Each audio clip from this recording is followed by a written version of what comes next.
aphrodisiacs with beauty. I like to eat. I like to eat. Oh yeah, I love to eat scrumptious food. I like to eat. I like to eat. I like to eat aphrodisiac foods. I like to blend aphrodisiac foods and beauty. So, see you online this Sunday on healingourEarth.com. Global Namaste. Please join us this Sunday on a free global online episode, Vegan and Vegetarian Kitchen, blending aphrodisiacs with beauty. I like to eat. I like to eat. Oh yeah, I love to eat scrumptious food. I like to eat. I like to eat. I like to eat aphrodisiac foods. I like to blend aphrodisiac foods and beauty. So, see you online this Sunday on healingourEarth.com. Global Namaste. Please join us this Sunday on a free global online episode, Vegan and Vegetarian Kitchen, blending aphrodisiacs with beauty. I like to eat. I like to eat. Oh yeah, I love to eat scrumptious food. I like to eat. I like to eat. I like to eat aphrodisiac foods. I like to blend aphrodisiac foods and beauty. So, see you online this Sunday on healingourEarth.com. Global Namaste. Please join us this Sunday on a free global online episode, Vegan and Vegetarian Kitchen, blending aphrodisiacs with beauty. I like to eat. I like to eat. Oh yeah, I love to eat scrumptious food. I like to eat. I like to eat. I like to eat aphrodisiac foods. I like to blend aphrodisiac foods and beauty. So, see you online this Sunday on healingourEarth.com. Global Namaste. Please join us this Sunday on a free global online episode, Vegan and Vegetarian Kitchen, blending aphrodisiacs with beauty. I like to eat. I like to eat. Oh yeah, I love to eat scrumptious food. I like to eat. I like to eat. I like to eat aphrodisiac foods. I like to blend aphrodisiac foods and beauty. So, see you online this Sunday on healingourEarth.com. Global Namaste. Please join us this Sunday on a free global online episode, Vegan and Vegetarian Kitchen, blending aphrodisiacs with beauty. I like to eat. I like to eat. Oh yeah, I love to eat scrumptious food. I like to eat. I like to eat. I like to eat aphrodisiac foods. I like to blend aphrodisiac foods and beauty. So, see you online this Sunday on healingourEarth.com. Global Namaste. Please join us this Sunday on a free global online episode, Vegan and Vegetarian Kitchen, blending aphrodisiacs with beauty. I like to eat. I like to eat. Oh, yeah, I love to eat scrumptious food. I like to eat. I like to eat. I like to eat aphrodisiac foods. I like to blend aphrodisiac foods and beauty. So, see you online this Sunday on healingourEarth.com. Global Namaste. Please join us this Sunday on a free global online episode, Vegan and Vegetarian Kitchen, blending aphrodisiacs with beauty.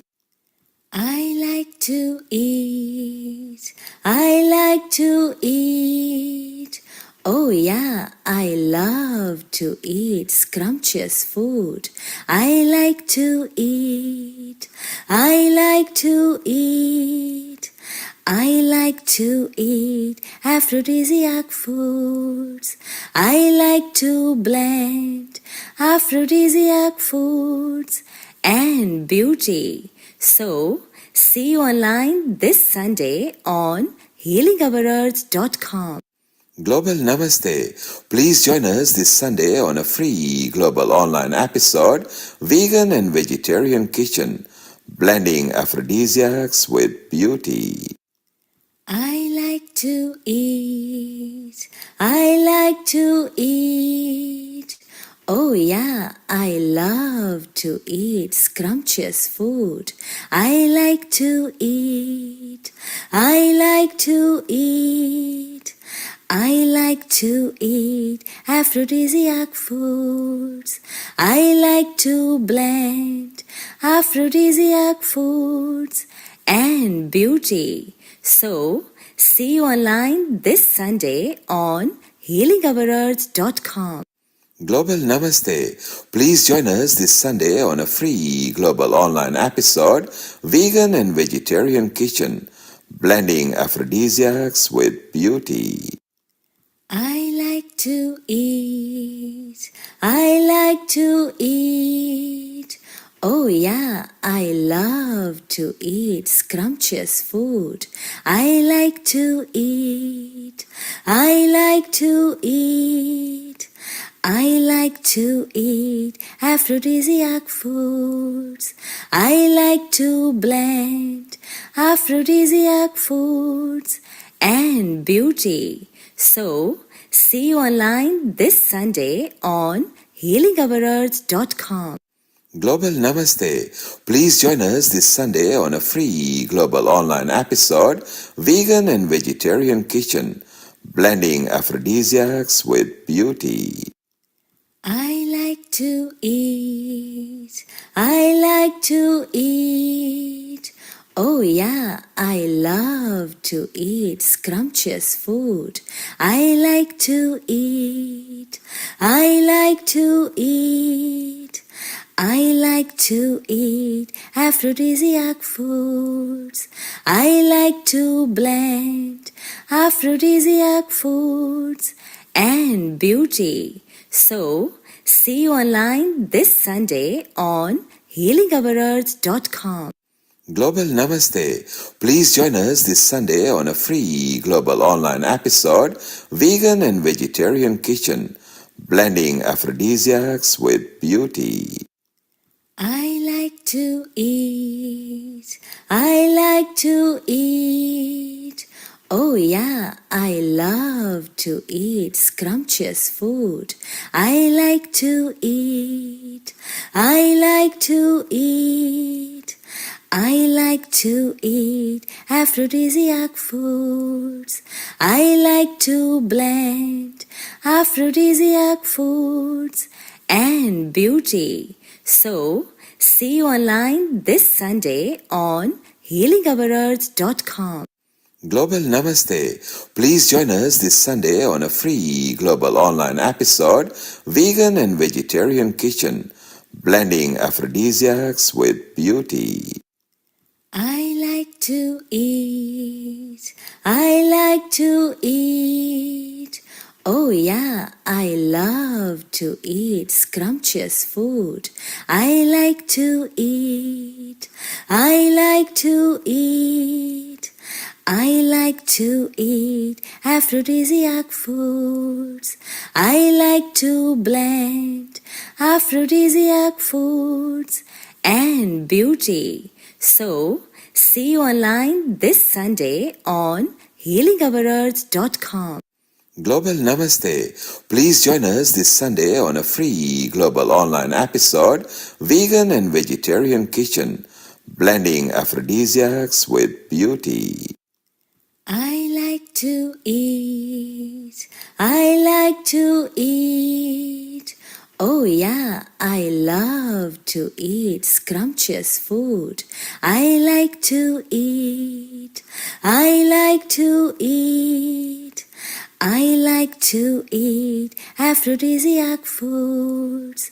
I like to blend aphrodisiac foods and beauty. So, see you online this Sunday on healingourEarth.com. Global Namaste. Please join us this Sunday on a free global online episode, Vegan and Vegetarian Kitchen, blending aphrodisiacs with beauty. I like to eat. I like to eat. Oh, yeah, I love to eat scrumptious food. I like to eat. I like to eat. I like to eat aphrodisiac foods. And aphrodisiac foods and beauty. 10, 9, 8, 7, 6, 5, 4, 3, 2, 1. Global Namaste to all the viewers of Healing Our Earth. Good morning, good afternoon, and good evening. This is Amrita Sharma welcoming you to another episode at Healing Our Earth. Today's episode is on vegan and vegetarian kitchen, growing and enhancing yourself aphrodisiacally and with beauty wellness. And for that, we'll be talking to our experts in the field of chef, beauty industry, and other people who have loads of knowledge for you all to share how to stay more beautiful and how to enhance your well being and health through foods. But before that, let me invite my co host, our resident contributor and beauty expert, Vaishali Acharya, to start with Gayatri Mantra. Global Namaste to you, Vaishali. It is it is really a pleasure to have you in this session for uh, sharing up these views. And today's episode, we will be starting up with the Gayatri Mantra. If Global Namaste, everybody, and Global Namaste. Welcome to Healing Our Earth. Wherever you are connected to us from good morning, good evening, good afternoon. Today's episode is Vegan and Vegetarian Kitchen. My name is Vaishali Acharya, and I'm one of your hosts today. Before we go ahead, let's commence today's episode with the divine universal Gayatri Mantra. Om Bhurvasvaha Tatsaviturvarenyam Bhargo Devasya Dhimahi Dhiyo Yo Nah Prachodayam Om Bhurvasvaha Tatsaviturvarenyam Bhargo Devasya Dhimahi Dhiyo Yo Nah Prachodayam. So, here we are commencing today's episode, and ladies and gentlemen, welcome to a scintillating episode where we dive deep into the tantalizing world where aphrodisiacs meet beauty. Today, we are about to embark on a culinary journey that ignites passion, tantalizes taste buds, and leaves you glowing from within. Beauty and romance are not just cultural ideals, they are woven into the very fabric of our existence. And what better way to explore this divine connection than through the seductive power of food? Joining us is the illustrious chef and today's kitchen episode producer, Seema Bhatia, all the way from East Africa, a culinary virtuoso renowned for her tantalizing vegan and vegetarian creations. Together, we will unlock the secrets of ingredients that not only look sexy and romantic, but also boost incredible benefits for our health, sexual vitality, and that coveted radiant skin. So, dear viewers, prepare to be enchanted as we indulge in an evening and morning and afternoon, the whole day of passion, flavor, and pure culinary seduction. Without further ado, let's dive into this feast for the senses. Welcome, Chef Seema Bhatia. Over to you. Thank you very much. A very warm global namaste to our viewers and a very Global warm namaste global to you. namaste to you, Amrita and Vishali. What a beautiful and unique topic we are covering today. Excuse me. I'm seated here in sunny, warm, very hot and humid and yet rainy Nairobi, Kenya, and it gives me great pleasure to be on the platform for today's episode. We have something so wonderful in store, don't we, Amrita and Vishali? So I'd like to say, Amrita, of course, you're an Ayurvedic expert, and you're very, very well renowned on sleep and a lot of other limbs of Ayurveda. And Vishali, sorry, Reena's my sister's name, so I'm sick. I've got her in my heart right now. I'm your soul Vishali, sister. you're a beauty expert and you're very well versed in the world of beauty. You're qualified in Hollywood, California, and you have embarked on the journey of telling us the stories of love through the medium of food. How exciting, because at the end of the day, what do our spiritual texts say? Love is everything, right? And love is divine.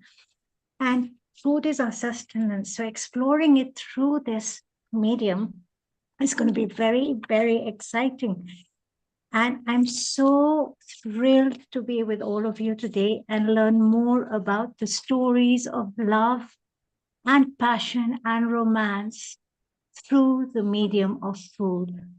So Vishali and Amrita, what made you both embark on this journey of choosing this topic? It's a very bold topic, and there's a lot of taboo surrounding conversations of food, aphrodisiacs, and love. And I thought, it's so unique, and everybody has to come to the table and express their viewpoints. So please do share with us what made you both embark on this wonderful journey. Amrita, you want to go ahead, please? Vishali ji, please join first. Okay, and then I'll add on. So, first of all, I would say that culinary skill and cooking and food and beauty and romance, it's not something that they are all interconnected, right? The relationship between aphrodisiac foods, beauty, and sexual health is a fascinating intersection of, I would say, nutrition, physiology, and psychology. And I think Amrita would be a better person to talk as per Ayurveda perspective. But I'm a makeup artist. My job is to enhance beauty of every individual. Everybody is beautiful, but enhancing beauty is something that, as an artist, it's my job, and I absolutely enjoy it. I love it.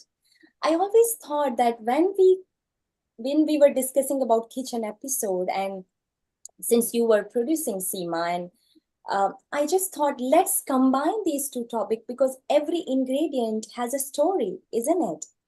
every recipe is a combination of not just a nutritions, but it tells a story. It has some emotions behind it. And today's episode is about aphrodisiacs, and that made me inspired. And I thought that let's combine, let's blend, because as an artist, I always say that blend is your friend. When we want to blend a nice makeup on our skin, and well blended makeup looks amazing. Similarly, today we are blending different ingredients with beauty, and I thought it would be an exciting idea. Amrita, think over to you. What do you need to say about Yeah, it? that's a very good thought, in fact, Seema ji and Vishali ji, basically. And a lot of people don't know how they can enhance themselves and how is the importance of sexual health can harness their wellness and well-being. And not only just physically, but eternally as well. And for that, certain kind of diets, if you add up the treasures of spices and blend them in a nice way and present yourself in a very beautiful way, it will not only garnish your life with those spices, but will add up the nutrients of well-being that will add on with longevity of your life and vitality to your life. So many times people have a lot of misconception about sexual health, but then if it's not just about an act of performance, but it's about your understanding in total, how you feel well about yourself. Vedanta philosophy talks about being with an ego and a representation of an ideology of a self identity. And that self identity, as a representation of myself, is also a part of my sexual health. I am proud to be a girl. I'm proud to be a boy. I'm proud to be a human being. And I'm proud to be whatever creature I am. And that representation exists in every plant, every animal, and every existence of matter in this universe. And therefore, in today's topic, when we'll be having a blend of so many things and we'll be adding up the blushes here and there to touch them up and serve them on our table, it will not only give you a way to present yourself, to serve your guests, but also I think it will make your relationships quite intimate with your near and dear ones and your partners as well, and with yourself. So for that, I really look forward for today's episode to see what all exotic things we have, which are so simple, but yet we can make them special for ourselves. we're Amazing. certainly diving into the world of mood food, I would say, or foods for mood, you know. And with us, we have a wonderful team joining us today, and we have a team of fantastic experts, don't we, Vishali and Amrita? Yes, absolutely. And what a beautiful narration, and what an explanation, what a definition. Amrita said that about love, self-love, and even in our Vedantic tradition. So it's all about love and self-love can be also start with food. It's not that food way to man's heart through stomach, through food, but I think we all want to feel that love, and that's something that we all want to discuss today. We are going to discuss, and so on that note, I would like to welcome our first guest from India, our resident chef, Alisha Jain. Let's welcome Alisha Jain. Over to you, Alisha. Global Global Namaste. Namaste. Global Namaste, Alicia.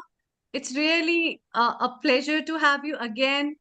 You always bring some small things, but yet they are so good. And I really hope today's dish that you are going to serve and on our tables, which we dream it will be coming very shortly to us, will be definitely adding up a crisp to our lives as well. Over to you, Alicia. Hi everyone, Namaste. Thank you for having me, and it's great to be on this episode again after such a long time. And it's really lovely to see you all. Thank you so much. So, Alisha, what are you bringing today for us? What scrumptious food you are going to show, your demonstration. Would you like to talk a little bit about your recipe today? And Sure. yeah, please, over to you. Sure. So today, keeping the theme of wellness in mind, especially for the skin, but also keeping in mind that anything on the outside starts from within, I have created, and because it's getting hot these days and it is summer where I am at least, I'm creating a breakfast bowl. So this will be a cold breakfast. This is a coconut and strawberry chia pudding with homemade granola and peanut butter. And it's something I have a lot. And because strawberries are in season, it's the end of season right now for strawberries in India, but I managed to get some strawberries for this episode. So I'll be using seasonal ingredients and I will be basically making a breakfast bowl for you all today. Amazing, amazing. So yes, go ahead, Alicia, and we can't wait to see your amazing preparation. Thank you. I hope you all can see everything here. I've got a Yes. display Yes. of all my ingredients here. So I'll just walk you through all the ingredients one by one, and you can also talk about all the aphrodisiacs and all the different ingredients here and how they're beneficial to the people consuming them. So first and foremost, I have strawberries. Now these, because it's end of season strawberries here, and I really wanted to do this recipe with strawberries today, I managed to get my hands on some seasonal frozen strawberries. Yeah. So they have released a little bit of water, but we will use that water to make our chia pudding even better. So we've got strawberries here and coconut milk. So these are two main ingredients, and chia seeds, of course. Coconut milk is great because it has healthy fats and it is delicious, and it's a great base for this pudding, this chia pudding. So we've got chia seeds here. This is what they look like. I've got them in a little glass jar, and they're really, really healthy and cooling for the body in these summer months. That was my main focus. I wanted to create a spring summer recipe so that it cools down the body. And it's a great thing to have first thing in the morning. And it's not too sweet. And I'm going to be using honey. This is wild honey from a friend's farm, actually, that I was given, that I was gifted. So I'm going to be using wild honey. I'm going to be using peanut butter, puffed amaranth, and this I've puffed myself at home, but you can also buy puffed amaranth in like a supermarket or online. And I've got a mixture of different seeds over here. And these are hemp seeds. These are shelled hemp. So I will be using this. And basically this meal, I wanted this to be a complete meal. So I've got enough protein in here from the hemp seeds and amaranth. And I've got lots of fiber. We've got a lot going on over here, omegas and lots of antioxidants. Alicia, can you explain a little bit about amaranth to our viewers? Because I think not everybody, we have viewers from all over the world. If you can a little bit explain about that ingredient, please. Sure. So amaranth is a native ingredient over here in India. It's a grain, and it's a complete protein actually.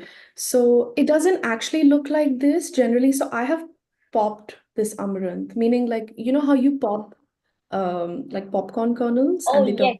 yes. I've done the same thing with this grain. I've just put it into a really hot pan and I've puffed it, which is why they're fluffy and they've turned white. So can it be popped in microwave as well, or what would you prefer? I haven't done it personally in a microwave. I would say do it in a hot, really, really hot pan. I would use stainless steel, which is what I've used. It's great because it transfers heat, and that heat distribution is really important when you're buffing amaranth so that they can all pop evenly and others don't burn at the same time. I'm sure you could do it in a microwave, but I prefer doing it. This can be available in the market as such as well. If you buy in an amaranthus, it is easily available in the market, puffed one. Yeah, I've So seen them puffed already in packets that you can get them, but I couldn't find any even in India. So I'm sure like wherever our viewers are watching from around the world, I'm sure it'll be difficult for them as well. But it is easy to find amaranth as the whole grain. So it's really easy to pop them at home. So if you can't find puffed amaranth, then it takes like not even 5 minutes, 2 minutes to do it at home. Amazing. So Alicia, let's begin and let's see your preparation. Okay, so this is the base for my granola. So actually, so the first thing I'm going to do is I'm going to make the chia pudding, because what you want to do is you want the chia seeds to soak in the coconut milk for about 10 minutes. 7 to 10 minutes is good. It doesn't take much time at all. So what I'm going to do is I'm going to take about 4 teaspoons of chia seeds and put it in my serving bowl. Alicia, you can tell our viewers as well how much quantity of each thing we will need, how many strawberries, how much milk, Sure. right? So, Yes, uh, thank you. I cook very intuitively, so I don't really measure anything generally, but I used 4 teaspoons of chia seeds here, or And you this can is put how much serving you're preparing for one person. for one So person. yeah, the chia seeds will actually soak up the coconut milk and they will expand in size. You'll see. So um, now I'm using coconut milk. Just to save time, I buy coconut milk from the market, but this try and get your hands on a good clean source of coconut milk without all the stabilizers and additives. So this one just has coconut and water in it, nothing else. So if you can find some good quality coconut milk, then it just saves time to buy it from the market. And these are things that are easily available everywhere. I'm just going Generally, to what do you prefer, Alicia, when it comes to coconut milk or almond milk? Generally, I'm asking just a curiosity that um, I prefer coconut milk because I find that it is the most sort of complete food. It's got healthy fats and it's delicious. It's really delicious. I prefer it to any other milk. My second choice would probably be oat milk. okay. Yeah, because it's nice and creamy. I'm on the So same page with you, Alicia. yeah, Coconut milk is my preference and oat milk the second. You know what I love is that you've employed South American ingredients. You've got chia and yeah, you've got amaranth. Now, amaranth is, please correct me, it's known as Rajkira in Hindi. yes, Am I right? yes, Right. that is So correct. we've been eating Rajkira since ancient times in our culture. And the Yes. ancient Aztecs and Mayans have celebrated amaranth for years. And my first trial of amaranth, I want to share this with you because it's invoking such special warm memories in my heart, was in Peru. When we Okay. were on our way to Machu Picchu, we stopped at a resort called Aranwa, and they had an elaborate breakfast with all the indigenous South American ingredients, sweet potatoes, quinoa. And I'd like to share that amaranth in South American is known as kiwicha. Okay. That's Yeah, and nice. it's an ancient grain. And that was the first time in my life I had popped amaranth. Now, you said you popped the amaranth at home, so I'm Yeah. assuming you heated up a pan on a medium-low heat, and you just add the amaranth in and pop it up as you do popcorn without any oil or anything, right? On a very low heat, Yes, that's stirring correct. it continuously, right? Without any oil, yes. And you can just move it around in the pan. It'll pop within seconds. After 30 seconds, you're done. But you just have to get your pan really nice and hot. Okay. Actually get it smoking hot and then turn the heat all the way down. Yeah. That okay. Once it's Ah, cooled, yes, because if you put it on a medium low or medium, it'll burn the amaranth, right? yes, You have yes, to yes. work There's very swift. actually there's an art to do it actually. Yes, So there is. you know how you would heat up a pan, like a stainless steel pan or a cast iron pan, so that when you put the water in it, it just dances around rather than evaporates? That's the point you want to get at. And then when the water is no longer evaporating and it's moving and in clusters, then you want to turn your heat all the way down and then you can pop the amaranth. Wonderful. This is a very And beautiful recipe. thank you. And I'm just putting because these are frozen strawberries, I'm putting the excess liquid that's defrosted from the strawberries into the pudding itself. Mhm. So we don't waste anything here. And it will How give many it a. strawberries have you taken? So I've taken half a kilo of strawberries. Okay. Also, Yes. it's quite antioxidants and it's rich in antioxidants and vitamin C. Also, it promotes Yes. collagen production. That is something that um, we all want to, we all need to discuss about collagen production in our this episode as well, because during when we cross our 40 or 45, we lose our collagen by 6% every year. for a woman. So it's very important to eat such nutrient food which promote collagen production, isn't it, Seema? I agree. You know, strawberries, like you said, are very high in vitamin C. Yeah. I've been told that they're very high in magnesium and potassium as well, which are very good for enhancing our love life. You know, Yeah, I was doing a little bit of research. This isn't my forte, Vishali, you're the expert, but I believe they also have to keep your skin hydrated.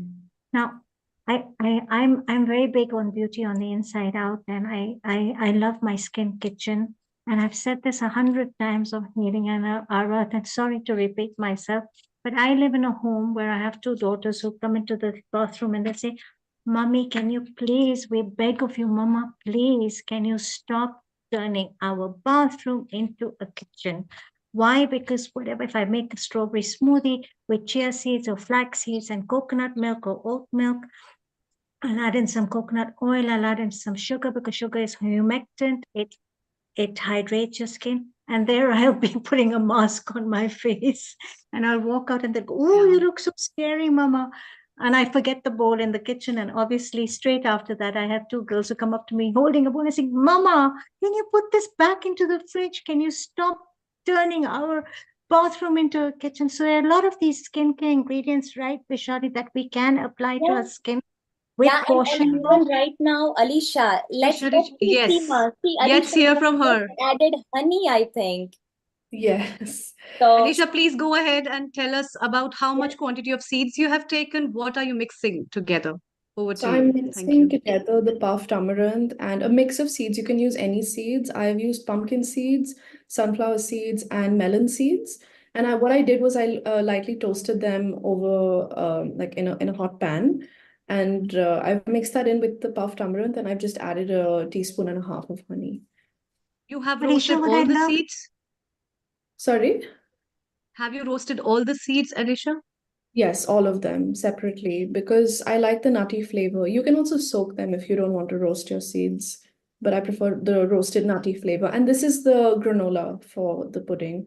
And I really like the texture of this with the creamy chia pudding, so it makes all the difference. awesome. It's already looking so yummy right now and mouth-watering. And also, Yeah. for our viewers who don't know much the actual benefits of chia seeds, that I would like to say that, a tiny but mighty offer a wealth of beauty and sexual health benefits. And it's rich in omega-3 fatty acids. Just now, Alicia gave us information about fatty acids. So it is rich with antioxidants and fiber. Chia seeds promotes healthy skin by reducing inflammation and supporting cellular regeneration, and it results in a radiant complexion. Amrita, as per Ayurveda prospect, what is your inputs for what? Can you please share with our viewers about chia seeds and the benefits as per Ayurveda? Seeds are always good. All those people who are like have a tendency of a high air element, so what we call in a technical term as vata dosha prominent, and are having a high problem gaining weight, for them this is a nutritional thing. Secondly, for girls and females who, or the students, or those people who don't have time for preparing things, this is a quick thing which is nourishing as well, and also giving you all the nutrients. Secondly, the milk that is being used is also cooling, so that can balance your stuff. You can even freeze it and have it in your summertime as a part-time pudding in between, as if you want to munch something, which is even giving you a good vitality of liquids and hydrating you well. So for summers, I would definitely suggest this is one of the very good dish. For pitta people, you can change up certain seeds and add up other things, uh, and even almonds, soaked almonds can be added to it, raisins can be added to it, or dates can be added to it. So there can be a lot of side concepts that can be added to the main thing which she is doing, and this is like a marvelous dish, I would say, which is for good for the summer season, which is even good for not very deep winters, for but mild winters as well. And all those people who have problems related with digestion and stuff, if you are taking this thing, it will add on with the nourishment for all those having a hard time gaining weight and troubles with becoming more healthy. So in that way, and with the dryness, I would say it will help in promoting hydration to the skin. So we'll remove the dryness of the skin as well. And you can substitute, I think, coconut milk with other milks if you wish. That will depend upon your personal choices. So in Yeah, that and way, it is also, really good. yeah, absolutely, Amrita. And also, it is quite rich in high fiber, and it True. contains also, and it aids in digestion. And also, it helps regulate hormonal balance, which can positively Yes, impact sexual health and libido. yes, And yes. furthermore, I think, And yeah, yeah, yeah, go ahead. Vishali, I would just like to add one thing which people are not very aware. The art of eating has been a very core concept of Ayurveda, and how you chew, it's very important because the seeds are very minute and minor. You need a very, very better mechanism of chewing them. So give a proper time to yourself on the dining tables. That's very important. And the more time you will spend for eating it, the more time the salivary glands will be in touch with the ingredients, which will help in giving you a taste receptor. And the taste receptor has a neurological influence of relation with the dopamine, serotonin, and the neuroendocrine system that will enhance your well-being state. So it's something like taking a little dose of something which is going slowly and slowly to your body. So chewing it slowly, relishing it and having it, I think the strawberry essence and flavor is loved by a lot of people, and they will always appreciate it once you give a better time for taking these puddings. Have you seen little children taking up the chocolates, how they lick the chocolates? Can you Yeah. imagine how good they feel about those chocolates? And one chocolate piece is taken half an hour. So that is what I want to say. Absolutely, absolutely. And on that note, look at our amazing Alicia is garnishing, and now it's time for peanut butter. And Yeah. amazing, like Yeah. vibrant and red Alicia, hue. please tell our viewers about it, what you have done and how you have mixed and everything. Over to you. Thank Sure, you. sure. So, I have just put the homemade granola and the chopped strawberries into the bowl of chia pudding, and I'm now putting peanut butter, and this, in my opinion, makes the dish. The peanut butter. Without the peanut butter, you don't get the full flavor of what this dish has to The offer. peanut butter, Alicia, gives it that really factor, Yeah, when you tie it up into this dish. It's a beautiful dish, Alicia. Firstly, I want to say you are brilliant. You are thank amazing. And you thank you. chose the perfect colors of love, since our topic is love today. And you, with strawberries and the coconut milk, we get that hint of blushing pink, which invokes feelings of love. It's so wonderful how you chose chia seeds once again, because they're so good for our gut health. And as we say, our brain is in our gut, right? Yeah. Yes, yes, Yeah. Yes. absolutely. And And the Seema, gut-brain Seema, just see the connection. way she's presented as well. Look at the Absolutely, presentation. it's wonderful. And as I was saying, the gut-brain connection is so strong. So really, obviously, if your gut is clean, you obviously get that feel-good factor in your brain. So this is a really feel-good factor, And Seema, look bowl at that the you get. way that Alicia is garnishing and presenting. You said very well said. And strawberries are Absolutely. rich of flavonoids and phenolic compounds, and that is also linked to improve Yes. cardiovascular health. And look at the textures. She's got the velvetiness of the chia seeds with the softness of the coconut against the crunch. Now I will obviously bring the food element into it because that's my forte. The crunch of the granola and the softness of the strawberries. Alicia, you always think of so much detail. I know this because you've been on our show before many a time. You always think of so much detail when you bring everything together. And Thank I follow your Instagram, and you're always putting up these wonderful food stories. And I'd like to share, very recently, our Alicia has embarked on a very brave journey where she brought a little Instagram. Trust me, everybody, you don't want to go on her wrong side, because was it a wrestling competition you were in? No, I just participated in a jiu-jitsu competition. Fantastic. So, Amazing. Amazing. Yeah, So, Alicia, what have you garnished it with? What were you adding on the top? I really wanted to talk about this ingredient. Thank you for highlighting it. This is hemp seeds. These are shelled hemp hearts actually, and they're a complete protein. So this meal is actually a complete meal. The amaranth and the hemp seeds give it a full protein flavor profile, and obviously you have all the other nutrients with all the other ingredients. And yeah, I hope you give it a go. This is the final dish, and yeah, I hope you enjoy it. Thank you. Texture, you've got Alicia, color. Alicia, I would just like to say one thing, that the way that you have garnished, and already the way it is looking, it is filled with romance. And not only it is showing us, it is so mouth-watering at the moment. And I'm sure all our viewers, whoever are watching across the globe, they want to have this bowl of breakfast right now. But amazingly prepared. And yeah, we love it. We love it. Amrita, isn't it amazing the way that she has presented? Yes, It's so romantic. yes. I think, and I would definitely like to serve it with Nutella in that. My kids will love, or the chocolate chips on that, and my kids will love that. This, Yeah, cacao nibs are actually really good. So if you would like the chocolate element of this, you can even put cacao nibs or even grind them. Nibs.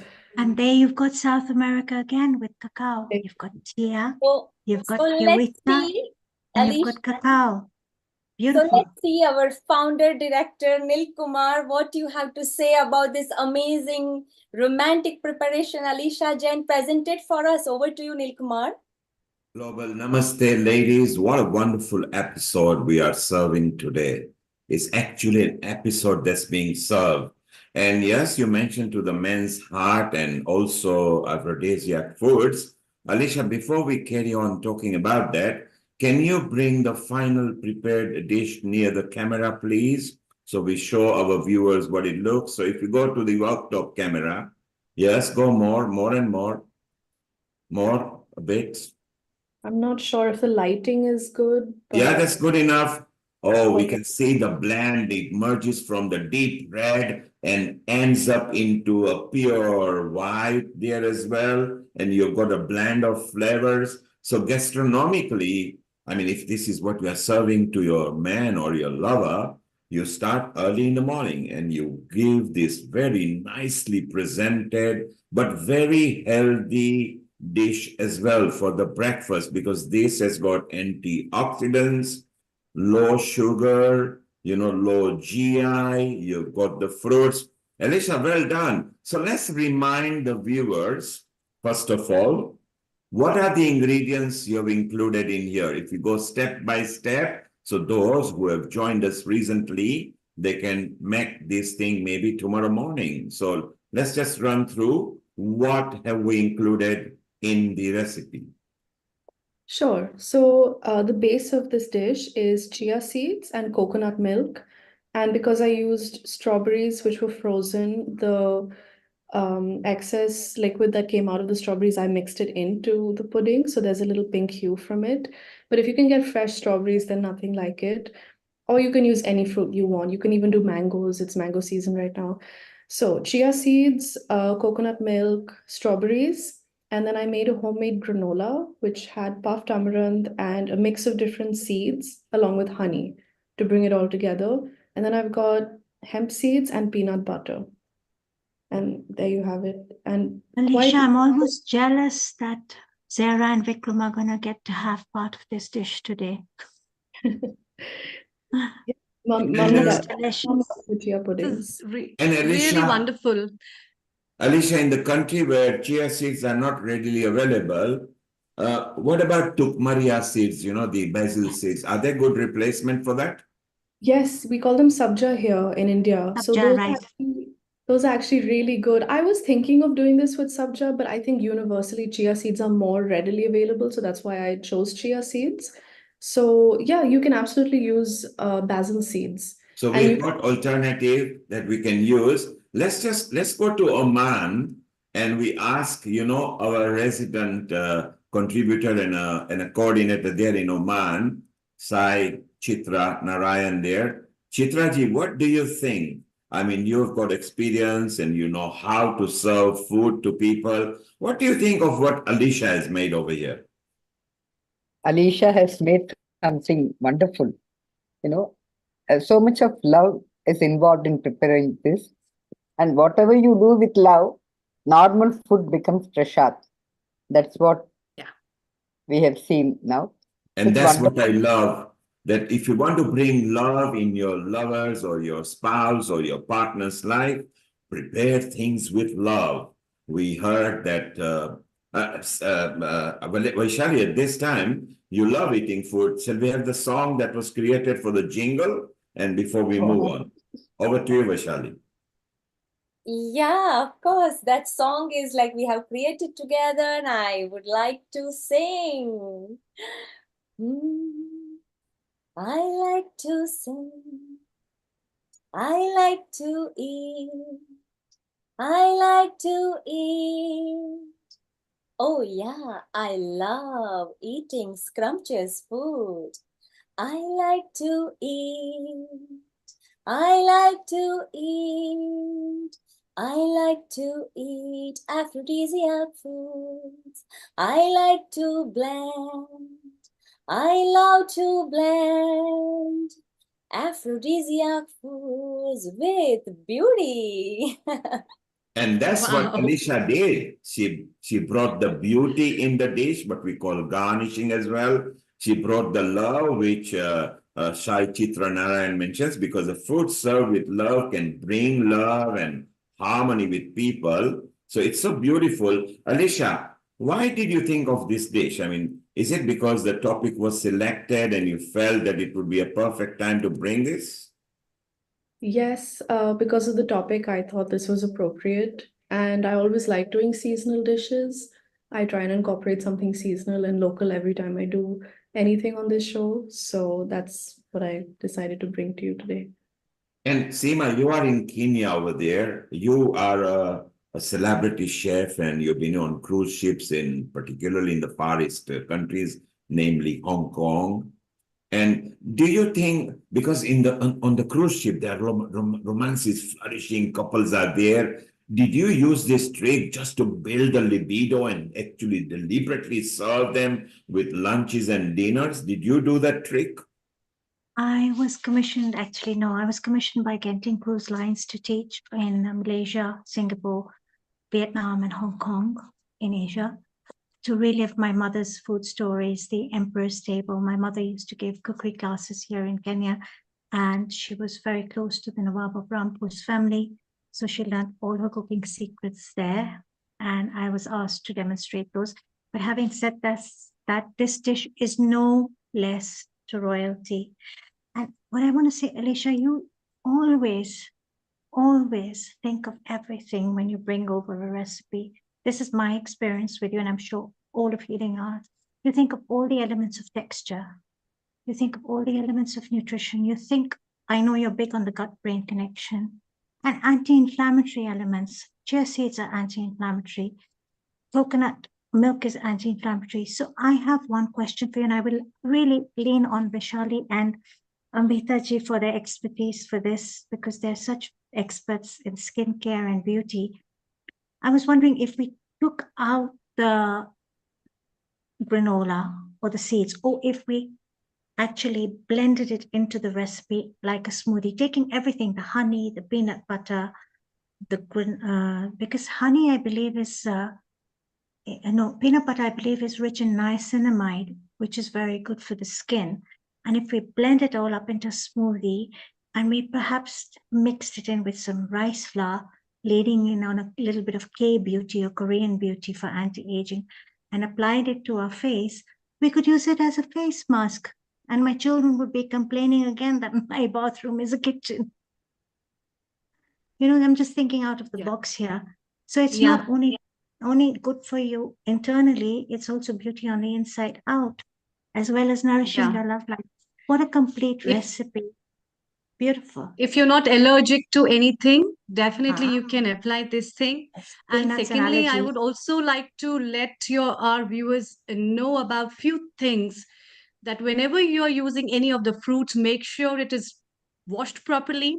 It is bought in its date, which is fresh. So when we talk about freshness of the fruit, which means it is perhaps in an optimum level to be consumed. Right. Don't use any unripe fruit or overripe fruit. If you ever feel any of the fruits are overripe, it will show the signs of having a changed taste or a changed smell.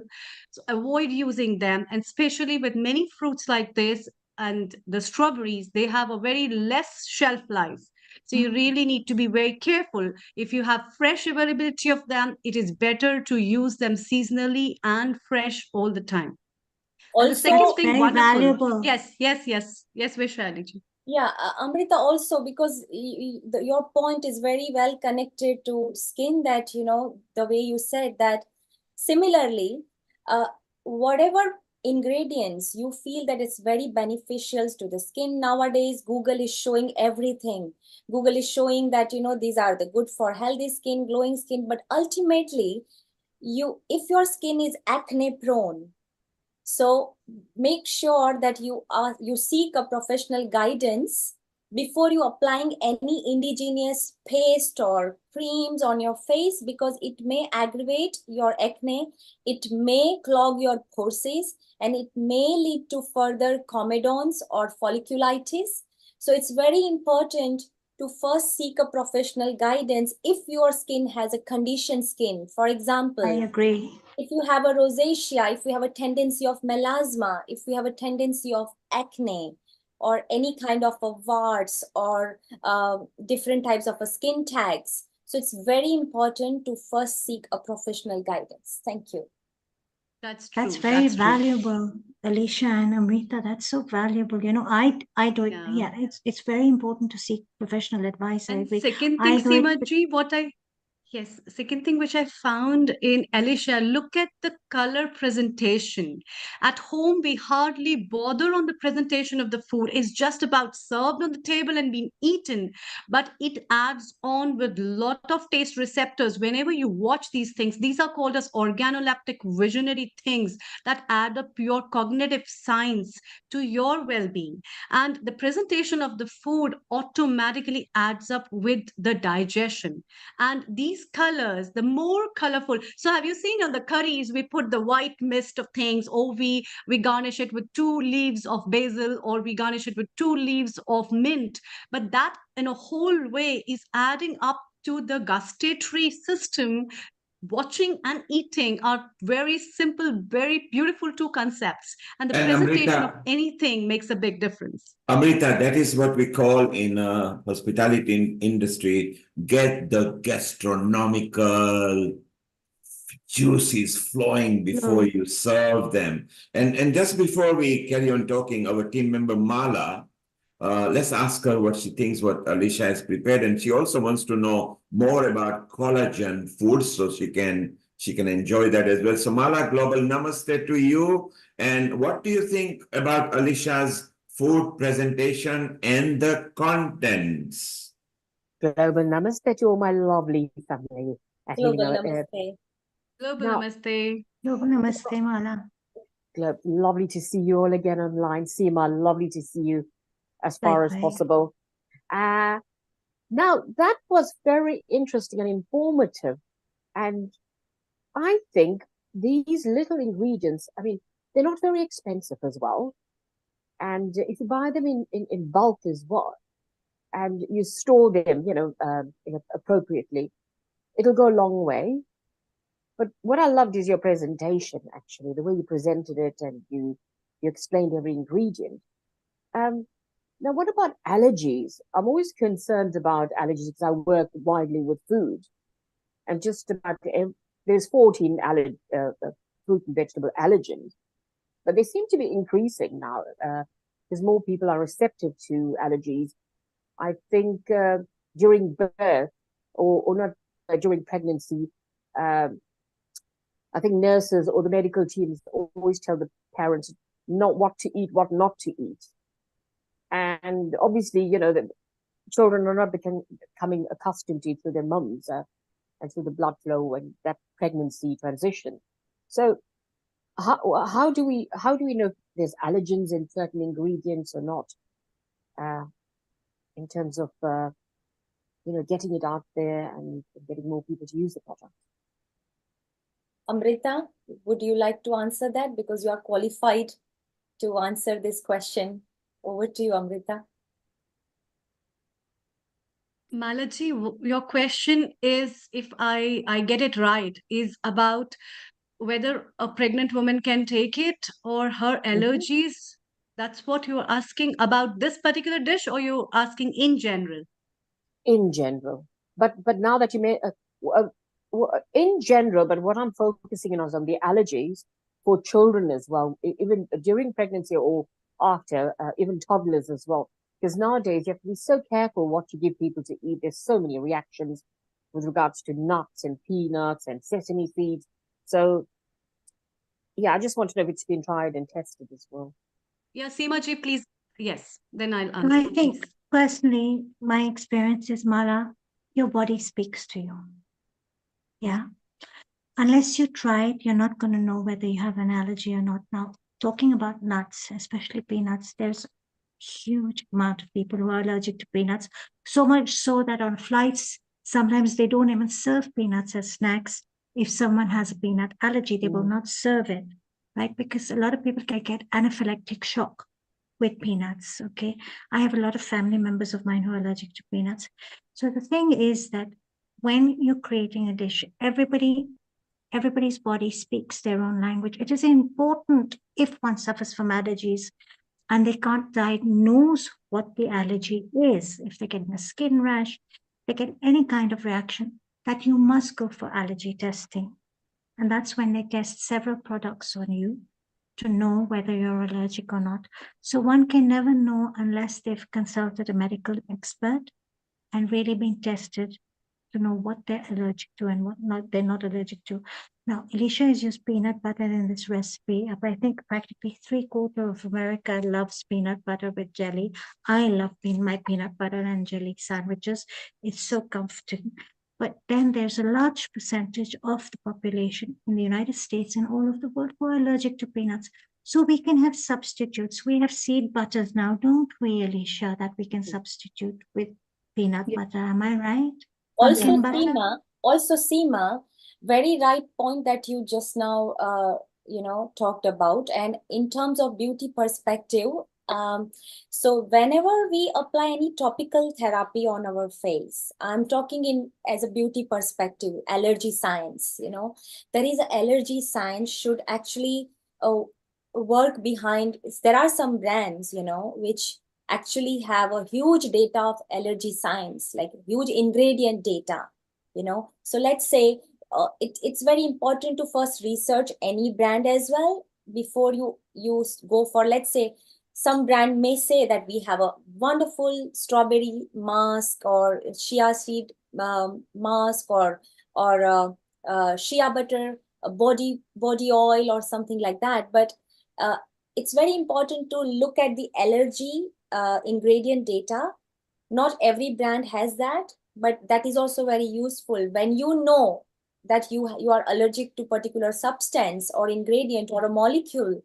So that would really help you in your whenever you are choosing your cosmetic products or your organic products as well.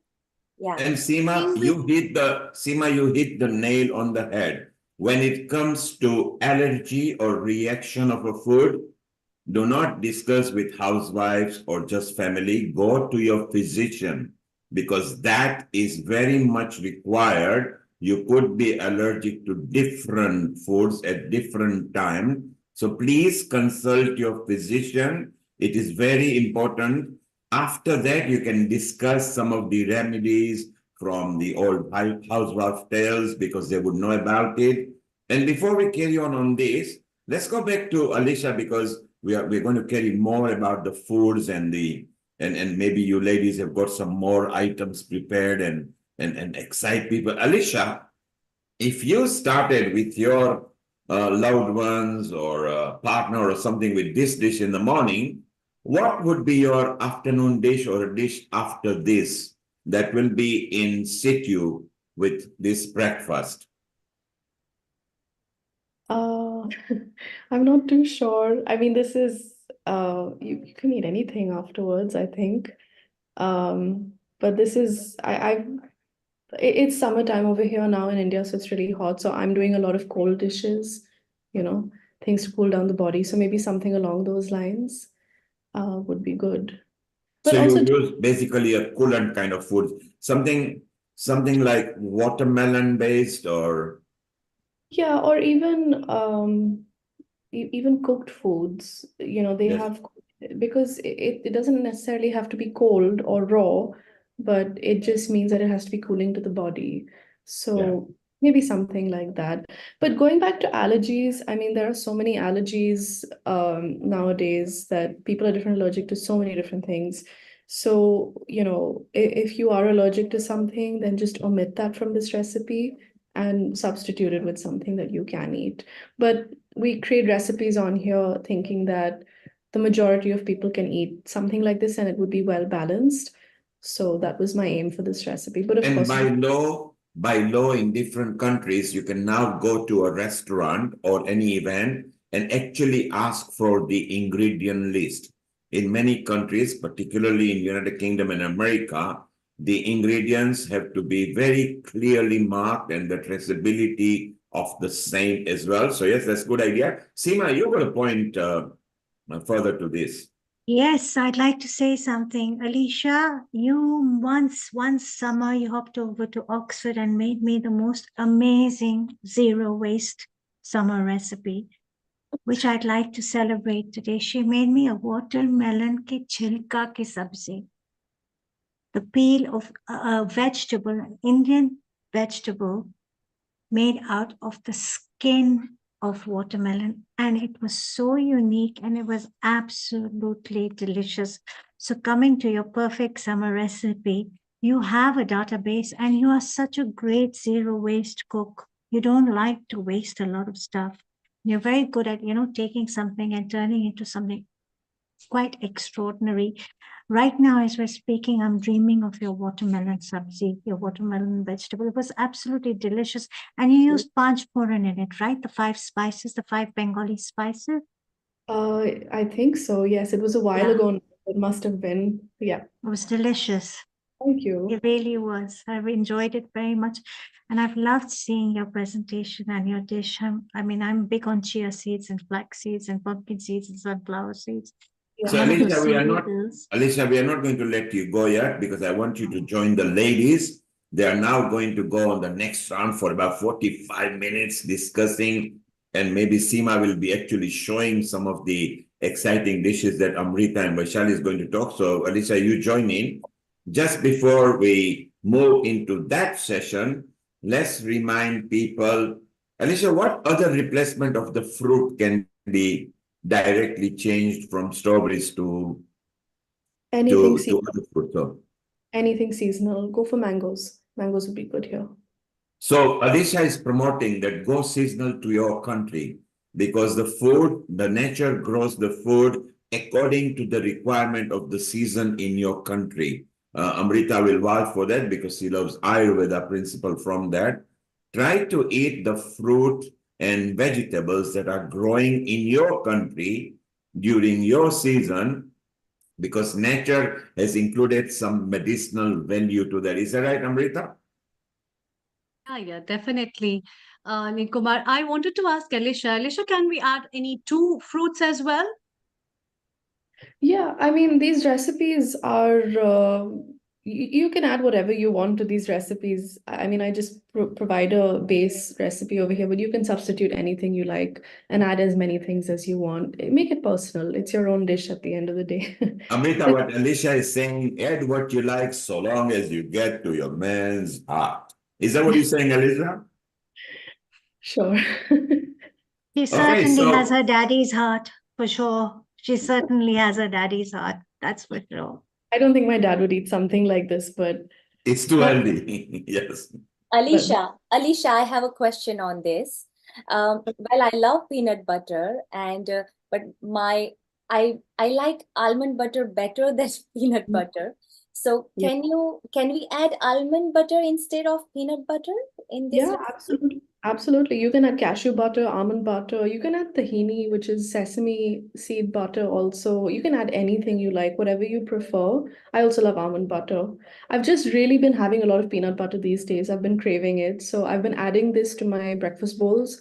And I have this dish a lot, actually. That's why I wanted to come on here and show something that I actually eat in real life and make it as realistic as possible. I keep this granola ready made, and I keep it, I just store it in a glass jar in the fridge. It doesn't even need to be in the fridge because it's got honey, it's got dry seeds, so you can even keep it out. It's not going to spoil necessarily. I don't think so anyway. But a couple of weeks at least it should go. So I keep this ready prepared. I have everything, that I can literally just add on top. And you saw how quickly the chia seeds soaked into the coconut milk. It took only like hardly 10 minutes to soak. So it's a really quick breakfast to make.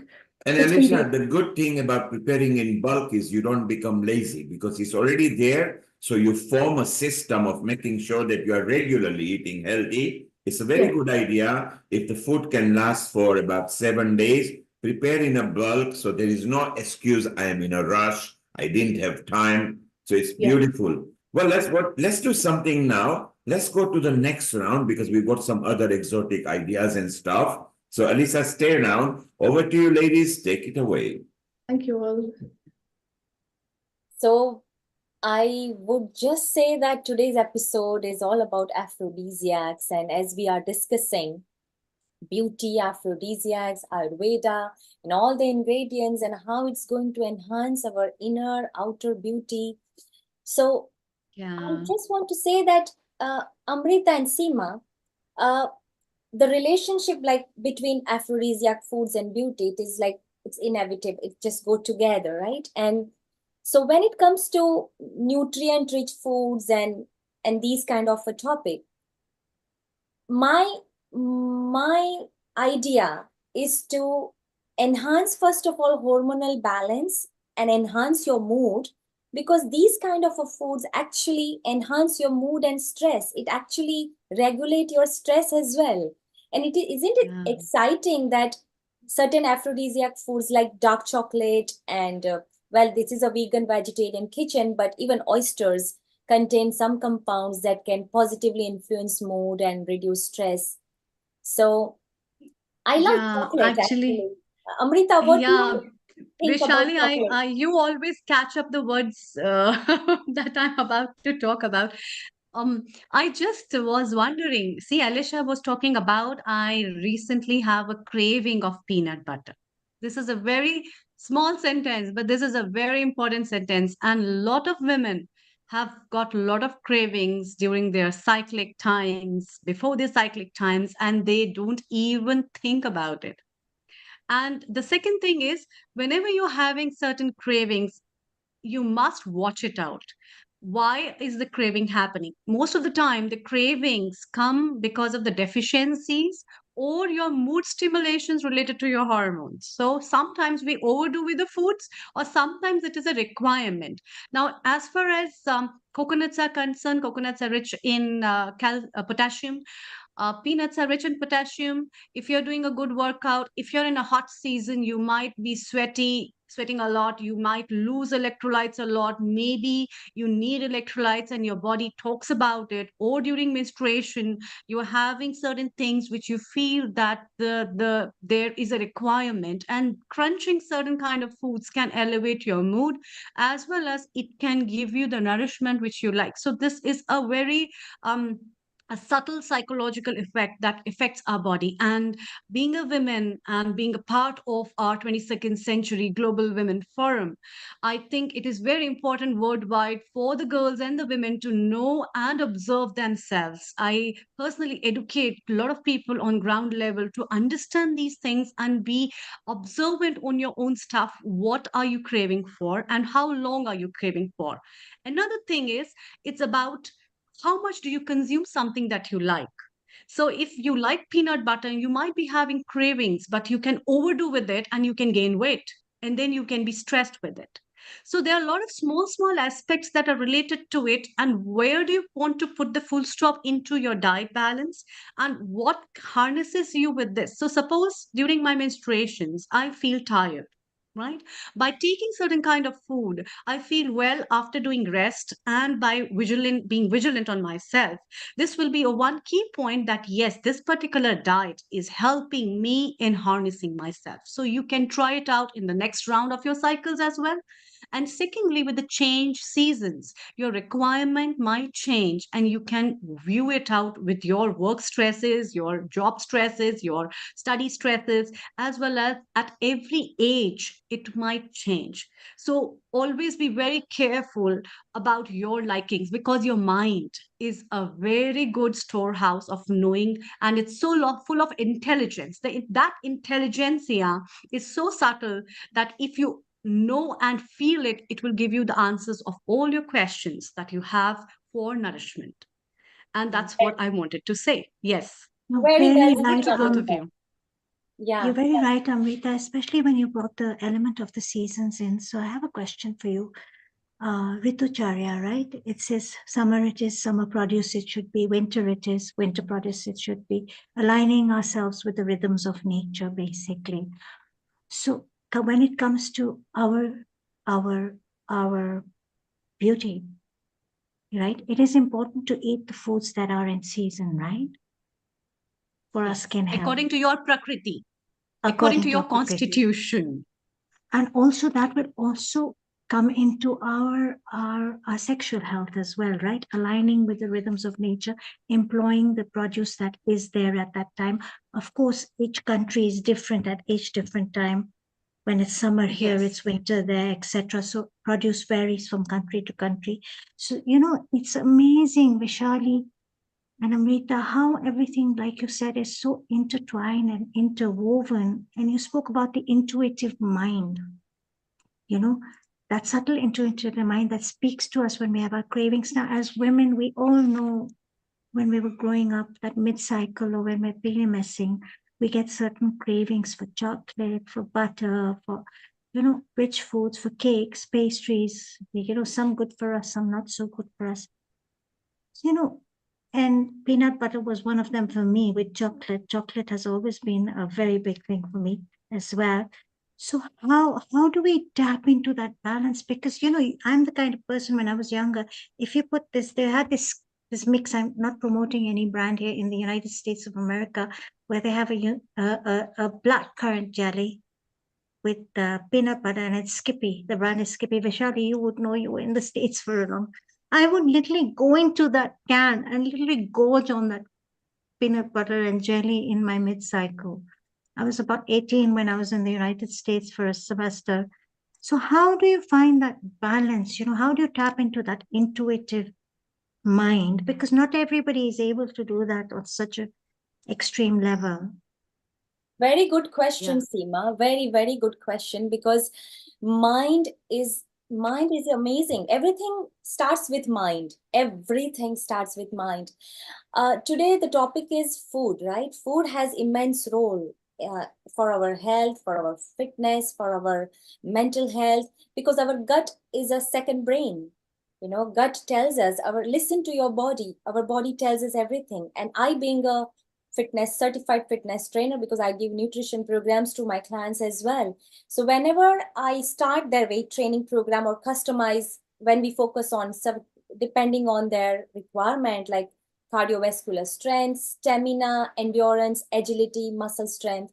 So when I customize their program accordingly, it's very important to first read their mind. Read their mind. Because whenever I give their diet, the first question they said, will you make me hungry? I don't want to starve. Will you make me starve? Because I cannot. So that's the first question that all my clients always ask me. So I always believe in, and not just it's a research and science says that, you know, balanced diet with the right kind of a workout. We should not forget that healthy glow just doesn't come with a food. You have to work hard. You have to sweat at least half an hour. You need to give in terms of your, whether you are swimming, whether you are doing your running, your skipping, any kind of a stamina building workout, a cardio activity is must. Brisk walking is also must. Basically, we need to understand that when we sweat, naturally our skin produces lactic acid. Now, what happens when we go to dermatology clinic? We give thousands of pounds, for chemical peels, lactic chemical peels. What we do is we apply it topically, superficially. But just imagine the glow which comes out of a heavy, amazing workout. You can never get that glow with the artificial chemical peels, which is azelaic acid, lactic acid, salicylic acid. This all is for the glow, but this today's topic, we are talking about glow from within. So when we eat a healthy food, which is helping your workout regime as well, which will help to focus properly in terms of mentally, because again everything is connected. But Seema's question is about mind and how can we control our mind. So in that case, just one line I would say, just one key I would say, that when we start getting result, we don't need any other motivation, or we are just motivated with just by watching our own result. So I think it's very important to just start it and start watching your result, and you will get inspired by your own result. Yeah. Thank you, And Vishali. That's so powerful what you said, before we move to Seema, before we move to you, I would just like to add Vishali's quotes on few things, and also to your words as well.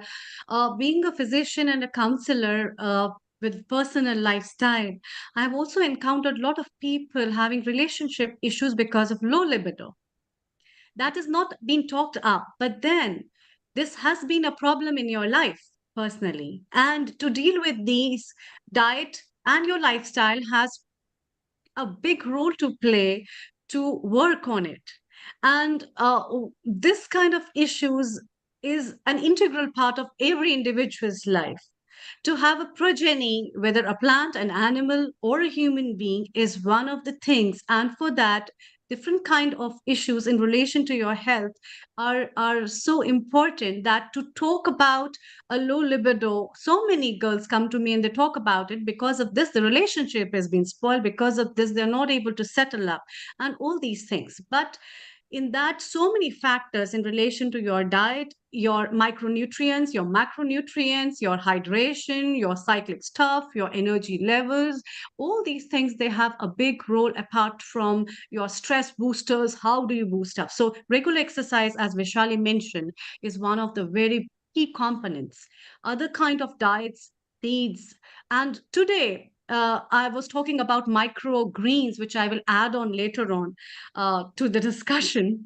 So over to you, Seema, for your further take up. Thank you. Seema, Okay, Seema, before you carry on, Amrita, earlier, just shortly, you mentioned about the PMS and the kind of food maybe one should select during that time. So Bernila from Philippines is asking question. Thank you for that. Could you suggest what foods are better for PMS that might alleviate the tension and problems with PMS? Any suggestions of food? That's what Bernila from Philippines would like to know. Um, thank you for the question, Barmina. This is one of the very important questions which I think every girl would like to know.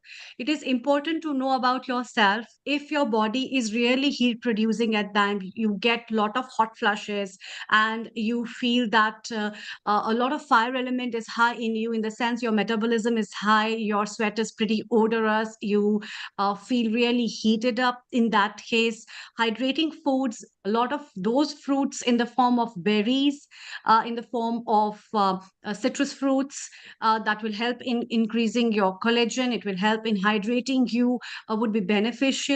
If your periods are fine and they are not very heavy, in that case, you can have the seeds and nuts as well.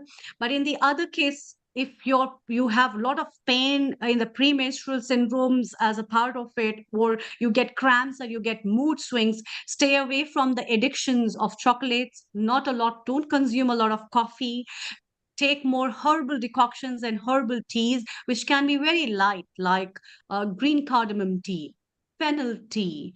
It can be carom seed tea. So light teas from time to time, in 2 times a day or 3 times a day will be very good to harness yourself. And if your periods are with lot of pain, in that case, you can add up a little bit of sesame seed to your diet. You can add up a little bit of basil seeds to your diet. And even sunflower seeds would be very helpful. And for the teas, chamomile tea, hibiscus tea, lavender tea can do wonders in all these problems. There you are, I hope I have Panina, answered. from Vegan and Vegetarian Kitchen. We serve you not just the aphrodisiacs, not just vegan, not vegetarian, but bit of education too. So thank you, Dr. Amrita in Punjab in India. Seema, we noticed that you were somewhere else and now you're in a kitchen. So are we now going to see something else? I am indeed, Wes, as well as celebrating, our vegan vegetarian kitchen and the several topics we have here. Let's celebrate a little bit of our home country. I'd like to say we have a lot of our members at Healing Our Earth who are from Kenya, and I'm currently placed in Nairobi, Kenya. So I'd like to share with you some of our indigenous fruits and vegetables. So as you can see over here, we have an avocado, very rich in healthy fats, straight out of our garden this morning. Okay, so this is the Kenyan African avocado. They're creamy, soft, velvety, delicious, perfect for your guacamole. And Seema, it looks so healthy. It seems it's full of flesh. It's a pear, and these are really very buttery, fleshy, beautiful avocados out of our garden. I won't be cooking with them today, but I just thought I'd show you some of the indigenous fruits and vegetables that we have in my country of birth. In India, we call this sitafal. Traditionally, it's known as a custard apple. It's not ripe yet. It's just plucked from the tree this morning. And Seema, what is the trick of ripening them faster? I believe during when we were young, our mother used to put it in the rice container, and literally in 4 days, they come out ripe. Is that right? Absolutely correct. Wrapped in newspaper into your rice container. 4 days, you'll have the sweetest, most softest, custardy, ooey, yummy custard apple. So here we are with the custard apples. Now, this is my favorite, and I grew up eating these. So that's why the whole bunch is not here, because half of it has been demolished by me already. These are small little baby bananas. These are twins, as you can see. Twin bananas, yes. Twin bananas. Kampala DC. Kampala DC is banana. Kampala is because they hail originally from Kampala, but I'm sure a lot of them grow in Nairobi, Kenya now, or in Kenya in the highlands or in the tropical areas of Kenya. Mahindi, Makai. So is this the maize? Is this the original maize? This is the original indigenous maize, which is part of the Bantu diet here in Africa, in Kenya. As you can see, it's very soft. Now, the way my mother taught me how to choose the maize is you pierce it, and if milk spurts out, it's a soft makai. Okay, so we use this in several of our dishes here in Kenya and in other parts of Africa as well. Okay. So if you are in India listening, these are the original buttas. Buttas, Yeah. absolutely. Buttas. I'm a Mumbaiker, and like buttas are like, oh my God, this nostalgia. And Vaishali, when you were producing with Seema and Amrita, are these aphrodisiac foods? Yes, especially avocado. Like Seema said, that avocado is actually commonly considered as aphrodisiac food, definitely. And it does offer several properties that can actually indirectly support sexual health and vitality. And Seema is showing something else. Seema, what is that? So in India, we call this amrut or peru in Bombay, Vaishali, as you know. Yeah. And these are the mapera. We call them mapera, straight from our tree this morning. We have the pink variety, which synergizes with the Allahabad kiperu, the famous Allahabad kiperu in Uttar Pradesh in India. They're sweet, they're delicious, they're small and tiny, and they're extremely fulfilling. And for those viewers who are not in Africa, this is guava she was showing. Exactly, I was going to ask you, Seema, that is it called jamfal or jamruk in India, or We call it, I know it as amrut or Allahabad ke Peru. Peru, they call them Peru in Maharashtra. You know, Maharashtrians have a yeah, slang for everything. Like onion, we call piyaz in Hindi. It's kanda in Maharashtra. Potatoes are batata and not aloo. So I guess it's another terminology that I discovered when I had my marital life in India. Other than that, I know them as maperas because I grew up eating maperas like all of you from East Africa. Here are the tiny maperas. Now, this is very beautiful. This is a root we call duma. It's purple and white in the middle. It's really intricately woven. It's very beautiful. It's known as taro, and we call it duma. And the leaves of this, I used to make a traditional Indian dish that we call patra. Patra is where you use the leaves of duma or arabic colocasia, where you put a thick mix of gram flour with spices. You take off the veins, of course, of the leaves because they can actually really sting your mouth and throat. And then you apply this paste of gram flour. You roll it up. It's a technique. It has to be learned from a mother or grandmother, and we then steam it and fry it and temper it with sesame seeds, curry leaves, chilies, etc. So this is duma, delicious. Just boil it with salted water, have it on its own. It's absolutely wonderful. As most of you know, Del Monte is placed in Thika here in Kenya, or was placed in Thika here in Kenya. I don't know if it's still there. So we have the most beautiful, juiciest, sweetest Del Monte pineapples here in Kenya. You literally bite into them and the juice and the nectar just spills down your mouth. So this is how I'm celebrating my country of birth with you all today, showing you And some of the Seema, the yes. trick to choosing a ripe pineapple is to see if any of the stalk leaves are easily coming off, then it's ripe. Absolutely correct. And here you are. You just put it here and you know it's ripe. It has to come out with ease, and then you know it's a good pineapple and it's ripe.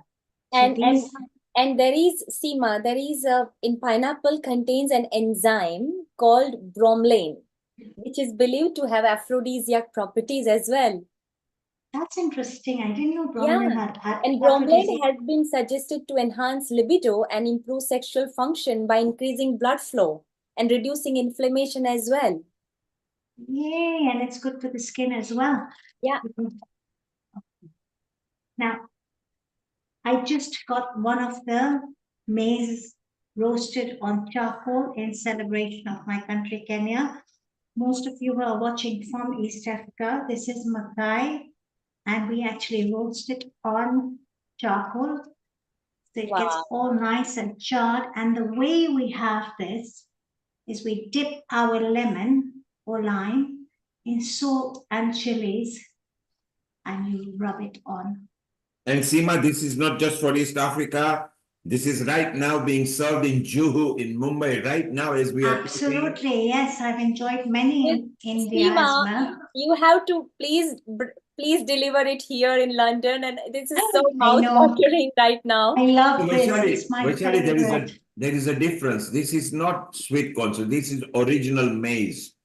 And they are so healthy for teeth and actually your skull and jaws because you have to chew them more than sweet corn. Yes, they're a little bit of a stronger variety. So in celebration of all my Kenyan family that's watching us on Healing Aura, this is for you. I'm just going to move this to the side, and I'm just going to wash my hands before I dwell into And the Seema, cooking. Seema, while you are preparing that, this reminds me because the way you are showing and your kitchen and it's everything is so romantic. And there is a Bollywood song, and if I'm not mistaken, the name of that movie is Kareeb. And Okay. and the lead actress was in the kitchen. She was cooking, and the hero, the lead actor, felt so romantic while watching her cooking. And in reply to his romantic thoughts, here it goes, two line for all our family, and this is a romantic kitchen song, Bollywood song. Here it goes. मसाला बांट लो, मैं प्याज काट लो, छुरी किधर गई, उफ है नल खुला हुआ, मैं कह रहा हूँ क्या, तू सुन रही है क्या, तू सुन रही है क्या, मैं कह रहा हूँ क्या, तेरा दीवानापन है ओ बेखबर किचन है ये क्यों उठा वहां धुआं, ना जाने क्या चल गया, कि तेरे बिन न जी सकेंगे, कि तेरे बिन न मर सकेंगे, कुछ भी न कर सकेंगे, चुरा लो ना दिल मेरा Sanam. So you stole our heart, Seema, this kitchen episode. Go ahead. Well, you've certainly stolen our hearts away with that song. Now, Vishali and Amrita, you're going to be discussing a lot of aphrodisiac ingredients here, while I'm going to be synergizing them with something that you can make very easily at home and eat. So, should we start with the pigs? What do you say? Yeah? I think pineapple, I would like to start. Amrita, is it Please okay? do. Yeah. So I think when it comes to aphrodisiac properties, like pineapple is something that it's so sweet and such a, apart from the delicious flavor that pineapple has, a sweet and juicy flavor. But I think like I said, that bromelain, it's a main ingredient and inside the pineapple. So it has been like it enhances libido and blood flow and reducing inflammation. And also I feel that the skin, when it comes to skin benefit, so pineapple is rich in vitamin C, and it is an antioxidant that also plays a key role in collagen synthesis. So collagen is essential, like I said, that for maintaining skin elasticity and firmness. And vitamin C helps protect the skin from oxidative damage. Because right now, if we can see that appearance of lines and wrinkles, it not only comes with aging. Aging is, we have to understand aging. Aging has 7 8 different stages, and there are different aspects. It's a deep topic, but if you look at aging, fine lines and wrinkles, oxidative stress, environmental aggressors, toxins, when our body is not aligned, when we are not eating right food at right time, when we are not into regular our lifestyle, some people just sleep at late, wake up at any time. So basically regular lifestyle and with a regular healthy food and workout and mental balance, when your life is balanced, balance in terms of food, in terms of your mental thought process, when you meditate on a daily basis, when you know what you are thinking, when you are aware of your own thoughts. So I think everything helps. But when it comes to pineapple, again, it reduces your oxidative stress, and also it reduces appearance of fine lines and wrinkles, and also it promotes youthful complexion as well. And also pineapple contains enzymes that help exfoliate dead skin cells. And also it is very important, people should know that just applying premium, expensive creams or a mask is not going to help. On a daily basis, our skin creates a barrier of the skin which is called stratum corneum, which is a dead skin layer. Now it is very very important to exfoliate on a like AM and PM, day and night, before you start your day. For example, if you are going out, when you took a shower, cleanse your face and then you exfoliate. So if you have a pineapple exfoliator, that would be really good because it has a natural exfoliating property which would help take off that stratum corneum, that skin layer of the skin. Then your skin would be ready for any next procedure, next molecule. Let's say if you want to apply a moisturizer or an SPF, ideally it is important to first apply a moisturizer. And if your moisturizer has SPF property, that would be really great. And if it Thank you, Vaishali. We've got Mala has got a question. Mala, your quick question. and then we'll go to Israel and see what aphrodisiac foods they've got, and we go to Seema. Mala, your question, over. Thank you. I'm just on public transport, but very quickly, two questions. So you mentioned aphrodisiacs, and unfortunately, someone's just put loud music around me. Yeah. So if women are menopausal, what? How could the aphrodisiacs help them also in marriages, which it does affect marriages as well? That's one question. And what collagen could you recommend, please? Thank you. Sorry. So coming to the aphrodisiac Ayurvedic expert, Amrita would be able to emphasize on the importance of Shilajit. Yeah, and I will leave that to her to delve into deeper, because I know that it's an aphrodisiac and it's very good for menopausal health, but I can't actually say much more on that. And for the collagen, other one is Vaishali's forte.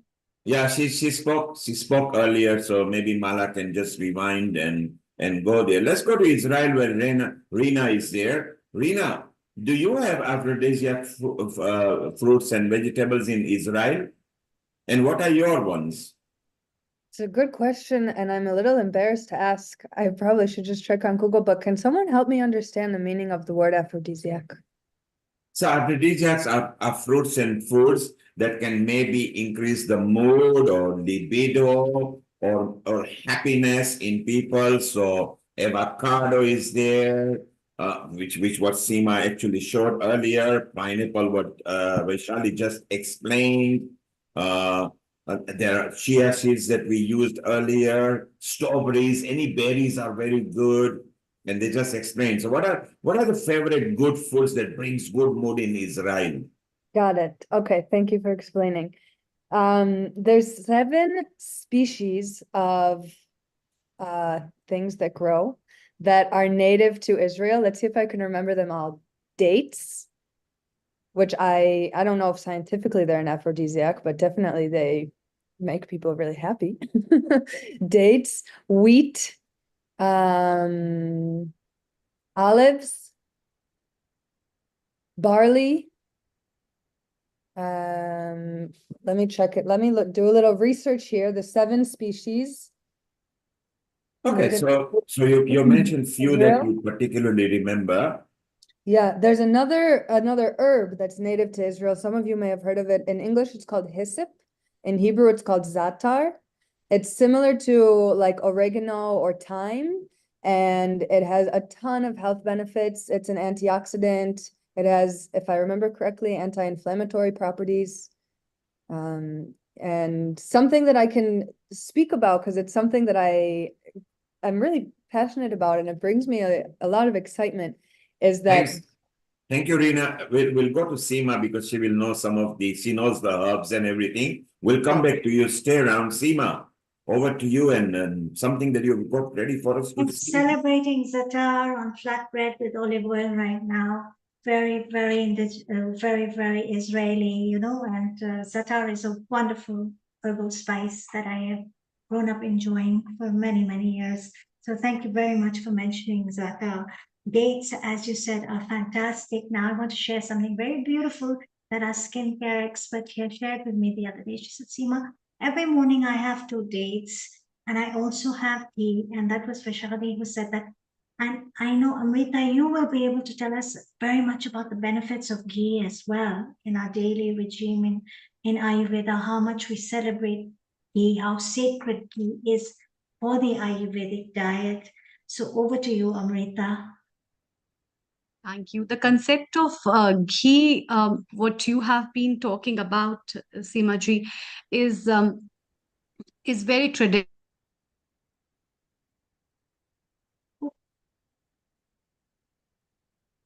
I think we lost sound, Amrita.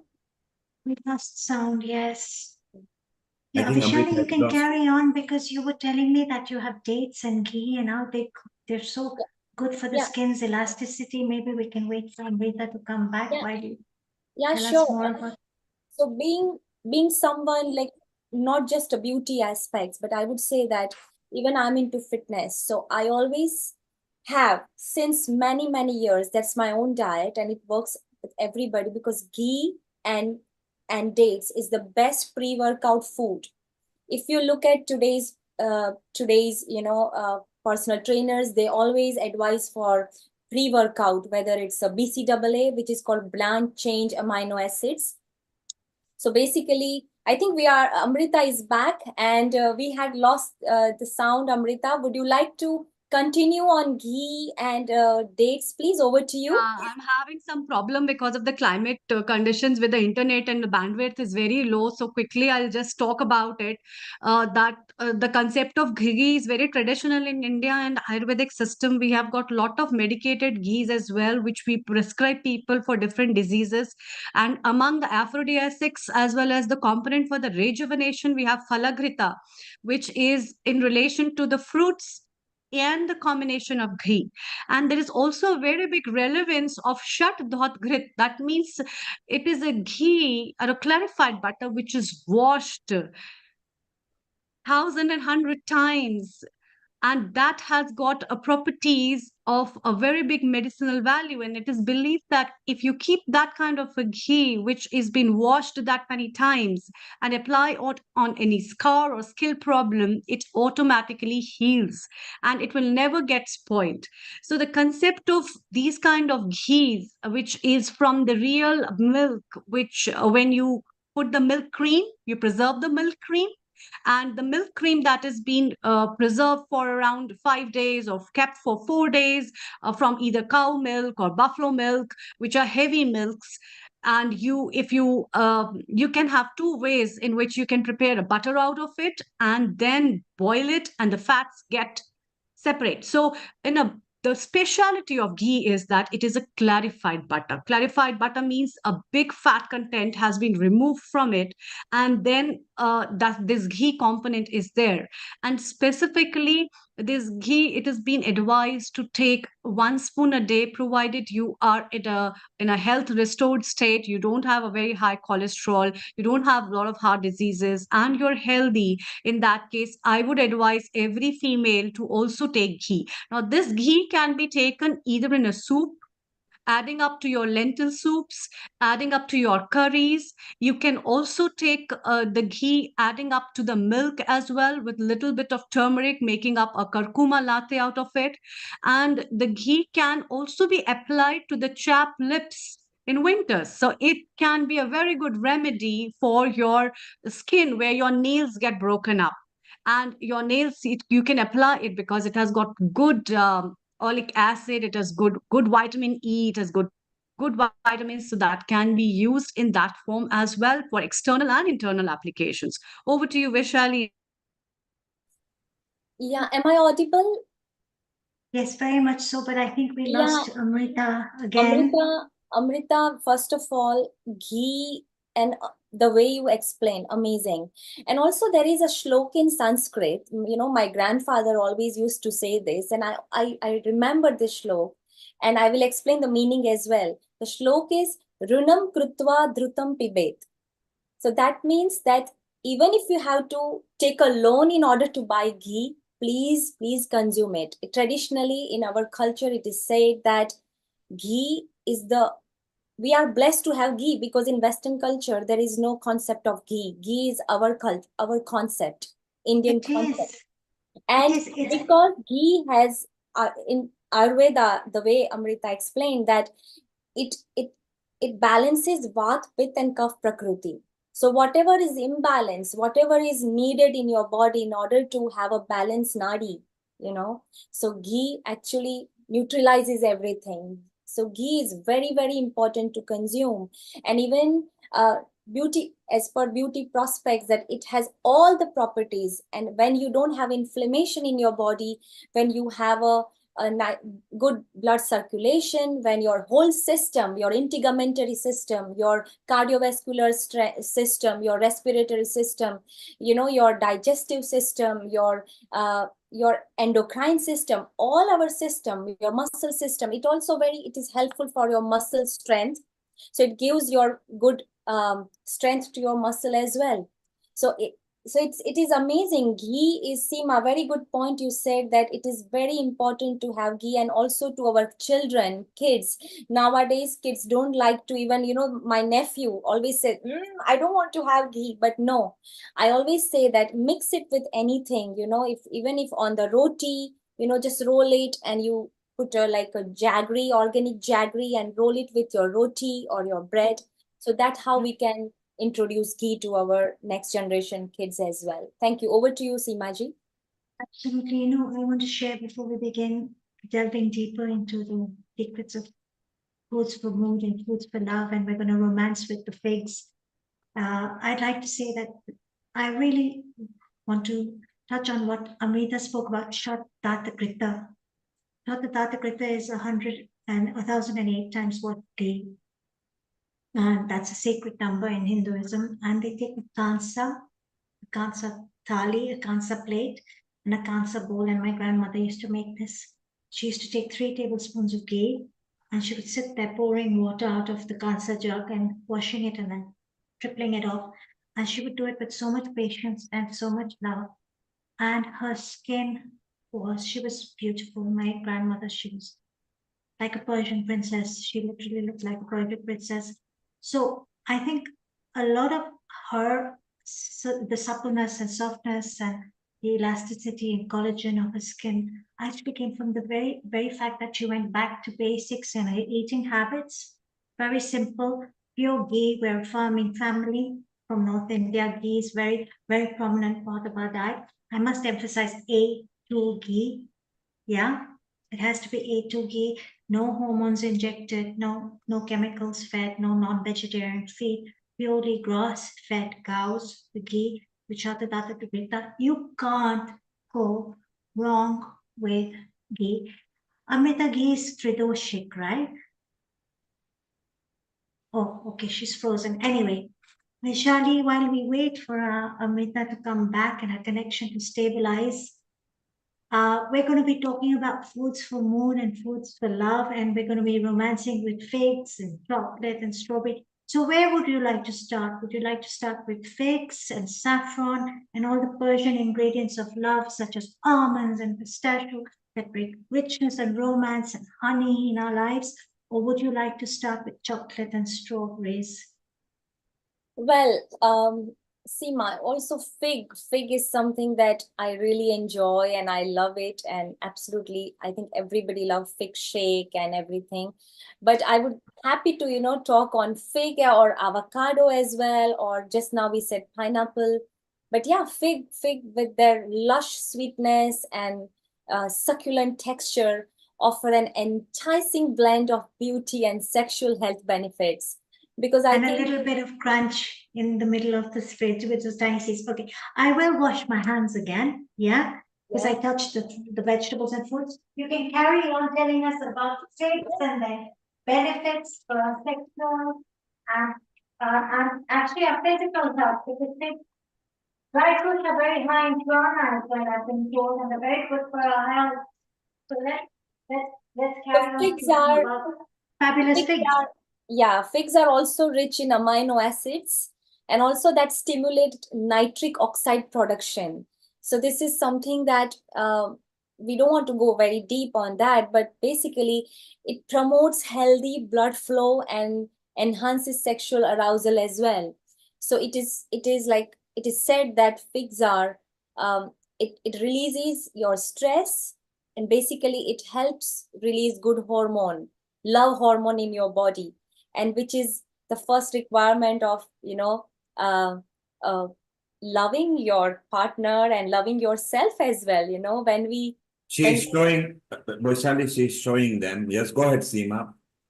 In celebration of love, we have these figs and these Turkish figs. And what I've done is I've just chopped them up into tiny quarters. As you can see, I'm just going to hold the bowl a lot closer. I've used about 6 to 8 figs here. And of course, Vishali, we're going to add other ingredients of love to this dish. And you spoke of the beauty benefits. You shared very briefly with me the beauty benefits of saffron and the aphrodisiac benefits of saffron. One of the world's most expensive spices, I would say. is saffron. Now, I don't know if you can see this clearly. I am happy to move it to another camera if you like. This is yogurt infused with saffron strands. And this has been sitting overnight, so the full flavor of the saffron gets infused into the yogurt. This is homemade yogurt here in Kenya that I've been enjoying on a daily basis. And we're going to add some more aphrodisiac ingredients to this, which is almonds and pistachios. So bringing a lot of Persian elements into this dish with saffron and almonds and pistachio nuts. And what I've done here is I've slivered them up, just like my mother and grandmother used to traditionally, how we do for our Indian sweets, just to adorn the dish. And then, of course, another element is liquid gold. Of course, we have the honey. And figs and honey are a great combination. Nuts and honey, yogurt are a great combination. So, Vishali, I'm looking to your expertise to really walk us through the beauty benefits of figs, honey, almonds, yogurt, and etc. and the aphrodisiac benefits. And then I will demonstrate this wonderful, yummy, I say it's a bowl. You can call it a bowl. You can have it as a breakfast bowl, or you can have it as a dessert. So I'm going to be a little naughty, and I'm going to combine a little healthy and naughty today and demonstrate the healthy and naughty, but I will verbally tell you what the very healthy breakfast version is. So over to you, Vishali. So Vaishali, before you start, Chef D will shortly be joining us. She is there.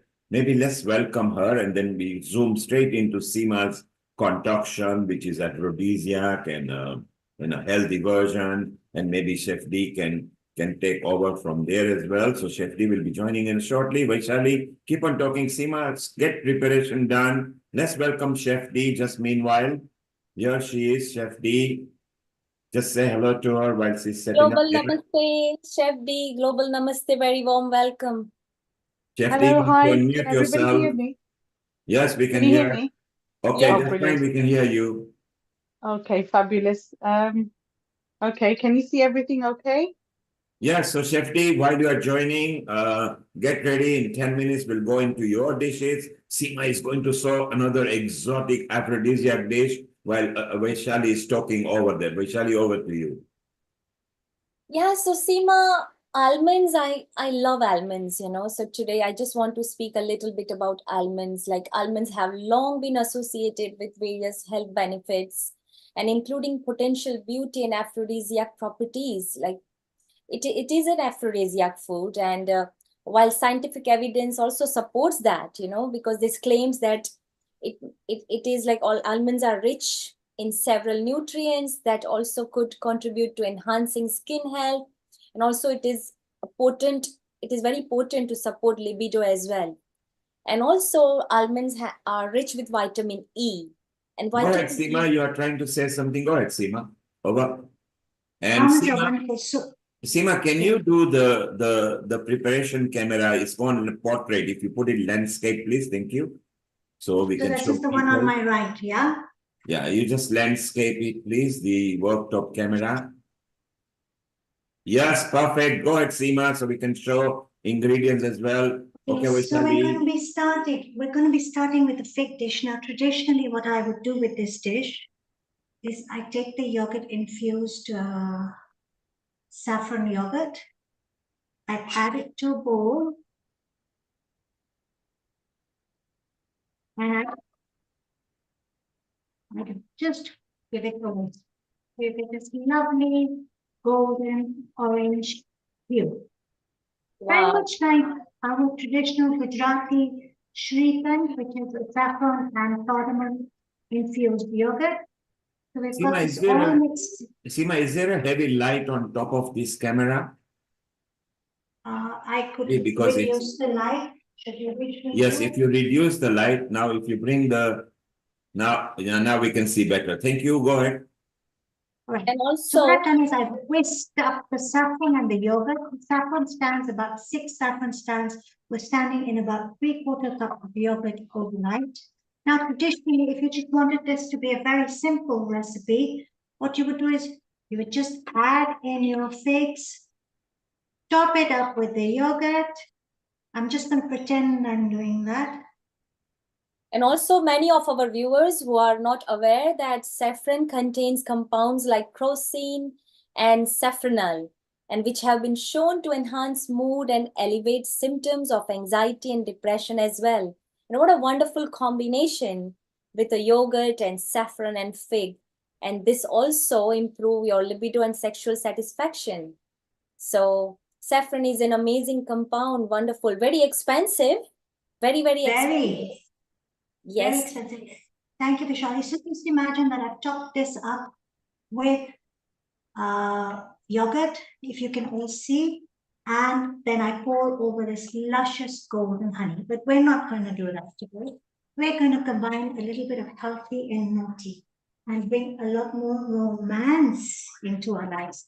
So I'm going to take a nice, generous, rich dollop of butter, which I'm going to melt into this pan, as you can see. Now, the healthy and naughty ingredient here, I am just going to show it to you in front of the camera first. How many of you want to put it in the chat box and give a guess as to what it is? What is this healthy and naughty ingredient that we have? I'll wait a second or two for all our viewers to put that into our chat box. What will you guess this is? Now, at Healing Our Earth, we celebrate diversity, and we celebrate diversity through the medium of cuisine. We're melting up our butter. We're going to add in our lovely, wonderful chopped up figs. We're going to allow them to coat up in this gorgeous butter. So Seema, Very the walk top camera, if you could shift it a bit left so we can see the pan as well in the So process you're of talking landscape. about the camera on my left or my right? Yeah, the one on your right. One on my right. Yeah, shift it on your, yes. Bit more so we can see the pan and the cooker, yes. That better? Yeah, a bit better. Carry on, over. Okay. So now we're just going to soften up these figs very gently. You know, we're talking about romance here. We're talking about love. We're talking about good health. We're talking about luscious foods. We're talking about celebration. So we have these beautiful figs that are softening up now. I always say we celebrate diversity through the medium of food. And this celebration today is for the Caribbean Indian population. So here, what I'm using, I don't know how many of you got that right on the chat, is we're using Caribbean Reserve rum. Honey has been regarded as a symbol of So that's fertility. the healthy with a little bit of naughty. We're infusing our figs with rum. It's going to impart a beautiful flavor. That's all you have to do. You're going to take out your glass. You're going to add in the butter. Butter has healthy fats. You're going to add in your lovely softened figs so you get that gooey feel. You're going to Already top it has it up. oomph factor, Seema, and It's a all of our very viewers, oomphy dish. let's tell our viewers that, honey has been regarded as a symbol of fertility, love, and beauty in almost all the culture in the history. So what a beautiful, what a loving, romantic ingredient you are putting in your recipe, Seema. It is already looking so yummy and Very sexy. reflective of romance, and we're going to pour it up with what you just said, the lovely honey. Just give it a little pour here. Decadent, velvety, comforting, soft, as traditional, simple figs in your saffron yogurt with nuts on top has been changed into decadent, romantic dessert, I would say, topped up with all the Persian elements of love, almonds and pistachios. Be generous. We're talking about love. Love is all about the heart chakra, the green chakra, opening your heart chakra and adding in a little bit of, you could add a edible flower, you could add in some mint leaves. So Seema, And that that's looks garnishingly very appealing. So if you bring it to the front camera, bring it to the, okay, yeah. Take it to your camera, speaking camera, the front camera, Seema. Yeah, and now bring it up and just put it at a bit of angle. Put a bit of angle leaning towards the camera. If you lean it towards the camera, put it at 45 degrees towards the camera. It's gonna fall because it's Okay. yogurt, it's spilled. Okay, let's go to the other camera and see if we do. Go to the cooking camera, worktop. Yes, yeah, beautiful. Stay there. Wow, wonderful. So remind us what the dish is. So this is actually just buttered figs, flambéed in Caribbean rum reserve, topped up with saffron yogurt and decadent almonds and pistachios, reflective of Persian love and beauty. And we have this wonderful dessert bowl here. You could also omit the flambeing and just mix up with the ingredients, and you would have a breakfast bowl. You could add granola to it, chia seeds, flax seeds. The choice is yours. You can make this well in advance, store it in your refrigerator, And is serve this, food on a hot summer's day, and you've got a dessert bowl and you're ready to go. Seema, this is a dessert. So we had a breakfast from Alicia in India. We have got a dessert in Kenya. Isn't it time to move to UK where we might get the middle dish, you know? So the whole journey of aphrodisiac love and beauty carries on. Chef D, what do you think of what Seema just prepared for us? And while Chef D is getting ready, Vishali, what did you think Can you of hear it? me? Yes, we can hear you loud and clear. What did Yeah. you think of the Okay, dish? yeah. It was lovely. I was trying to navigate through the cameras and I finally got to see it, and it was lovely. And then I picked up that last bit of the Caribbean rum, and I thought, oh my goodness, a nice boozy, what is it, dessert? Yes, you can Well, use as I a would, dessert. so there are two ways. Yeah, the two ways you can have this. If you're not going to butter, saute the figs and soften them up to gooey, decadent. And you're not Lovely. going to flambe them, bring in that naughty element of Caribbean rum reserve and flambe it. You could just add the figs, add the yogurt, top it up with nuts, add some granola, add some chia seeds, add some flax seeds, whatever you wish, whatever tickles your Lovely. fancy, and have it as a breakfast bowl.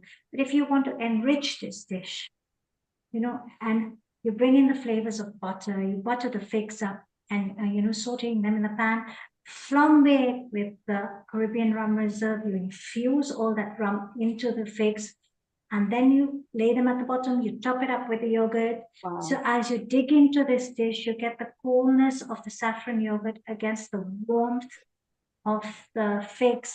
It's somewhat like having a warm, sticky toffee pudding with ice Oh, cream wow. or fresh cream.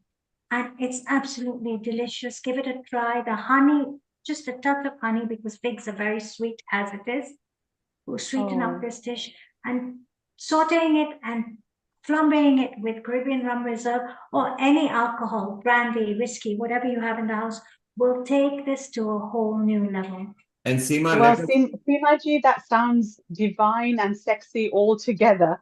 So all in Yes, one. that's It's why I brought absolutely in the delicious. Caribbean rum, and I didn't tell anyone. I said I'd give a surprise, Seema, and that's the naughtiness in me. Seema, you've got the Chef D in the mood as well now. So all the female are in the mood. So you guys watching, watch out. It's not just through your art, but they also know what aphrodisiac foods are and increasing your libido. Seema, we need to warn people that when you're flamboying, you must be very careful that there is nothing about the flame and don't point it at your face or anybody. It's very important, okay? Please do not do it if you haven't done it before, because you can get burnt very badly. So when flambeing, remember to work very swiftly. Never flambe straight out of the bottle, because there have been cases where the bottle has just exploded and burnt people in the face. Always get a small shot glass, flambe, and step back. You have to be very fast. Or flambe from a distance. It is an art. You have to take a lot of training for this. So please, if you're not so well versed with fire in the kitchen, be very careful. Okay, Seema, it's time to call our Chef D. You look into camera 3 now. So you're looking into camera 3 now, the main camera. Your front camera, just look at the front camera. So you will be fine. And let's bring our Chef D in. Just give a bit of introduction to our Chef D. And we go from there. Well, Chef D, I'm going to hand over your introduction to Vishali, but I would like to say the way I know you as the queen of millets, super talented. Yeah, you have your green kitchen, which I just absolutely love. I want to share with all our viewers that I surfed her website the other day, and I'll say this over and over again, no words. I have no words. You're so talented, and what you bring to the table is unique with so many elements. You share so much information so generously, which I really want to thank you for. I know you have a wonderful dish, but I'll hand you over to Vaishali now. Seema, thank you so much for showing us this beautiful recipe. And Chef D, what should I say that, from all these probiotics properties that Seema showed us, including yogurt and saffron and honey, and these are the properties are full of, different like antioxidants and all. And now we are moving to Chef D, the chef who are going to show us millets and all the properties, phenomenal probiotics, and we can't wait. But before that, Chef D, I would like to say that I also follow your Instagram and your journey and the way your culinary skills inspired all the women across the globe. And without further ado, I would like to say that we can't wait for this absolutely amazing preparation that you are going to bring for all the Healing Our Earth family. So over to you, Chef D. Hello and global namaste. And I hope everybody can see me while I've set up two cameras, one forward and one projected on top of the work I'm doing. So is everybody okay? Everybody can view it properly? Yes, yes, we Lovely, can view it. lovely, lovely. Right. Yes. What a fabulous episode so far. It's just so much. Oh, absolutely. Every time I've dipped in and out, I've learned something new every time. But when you're doing a show, I have to keep setting all this up. So unfortunately, I couldn't watch things right from the beginning to the end. But I will rewind it and watch it on our recording anyway. But today I'm bringing everybody a millet pancakes, and they're all made from probiotic sourdough. So I've got sourdough that I have made I make my sourdough all the time. I absolutely love sourdough. So I've made sourdough made from jowar atta, and I've made it from ragi. So I'm just bringing it here. Chef D, shall we do one thing? If you switch off the sound on the worktop camera and put it in the speaking camera, so outside the viewers can see you, because otherwise they see the worktop only. No, they can put both of these on, because I've put you in my ear, and the worktop camera is in my ear. So if I switch the laptop one on, then it'll just mix everything up. Okay, carry on. No problem. Yeah. So if there's a little bit of problem later on, just then give me 5 minutes. No, we can hear you clearly, but outside, when you are talking, it's your worktop talking, not you. Yes. It's my worktop. We want to see you because you were talking, but when you prepare, it's fine. Carry on, don't worry. Carry on. Okay. So right, I've got these two Arabs sitting in my kitchen. That's what my husband said this morning. Because what have you got these two Arabs sitting in the kitchen? And this is my ragi sourdough, and this is my jowar, the sorghum sourdough. Chef D, before you move on, can you please tell our viewers that what is sourdough and what is fermentation meant for it? And before we go ahead, quickly, because not, I think everybody is aware of what you have prepared, these two sexy Arab bottles that you are showing. Absolutely. So sourdough, basically, it's a type of fermented dough. It can be made from, normal wheat flour, plain flour, but this is all gluten-free, and it's made from sorghum flour. Now, what it is, as you can see, if everybody can notice my mark here, so early this morning when I added some more flour to this, it was up to here. Now it's fermented and it's risen. So what all this does, it increases all the fermentation in this product. It adds a lot of lactic acid, all the cultures, all the prebiotic, the probiotics. Now we can bake with this. We can use this instead of yeast. We can make little pancakes. We can add it to even our roti atta. It just adds beautiful cultures into all the foods. And on top of that, it will make everything nice and soft, fluffy. It's a leavening agent. Instead of yeast, this is an agent that will transform your food into soft, fluffy pancakes and fluffy breads without using yeast. So what I've done here, I've made two. I've made one with sourdough, one with sorghum atta, and one with ragi. The ragi obviously is a more of a browny purpley color. And we've got the sorghum, which is a nice white one. Again, the same process. You have to feed it every day. It's like a little child. When you don't want to use it, just take the top off and you can cover it and put it in your fridge for up to 3 months. Nothing will happen to it. But when you want to use it again, you revive it. You make sure that it's not over fermented and you feed it again every day. And day 2, day 3, it's ready to use again. So today I'm making some lovely, delicious pancakes with this, and I'm using blueberries. And we're using this, the sweet element is going to be agave syrup. Now I'll be talking about agave with you all as well, because today we're talking about aphrodisiac foods and food for women's health and wellness. So agave is a very, very amazing sweet alternative. As much as honey has got its own properties, but agave is a very, very delicious syrup to be used as well, and it's all natural. So I'm going to start off by, leave these two on the side. What we're going to start off with is making our blueberry compote, and then we go on to making the pancakes. Now the recipe for this I will send everybody on our group, but believe me, I'm planning to do a video on my sourdough, on my gluten-free millet sourdough. So I shall post that up as soon as I've done 2-3 days of feeding it. So like you said, Vaishali, not a lot of people know what sourdough is, but it's very difficult to show the fermentation process in an hour's workshop. So bear with me.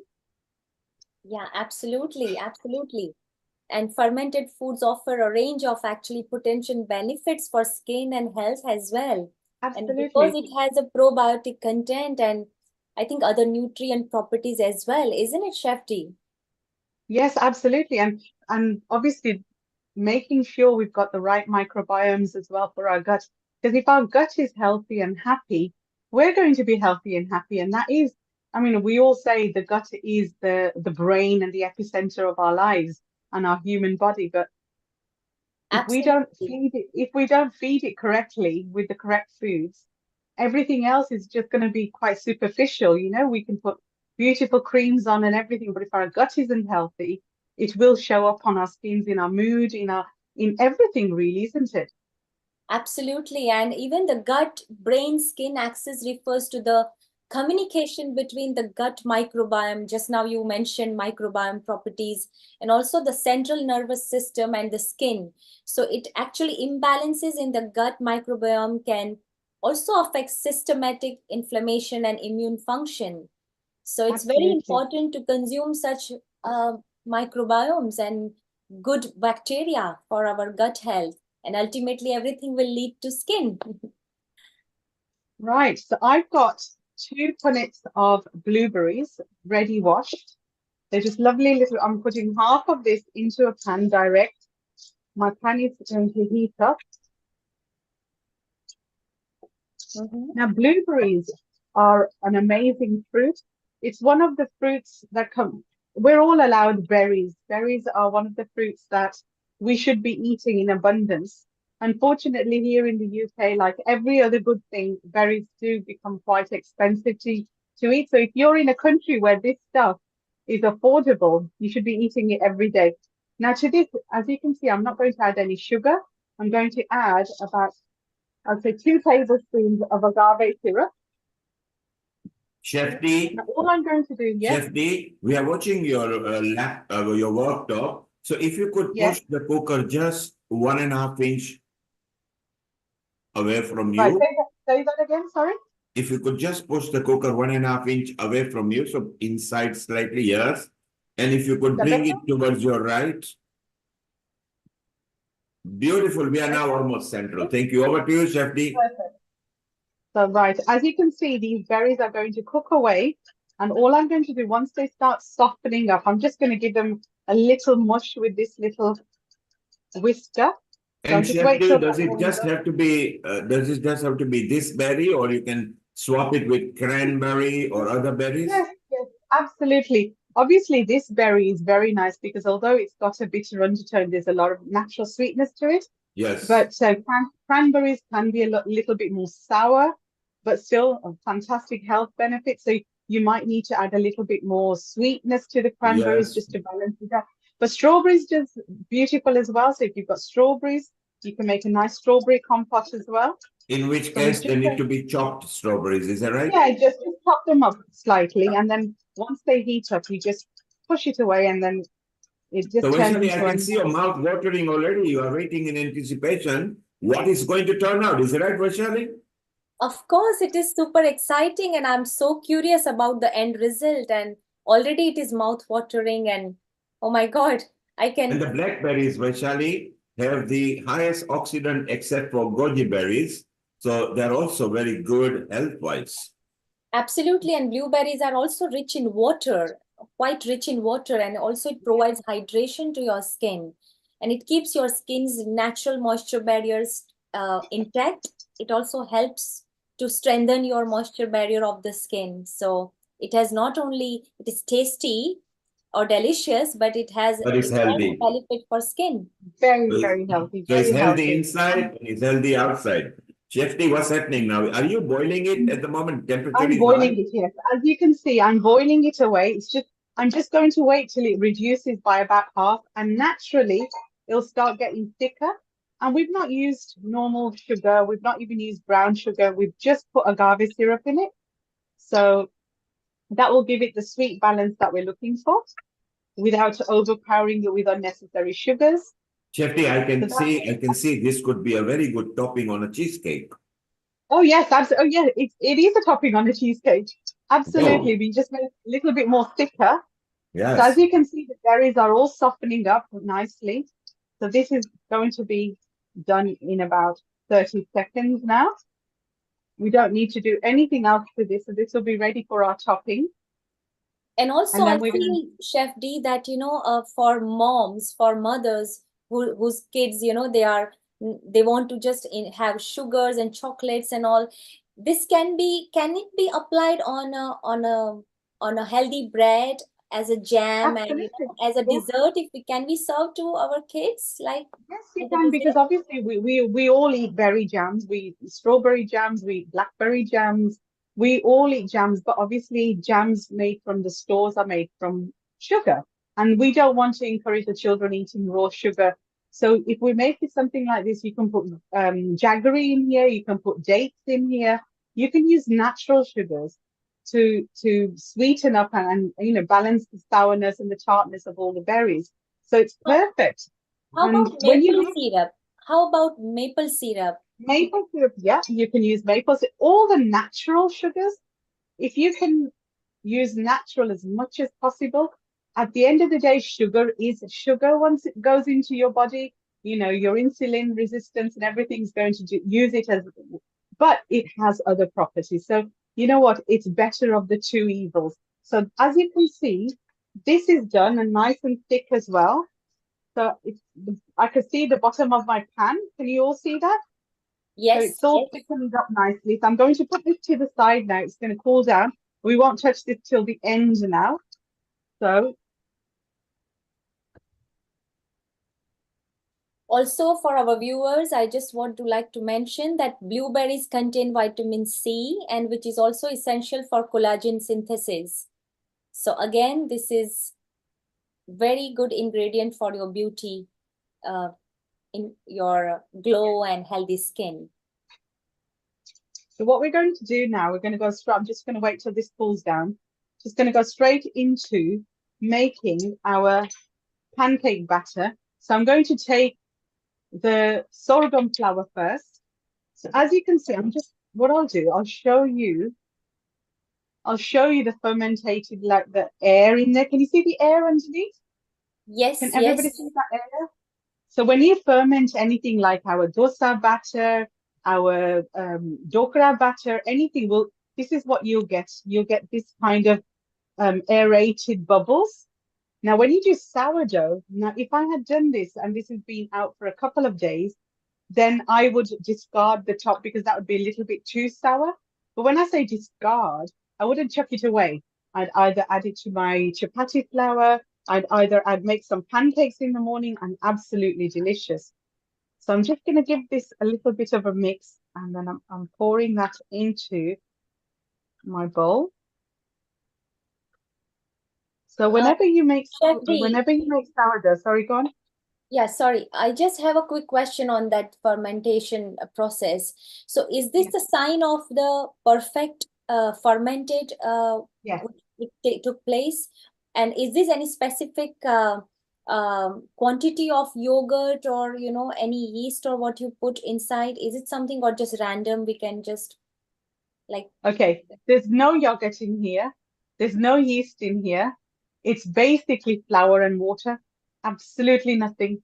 Just simple flour and water, whatever flour you choose. Because I've chosen gluten-free millets. This is millet flour, sorghum flour. So if you've got let's say 1 cup of flour, it's 1 cup of filtered water. Filtered tap water or a bottled filtered water. You don't use normal tap water. And like I said, when I do the actual sourdough YouTube videos, you'll see how I've done it within the 7 days and it's ready to use then. So as you can see, the rest of the bottle, I've still got sourdough left in here. Never finish your sourdough. You always need a little bit left to ferment the next. So what I'll do to this now this evening, I'll add another cup of sorghum flour, another cup of water, mix it all together. I'll push down all the sides of the bottle, bring my level down to the bottom, and by tomorrow morning it will become halfway already. So I'll be ready for anything I want to use tomorrow, either in a bread, more pancakes. I can use it in my roti atta, whatever I want to do. So every day this is ready for you, waiting on your countertop. So simple, so simple. It just needs feeding.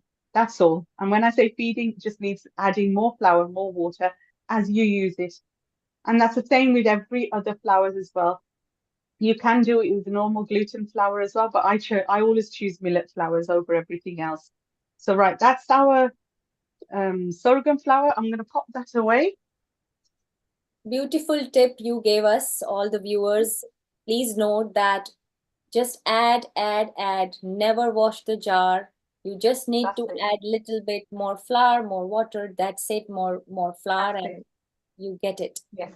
And like I said, when I do my video, which will be very soon because I've got lots of people asking me, I'm going to put, now, as you can see, I've not taken the berry away from this. It doesn't matter.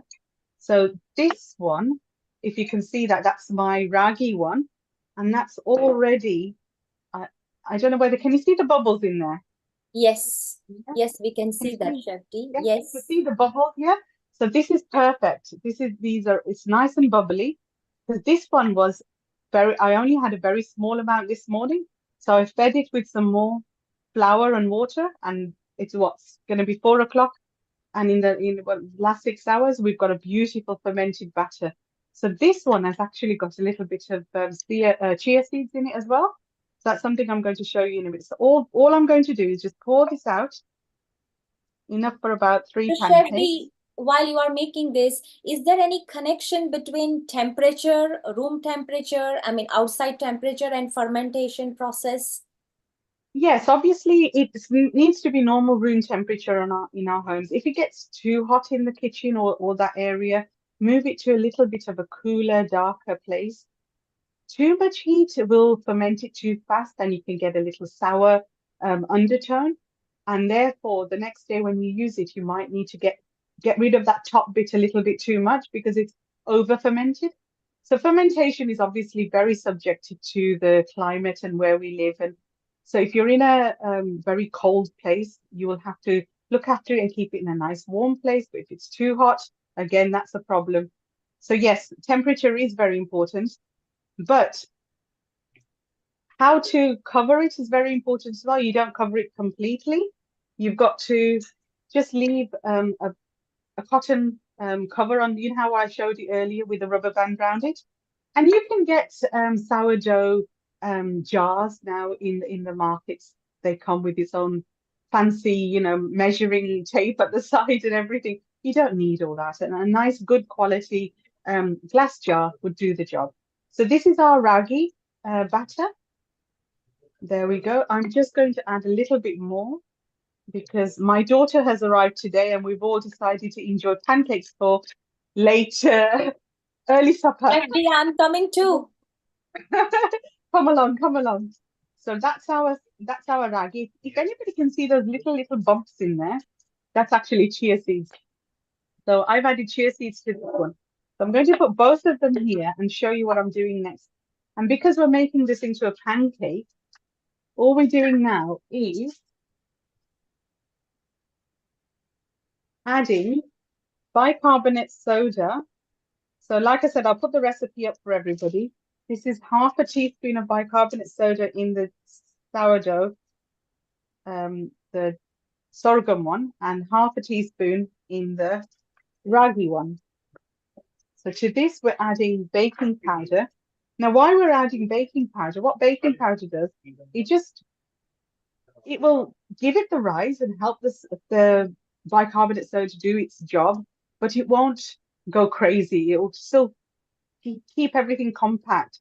So baking powder is important as well. Sometimes a lot of people just use baking soda and their pancakes will just explode on their tray and they'll think, what's happened here? Why isn't it holding its shape? So to this, we're just going to quickly mix this. And again, just mix this in. As you can see, my sorghum starter is a lot thicker than my ragi one, which is fine. If for any reason you feel as if it's too thick, you can add a little bit of milk of your choice. It can be dairy milk, it can be soya milk, coconut milk, but you just add a little bit milk. So I'm going to add about a tablespoon into my sorghum and half a tablespoon into my ragi. Now, the original pancake mixtures have eggs in them. It has, you can add a little bit of sugar in there. We're not going to add eggs. It doesn't need it because our sourdough already has all the leavening properties we need. So just give that another mix. So Chef D, not necessarily it should be sugary, right? It can be No, it doesn't need savory as well, right? If we Yes. don't. Yeah. I make a lot of savory pancakes, you know, because I like to put savory fillings in it. I make puras and chilas and all sorts of stuff. So this is our batter ready. And if at any point, if you feel your batter has become too runny or too thick, you can adjust it. You can add some more flour to it and adjust it. So I'm putting that to the side. Now to my ragi batter, I'm going to add. Is it a specific some time that we have to keep it aside for like 2 minutes, or is it something like Yeah, that? a couple of minutes. But because I'm going to add chia seeds to this, I'm going to leave it for about 10 minutes, just so the chia seeds thicken up into the water. Yeah. So again, everything I make, I try to elevate it and add more properties and more nutrients. And we all know the value of chia seeds, what it adds to any dish. It not only adds it's, how can you say, the glutinous, the sort of, if you're doing something that's without any gluten, and that what chia seed is, it adds that binding component. So that really helps as well. So also, for our viewers, I would like to say that chia seeds also contain essential minerals like zinc and magnesium. absolutely. And it is very important for reproductive health and hormone production as well. So what a beautiful balance and what a combination, health combination food we are witnessing at the moment. And as we all can see, amazing fermented pancakes and chia seed combination is on the pan. And that lovely crunch when you eat it as well. It's just so nice because it's not a crunch that you're just sitting there just chewing away, but it's a pleasant crunch. You feel as if you're having some goodness with everything as well. Now to this, Yeah. I'm going to leave for about 10 minutes maximum on the side, and all the chia seeds will soften up and will take on a lot of the extra moisture that's in here, and that's what we want. Now to this, I'm just going to add a pinch of Himalayan pink salt, if I can find it. I'm adding a pinch of Himalayan pink salt because everything's sweet. If you just balance it with a little bit of salt, it'll just make everything a lot tastier. That's like a quarter teaspoon. I've just popped it in both the batters. That's it. All you need to do is I'm going to put this to the side for about 10 minutes. And we shall put our tawa on for the griddle on for the cooking process.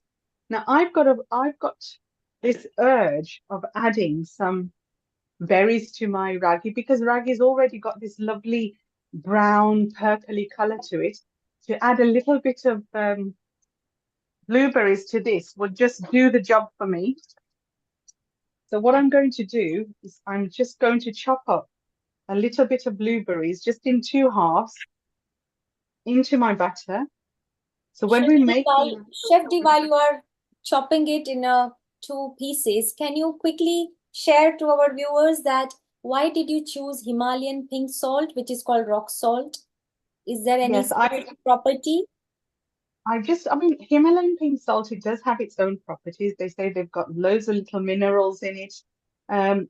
Unfortunately, it's not as fantastic as it's supposed to be. We do lose a lot of the minerals once it's heated up into our foods. But I find the taste a lot milder than normal sodium. I use a lot of sea salt granules, more natural than raw sea salt. And I mix it with my Himalayan pink salt, just making sure that I've got enough iodine, because that's one of the things that's Himalayan pink salt doesn't have any iodine in it. So we do need to realize, as much as we try to go for all the healthy benefits, we need to make sure that it's a complete health property. So without the iodine, us women, we suffer a lot. So I do try to mix sea salt, but natural sea salt, not table cooking salt, because I find the sodium in that is very, very poor quality. Very good point you shared with all of us. And because iodine, we must understand that, you know, when we limit our salt, some people just cut their salt, but it is not advisable to just, you know, cut because everything is needed in order to, you know, live a healthy, balanced life. Absolutely, yeah. We need a balance of everything. And same with our vitamins and minerals as well. It's like we say that, you know, a lot of food has the vitamins in it, or oh, I'm eating my greens, but we don't realize that these foods, when we start the cooking process, will actually destroy those vitamins and minerals. So that's also a very important part and knowledge. And that's something I teach all the time when I do the cooking shows and everything, and teaching people food combinations, how to cook them, what temperature to cook them. And even we've got sourdough with us today. Even sourdough itself, the bacteria that we do all this trouble for, we lose a lot of it in the cooking process. Anything cooked over 200 degrees will lose the lactobacillus in here, will lose the cultures. So we need to make food that require less heat.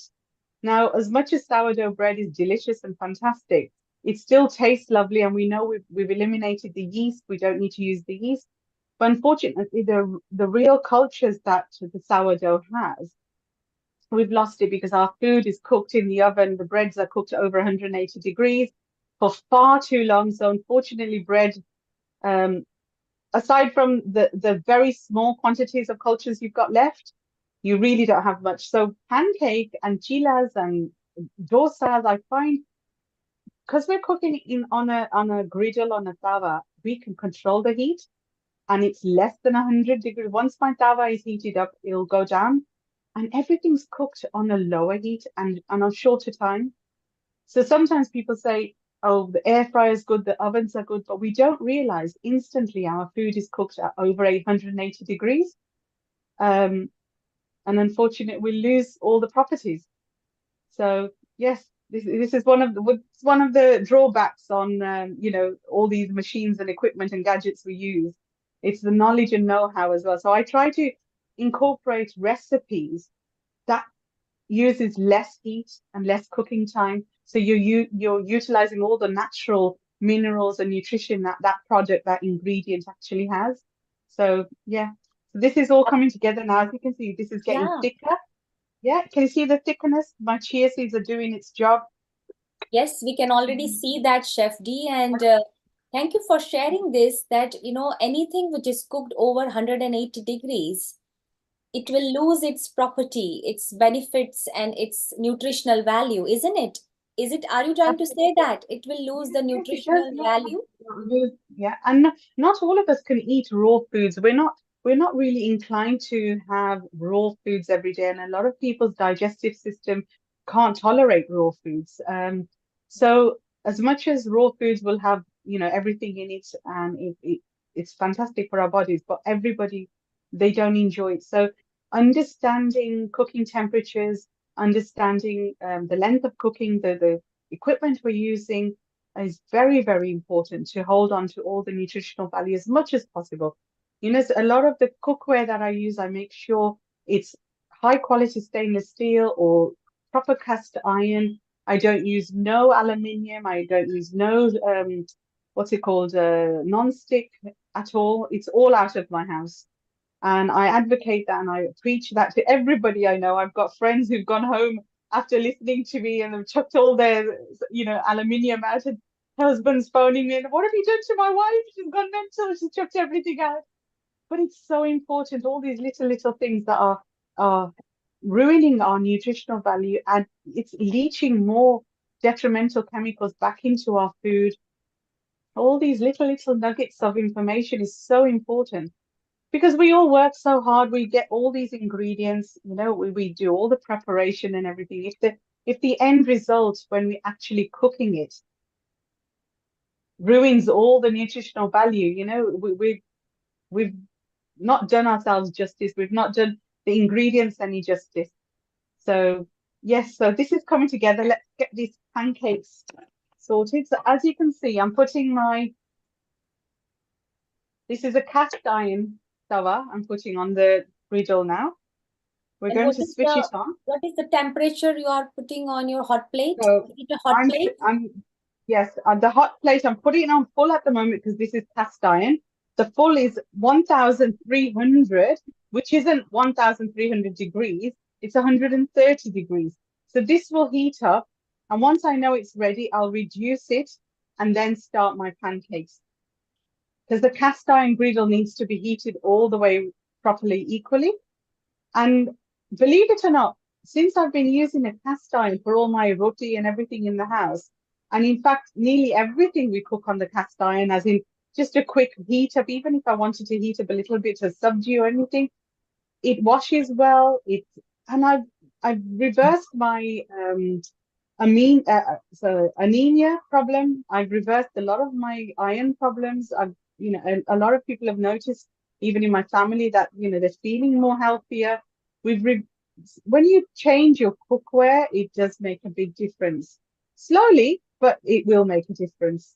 Yes, that's the reason that our ancestors used to cook in, iron and, these kind of brass and all these various multi-metal things. And there were no microwave, no non-stick materials were there, but look at them, they were so healthy. I think they were healthier than us. And even earthenware, the clay pots.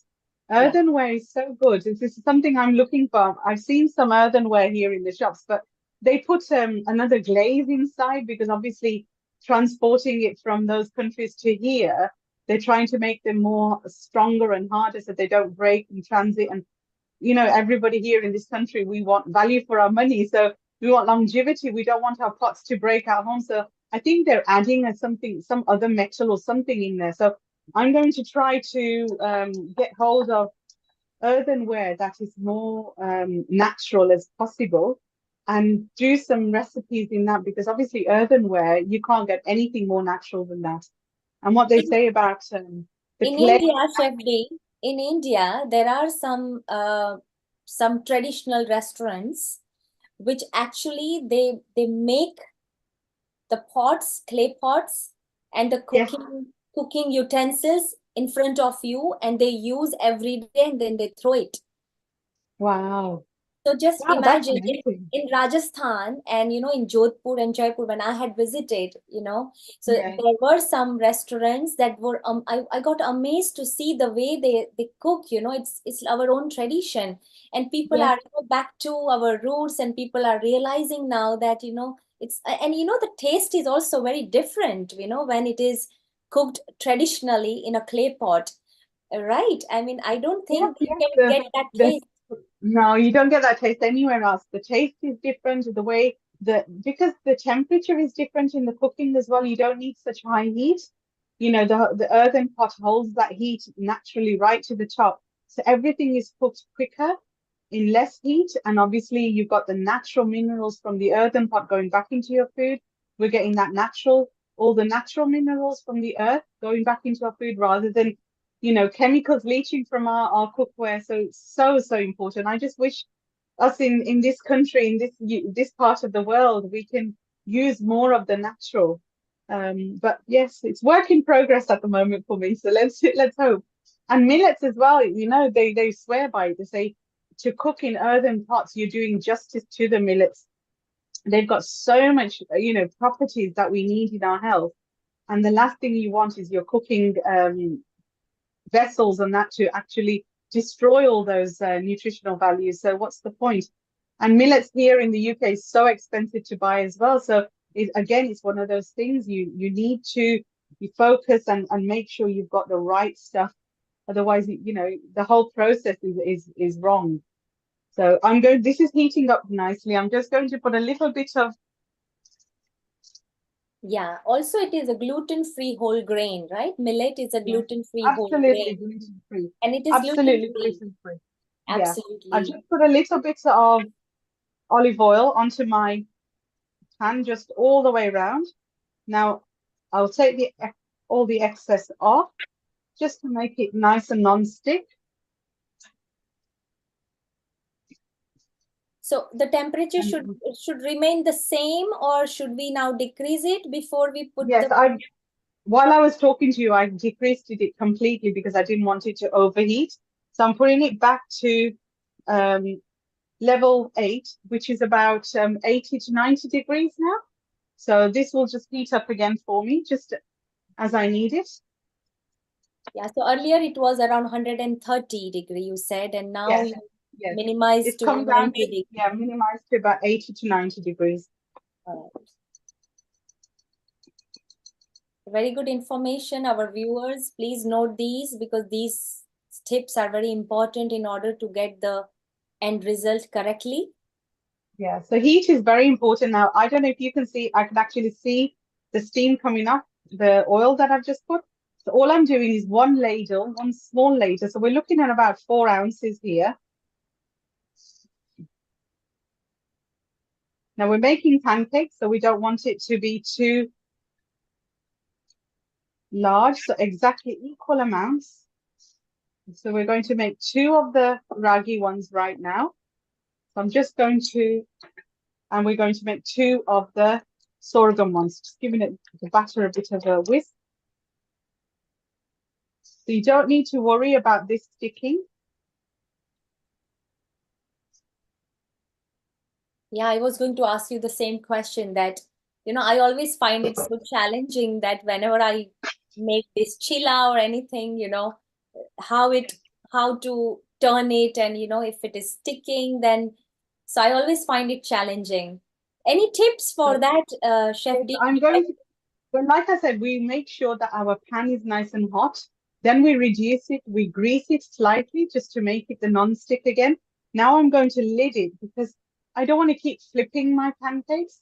Now this lid, it's from the cookware that I use, and it's 316 titanium. So what this will do with the heat of the pan, the heat will rise to the top here as well. So I'll get equal cooking from the top of my pancakes. Now, obviously, if you don't have this at home, just lid it in whatever lids you've got. That will still incorporate some of the heat inside. and it'll help that pancake seal from the top. When I take this off, you'll understand what it'll seal from the top. When you flip it, you won't get that splatter. Sometimes people say, oh, my pancake just splatters every time I flip it.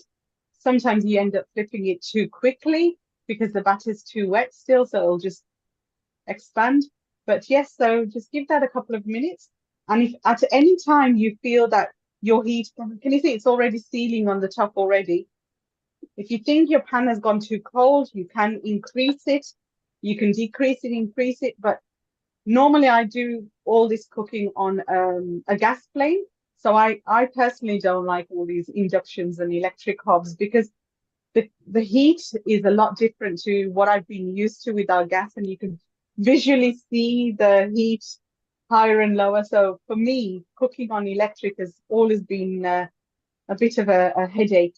So I personally Also in hot plate, what I have realized and what I have noticed, my personal experience, I don't know about others, but I think it is very important when we are cooking, the distribution of the heat.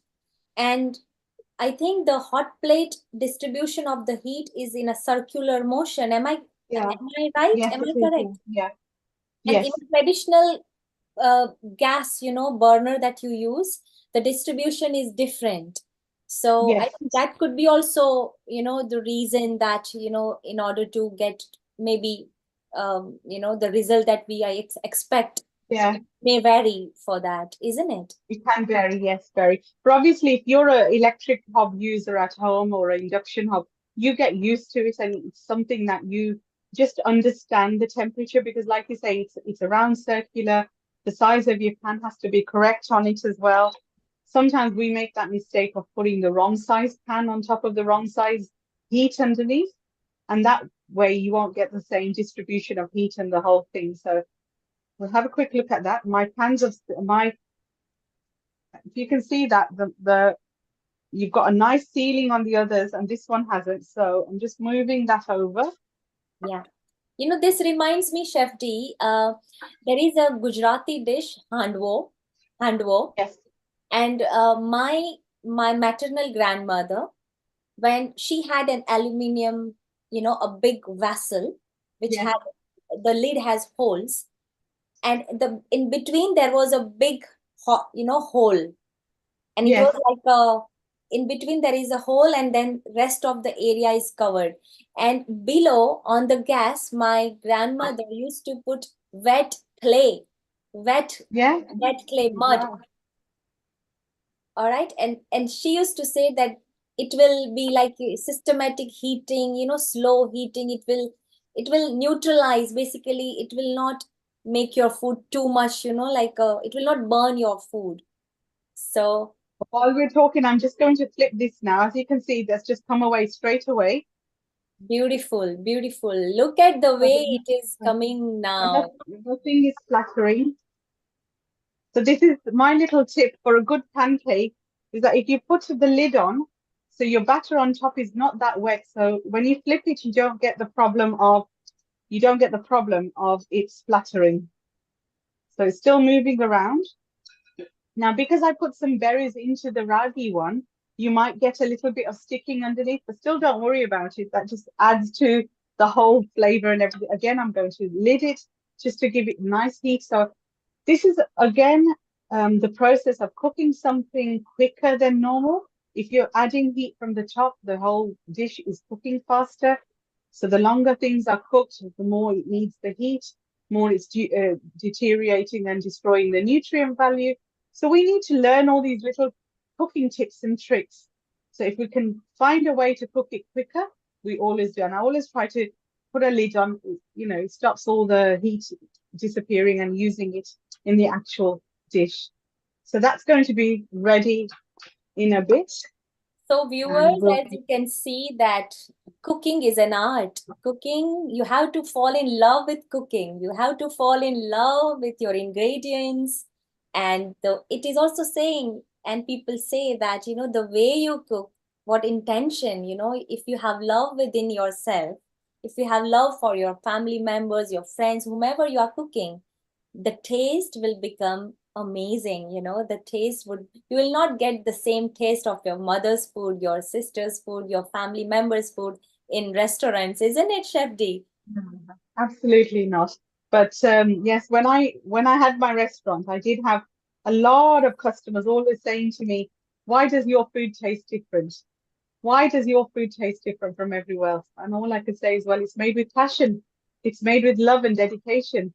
You know, it's not just made like a production house or just run of the mill. Everything is made with the intention, with good intentions, good ingredients, and the end product is what you're eating. So the same thing in our homes as well.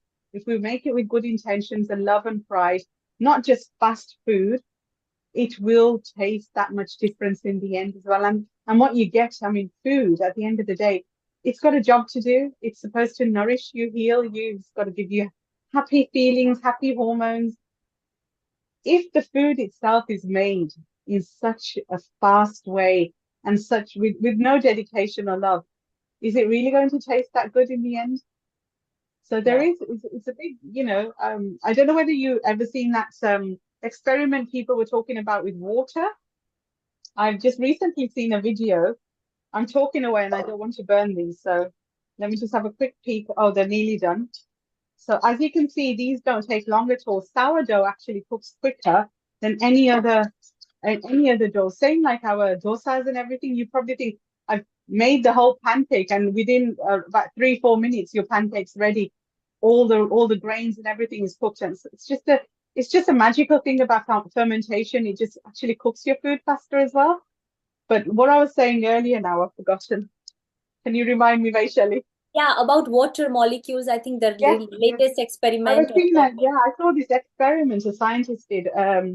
He had 2 glasses of water, made the water still, put one water in another room, and started talking quite bad stuff to that water. Just he annoyed the water basically. It wasn't good words. And in the other room, he went to that water and he sang songs. He talked loving words. The next day, he looked at both the waters, and one water had different type of crystals forming inside, and the one that he was talking nice words to was just had tiny bubbles, and it was just all kind of calm. And he goes, "This is the experiment." He goes, "When things are made with love and talked with love, this is the reaction. And when if there's negative energy and you're talking, there's toxic, this is what happens. And if this is simple water. We are 70% water. So can you imagine what we put in our bodies? If it's not made with love and not talked and not appreciated, can you imagine what is happening to our bodies? And that just blew me away. Absolutely. Water has amazing storage. Water has a memory. Water stores memory. And that's the reason, because we all are made out of 80% water. So just imagine if we give love to humans and animals, and imagine what impact do we have. And that's the reason that we are celebrating love even in the kitchen episode. And let's see what our founder director Nil Kumar has to say on this wonderful water molecular structure. Over to you, Nil Kumar. Beautiful session so far. It's going very good.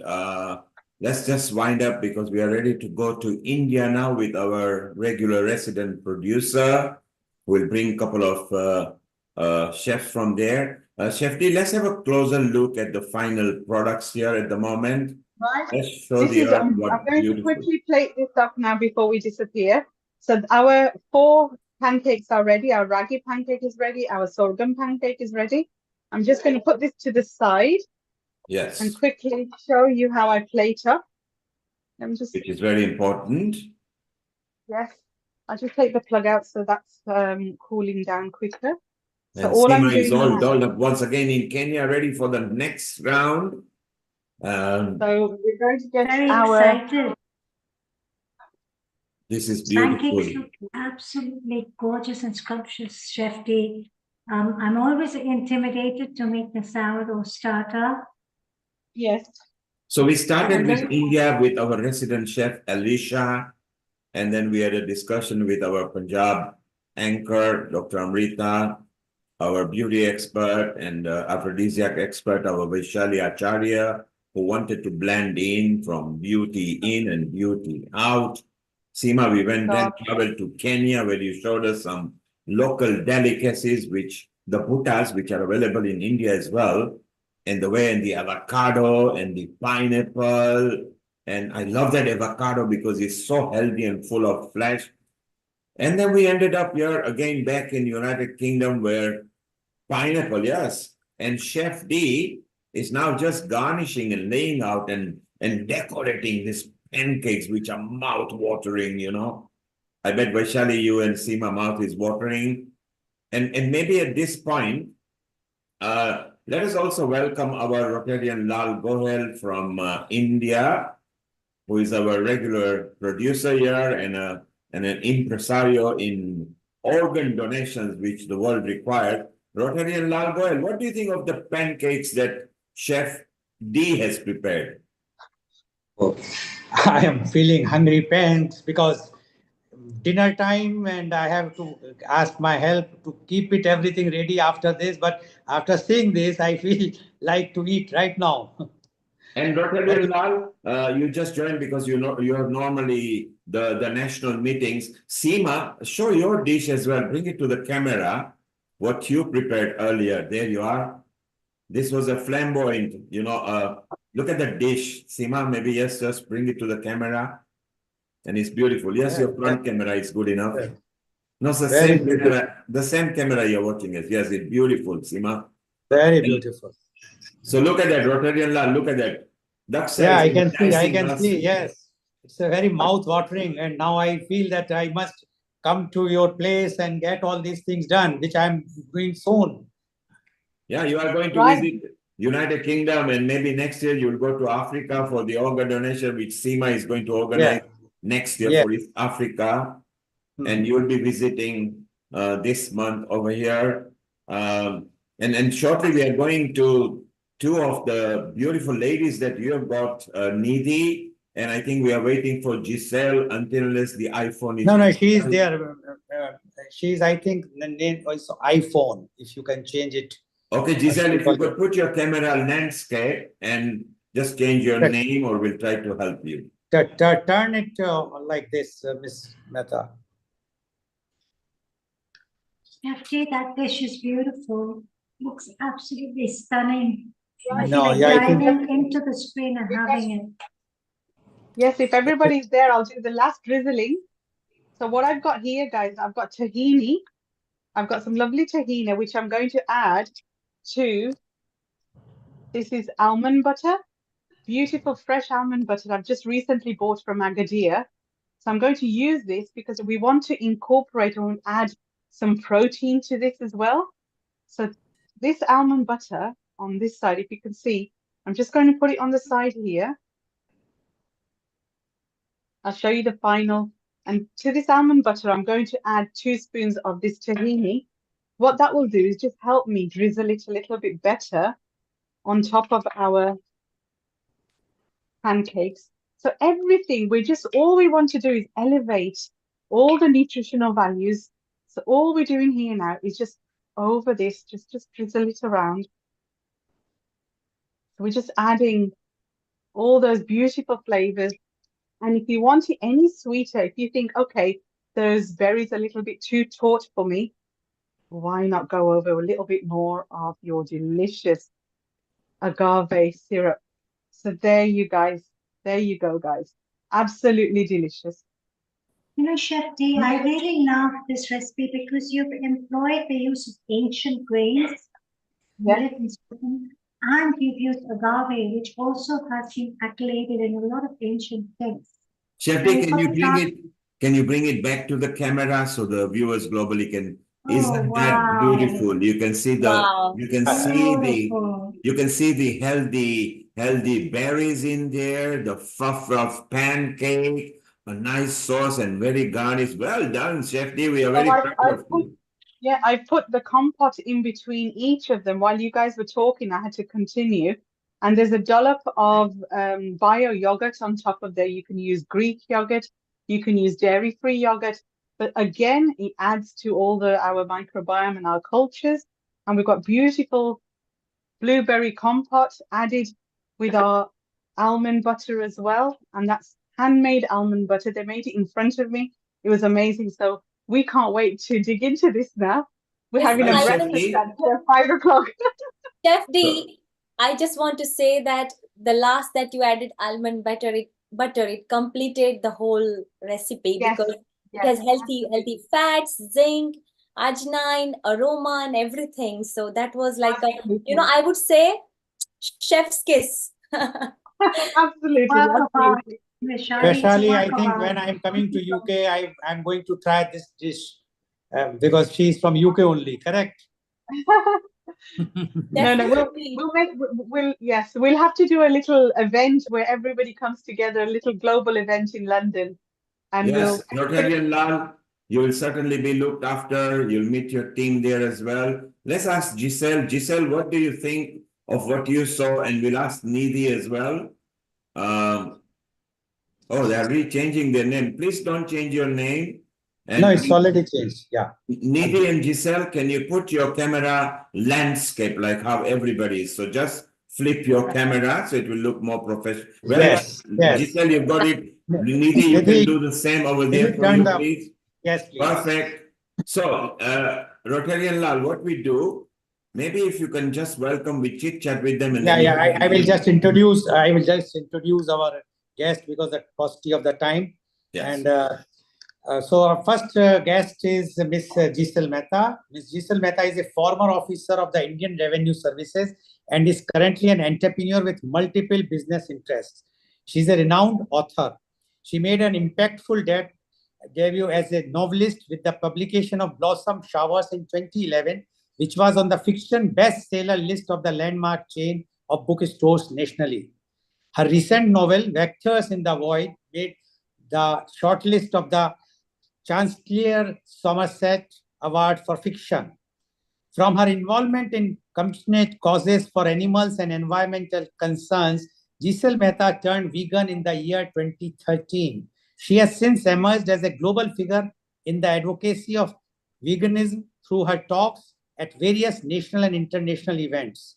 She is also a contributor to two international anthologies, Vegan Voices, Essays by Inspiring Change Makers, and Satwa. Her immersion in vegan food has found her hosting innovative social events as a form of practical activism. She believes in the constant exercise of creativity to embrace all activities from the culinary to the literary to completely walk the talk of a sustainable and compassionate life. Welcome, Ms. Giselle Mehta, on our show. And I know that you are not only passionate, but you are like an active and activist, I must say, that you turned many people on veganism and you are hosting so many parties and calling all the people nationally and internationally and always serve vegan food only, not even the vegetarian, only the vegan food. Yes, Ms. Giselle Mehta, what would you like to say? Thank you for the nice introduction you gave me, Mr. Lal. So I will briefly share my vegan journey and some of the insights that I have collected on the way. I turned vegan when I had a personal insight in the course of personal experience that one can't possibly be free of life's problems and difficulties if one is simultaneously inflicting violence and suffering, even if it's on animals and happens through diet and consumption. I've also been into energy practices, the mind, body, spirit control concepts. But I found that meditation is more than the closed eyes and still states of energy practice. Rather, it is being mindful about being in a connected universe whose heartbeat lies in all living beings. It is in the noise of our internal questioning about whether we are doing the right thing, causing pain and destruction to other living beings, that we truly meditate. It's a life-changing truth to realize that we are mirrored in other living beings who also feel pain and sensation like we do, to acknowledge that other living beings are also worthy of life is the true spirit of meditation that is in the nature of higher awareness, and action. Animal-based foods are the very opposite of life-giving energies because their basis is decayed tissues and toxic substances. They contain the poisons of an animal's fear and pain when its secretions, like milk and eggs, are forcefully appropriated or their lives violently ended for human demands. There's a beautiful thought by the Buddhist monk Thich Nhat Hanh, which proposes our oneness with various things in the universe, a cloud, a tree, a stone, or anything else, because the component elements like carbon, hydrogen, calcium, iron, etc., are within us too. And I feel especially reminded of this when I'm throwing together fruits and vegetables to make a salad or smoothie. Many of us love coffee, and I have mine with a mixture of freshly ground cashew and coconut milks. Having this delicious drink first thing in the morning is the best part of my day. But even before it gets into my cup, it's a joy to look at the pure plant milks in their bowls. They contain none of the blood, pus, hormones, pesticides, antibiotics, and other harmful substances that make dairy products problematic. Not to mention that they deprive the calf of its rightful nutrition and usually cause the abandonment or slaughter of male calves.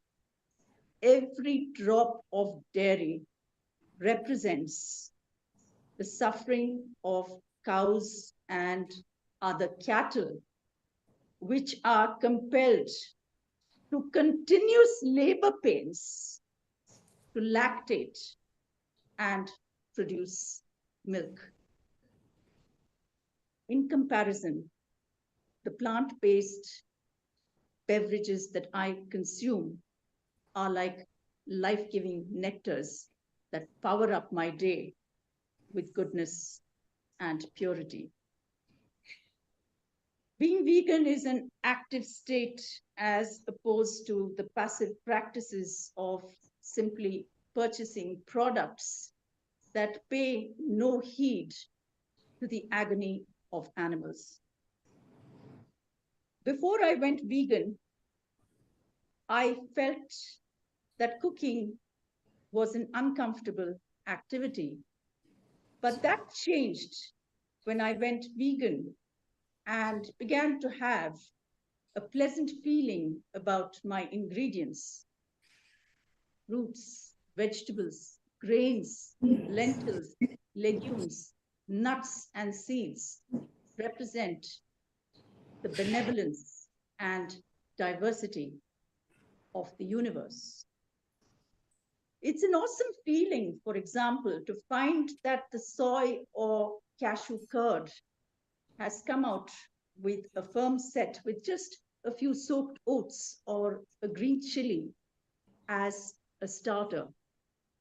It gives one the feeling that one possesses the keys to a beautiful secret world, while other people are purchasing animal products like meat, milk, fish, and eggs without thinking of the suffering of animals or hazards to their own health. There is a feeling that vegan food, with all its deletions, is bland and boring. But the proof of the pudding is in the eating, and vegans can be living advertisements for their cuisine. One can buy today a variety of plant-based milks and alt meats. But it really helps if one can master a few basic things like preparing, as I said, one's plant milks. When I started off, it was really a difficult situation of having to do a lot oneself. But today there are plenty of plant-based dairy and meat alternatives, some of them with real cutting edge research. I myself hail from a community which is heavily into non-vegetarian eating, but even so, I have been able to veganize most of the dishes from my local repertoire, as also those of Indian and global cuisine that I have enjoyed. What it takes really is an attitude that is adventurous, to learn, experiment, and innovate. It was also a very heartening discovery to find that being vegan is the most environment friendly thing that we can do. Animal husbandry drives deforestation because of massive tracts of land required for growing food for meat and dairy animals. It is also intensive on water consumption and heavily pollutes water bodies due to runoff of animal blood and waste. Animal food is not just the killed being on the plate, but also a whole lot of other species who lose their habitats to grow food for the few species of animal husbandry. The Amazon rainforests, lungs of the earth, are being burnt down to make way for cattle ranches. We are said to be on the verge of the sixth extinction of species, and such a devastating loss of biodiversity is something to really think about. In contrast, the vegan diet supports the flora and fauna of biodiversity. In its low carbon footprint, it moderates the furious forces of climate change. One also now finds a linkage between animal-based diets and diseases in the health outcomes of consuming decayed flesh and unnatural secretions. In essence, animal-based food has an acidic nature, which research is finding to be increasingly at the root of various diseases, whether cardiovascular, cancers, reproductive issues, allergies, mental health, and other afflictions.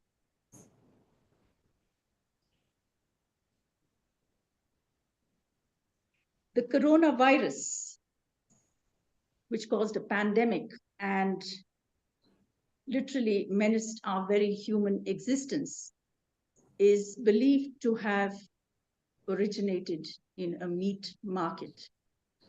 There's a fear of more viruses as global warming heats up the world, and this is driven by the heavy carbon emissions of the meat and dairy industries.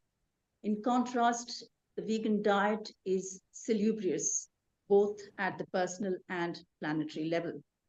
Along with the dietary dictates of veganism, I have also moved away from silk, wool, pearls, leather, and other animal substances, as also cosmetics with animal ingredients or testing, because I feel my peace and positivity reduce with these substances of suffering. I feel much happier to be using plant-based materials and substances as extensions of my vegan life.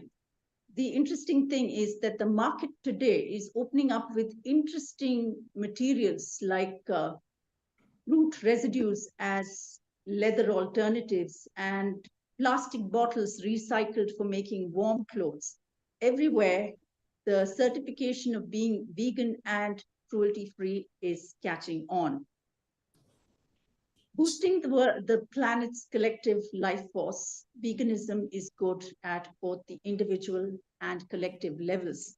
By subscribing to it, we show self-love to ourselves and also are mindful of future generations on a healthy planet.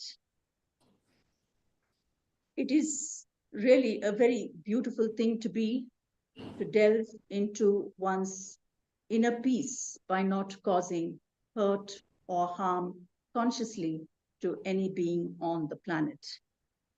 This is Giselle Mehta signing off from the Garden City of Bangalore today. I turn you over to Nidhi Nahata. As I said, the proof of the pudding is in the eating.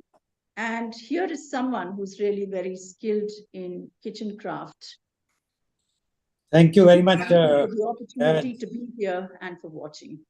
Thank you very much, Ms. Giselle Mehta. And really, I appreciate one fact that being such a senior officer in Government of India, in Custom Department, and you left everything and you turned vegan, and now you are educating the veganism, and that is very, very remarkable. Thank you very much. So, Rotarian Lal, before we say goodbye to her and bring Riddhi, Giselle, thank you very much for I can see you are very passionate in what you did over there. But before you go, Giselle, what are the 5 tips or incentives you can give to the viewers who are listening on YouTube, Facebook, and website to turn into vegan being? Give 5 good tips or I think I put that in my incentives. talk. One is that you can definitely experience good health for yourselves. You can feel that fitness come in with a change of diet. You feel immense personal peace, which I think is something that eludes most of the world. But the very fact that you're not inflicting harm and pain is a huge game changer in everyone's life. So that is something to really pursue. We are all worried about the environment, as I said, and with this lifestyle change, I think we can all do a tiny little bit, which would add up on a cosmic scale. And my tips are simply be aware of every bit of information that is around. The world is full of resources. So if you want to turn vegan, there are offline and online resources, like probably what is happening today.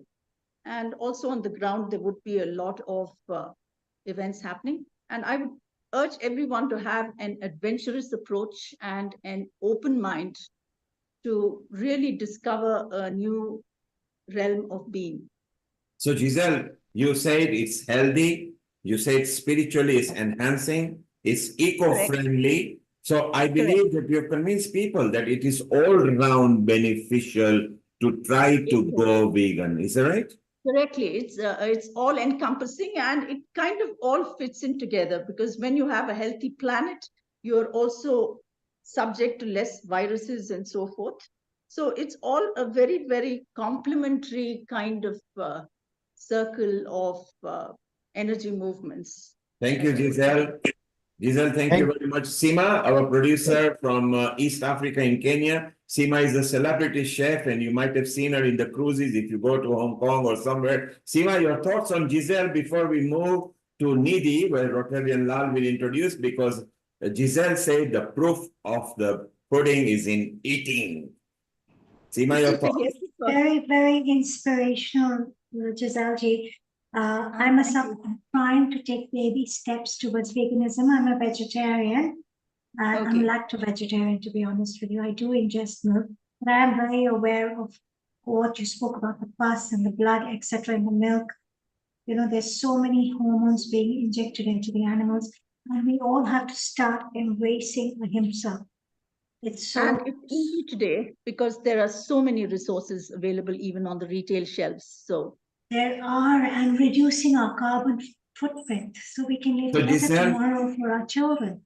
Giselle and Seema, stay around. Rotary and all, we are very excited to see the smiling needy over there, whose background is beautiful because she's showing the fruits and vegetables. Introduce her and let's move on to her session. Thank you. Okay, thank you very much, Mr. Neil Kumar. I will I will tell everyone that this program is being live telecast in more than 26 countries, courtesy Mr. Neil Kumar and his very able team. Now, I would like to bring my next guest.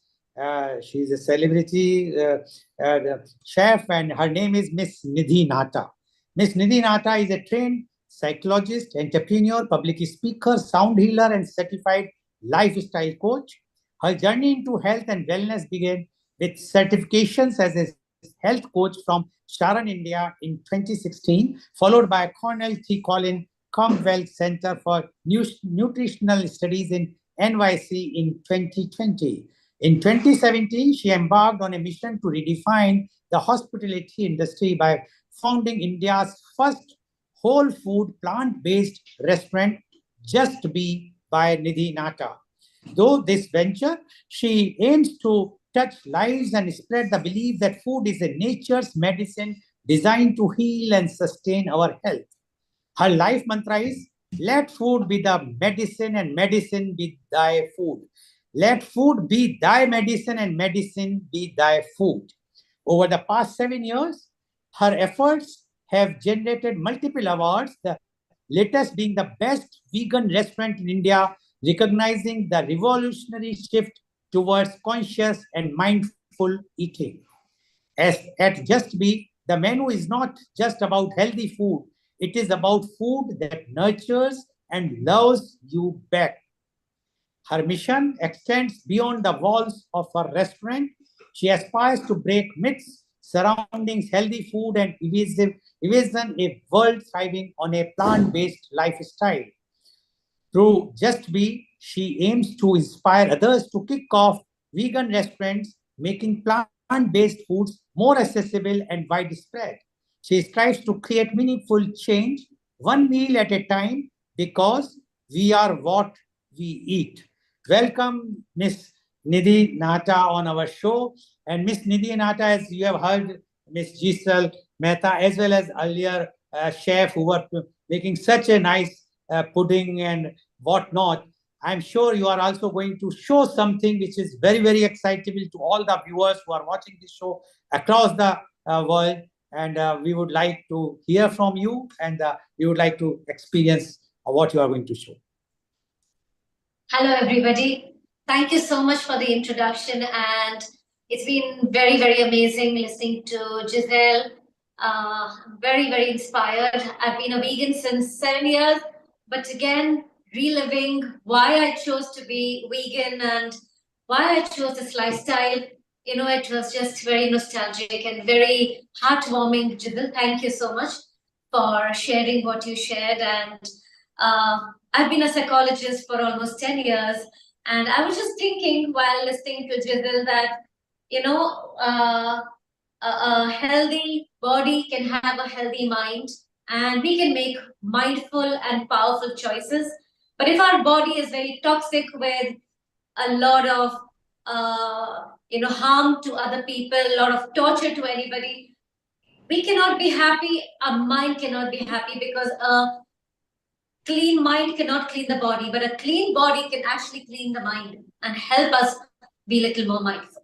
So that's extremely very powerful, from being a psychologist to being a health coach today. I'm certified as a health coach. So when I reversed my cholesterol, and when I saw that what power food has and what food can actually do to humans, my mission became that I want to open a restaurant.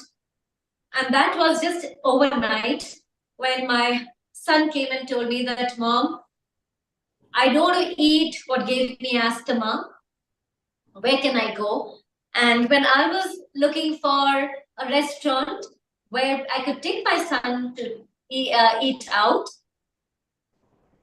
I couldn't find anything in Bangalore and not even in India, whole food plant based. There were vegan restaurants, but not whole food plant based. And I couldn't sleep that night.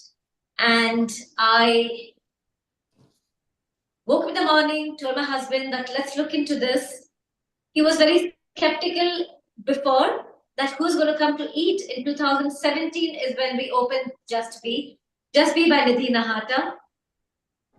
And when we see today that, yes, we bring an award, it is very validating. It is very rewarding that, yes, I got this reward, not just for Just Be, but for the whole community, for everyone who's walking on this path, that, yes, this can be recognized.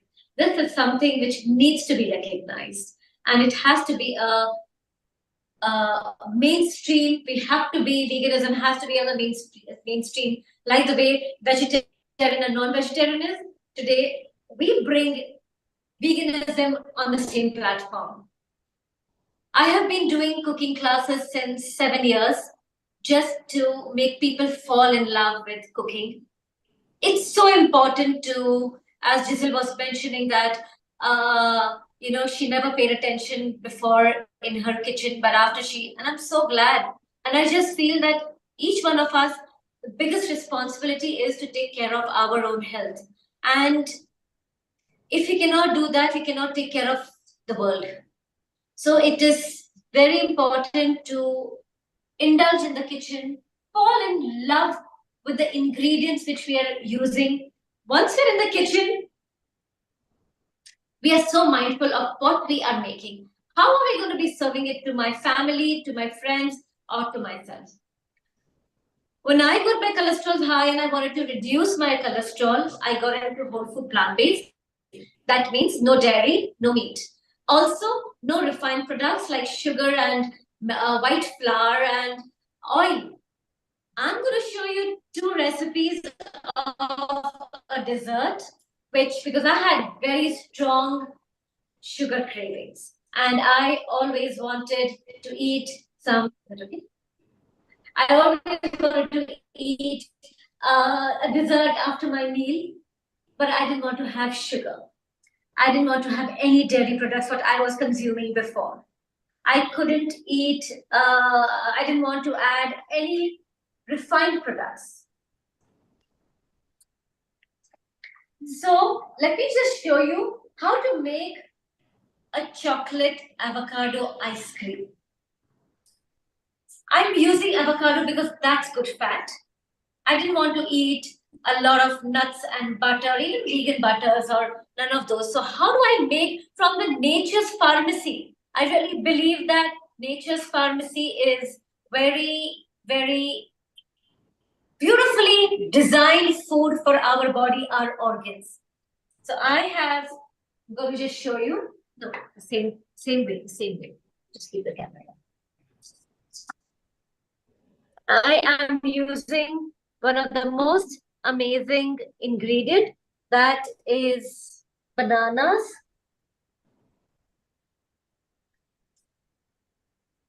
I've frozen the bananas. Nidhi, can you turn the camera landscape so we can get much better picture? Yes, go landscape now, and if you just flip it. Just turn your camera, Nidhi. Is this better now? Yeah, if you jerk your camera, into landscape, we can get the full picture over there. No panic. This better? No, like you're this. Still portrait. If you turn landscape, flip your camera. We did the flipping, but No, like you bring camera towards you. Earlier you were landscape. Now change it like this. Yes. Now you can show the tray. Yes. Okay, lovely. Beautiful. Now we can see the exotic. You got there avocado, and is that banana you holding?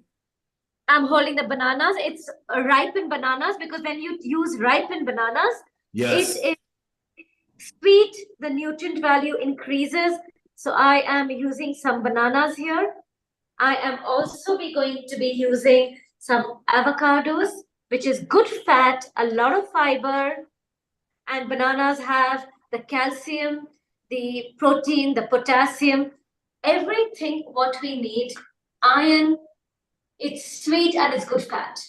And our producer in Kenya loves avocado because earlier she used avocado since the theme is also aphrodisiac food. Seema, what are your thoughts on composition of Riddhi at the moment?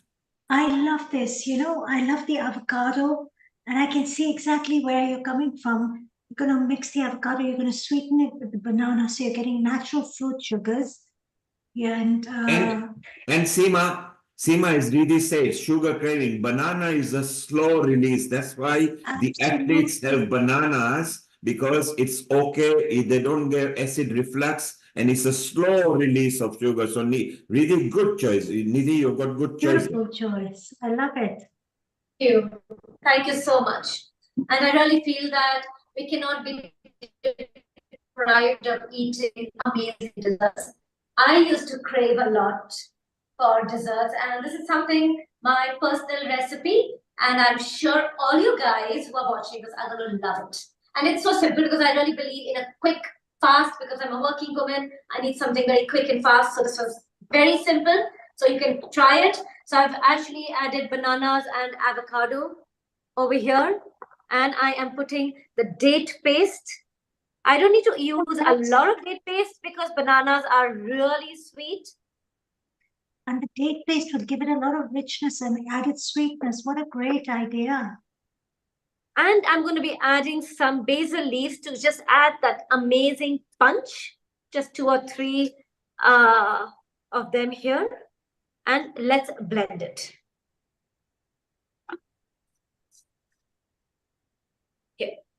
Yeah, bring it here. I'll put it here. So Seema, this is also very easy to prepare because most of the ingredients in many countries on the earth, bananas, avocados are available. Yes. And as Nidhi said, the working people don't have any excuse because it's very fast, it's ingredients readily available. Rotarian Lal, I bet your mouth is still watering. So I Yes, have blended watering, and I think I have to visit Bangalore first before coming to UK. Yes. Go ahead, Riddhi. Go ahead, I Riddhi. totally agree with you. I'm going to be adding the unsweetened cacao powder to give that chocolate the taste chocolatey feel. That's really lovely. And I'm going to be using some vanilla extract. Ah, vanilla extract. So that's in liquid form? That's in liquid form. Okay. And I'm going to be blending it again. And quickly pop it into the blender, whisk it, and slowly will be there.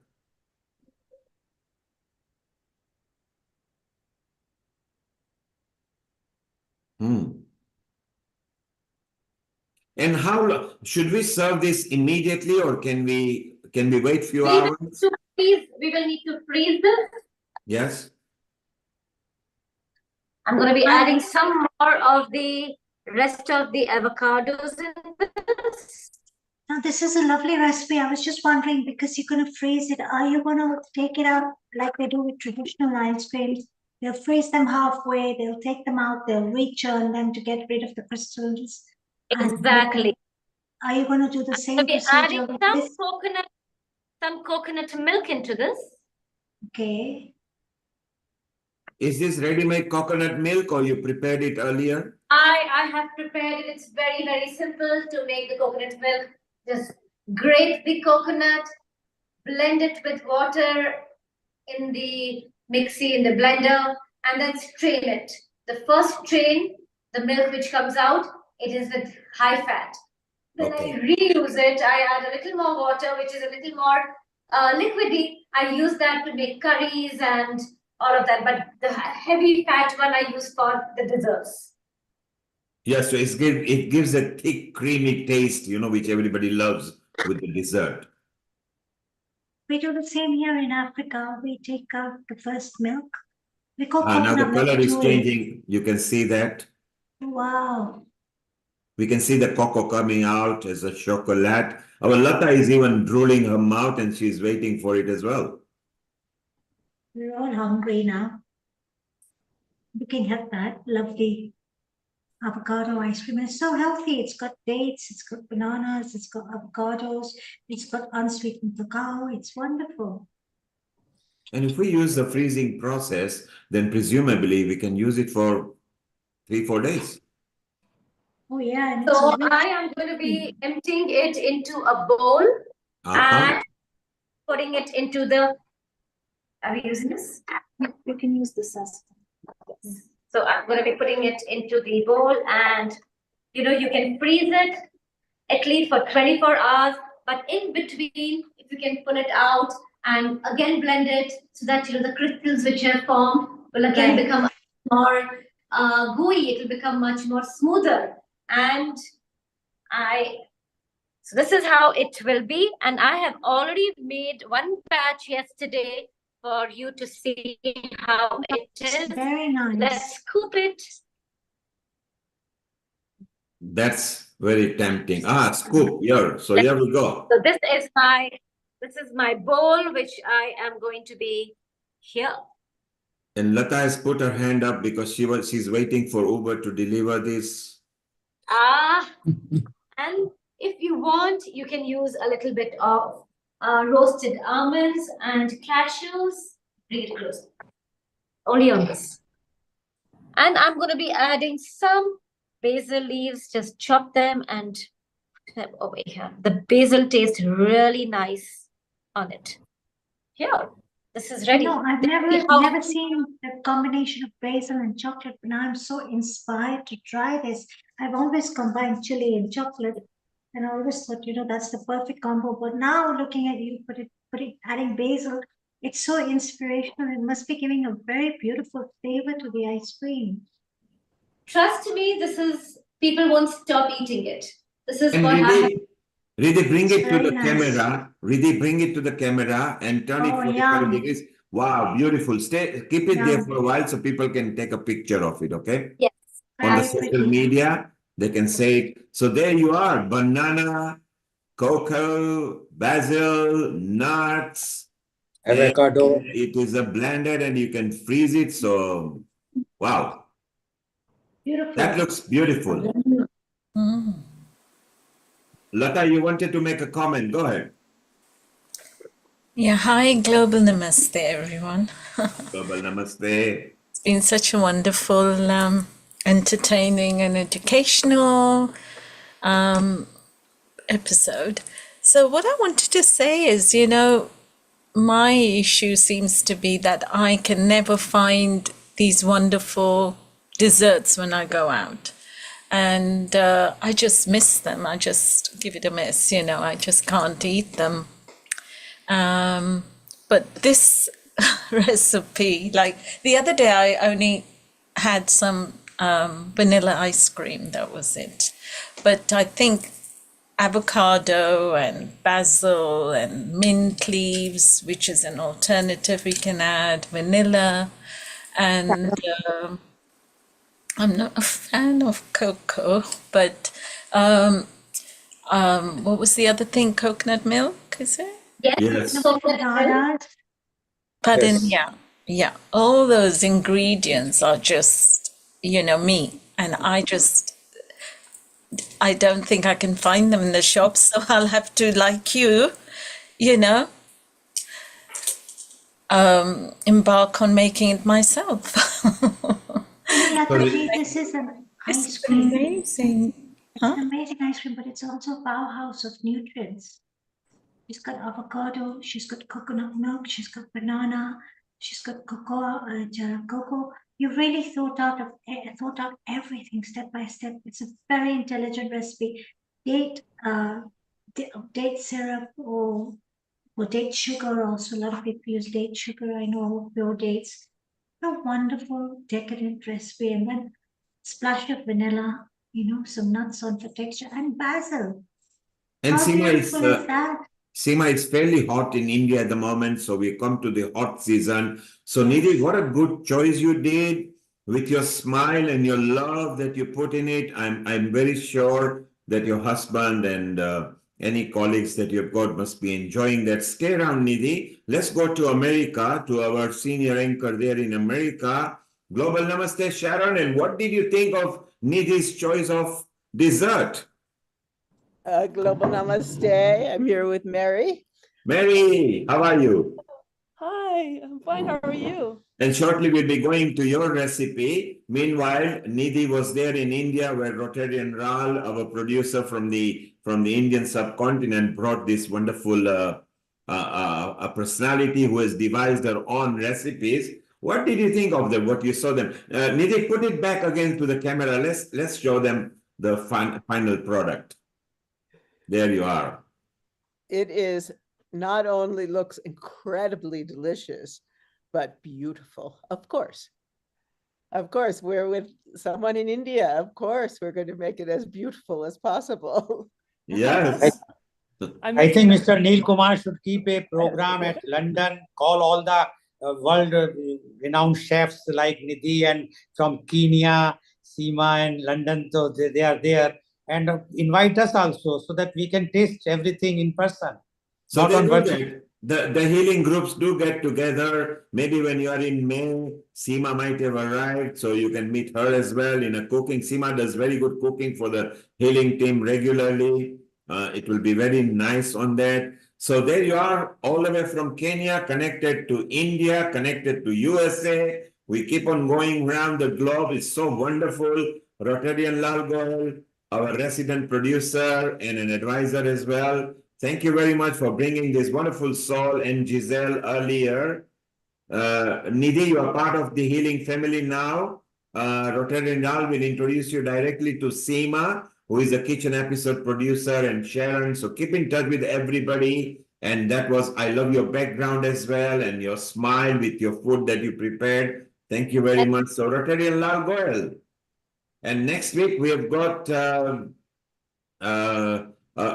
different episode again, which is the mental health, and then we've got yoga and everything. So we'll see you then, and then later you are in London or UK, and we'll hopefully see you there as well. Okay, thank you very much, and global namaste. Thank you so much, everybody, and thank you for all the love. What a lovely recipe. So Seema, let's go to the Atlantic, the other side. So you are in Kenya, I'm in London. We go to Sharon in all the way in Colorado with the mountains of Himalayas in Creston. I'm excited. Okay, first, I want to tell you all, and next week I'll have a video to show you, but I just came from Taos, New Mexico, where it was an incredible experience to be at the Hanuman temple, beautiful, for Hanuman's birthday. And we were chanting. I wasn't there the whole time, but from 1:08 on Friday till 1:08 on Saturday, chanting the Hanuman Chalisa and for Ram and Sita and everything, like at least 500 people all dressed up beautifully, and then a big feast afterwards. So next week I'll have a little video to show you all. I felt like I was back in India. It was so amazing. And Sharon, I was lucky to see it live. So it was so beautiful. You connected me over there. So we'll definitely show it over there. And Seema, you are also ready with your recipes as well after Sharon. Let's move on to Sharon first, and then we come to you, okay? Sharon, over to you. Take it over.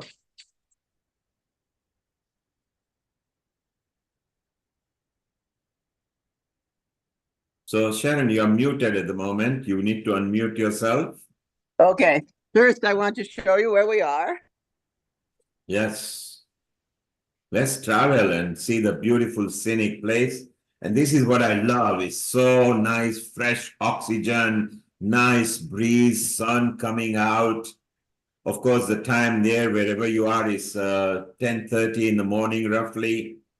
which is so beautiful. The birds are Okay. twittering, so natural looking. We love it. Let's side. Okay, so how am I going to turn this around? Okay, so I can see Mary. Okay, let's see.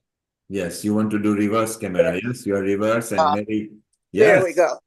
Yes, There. we do. Our kitchen. Yes.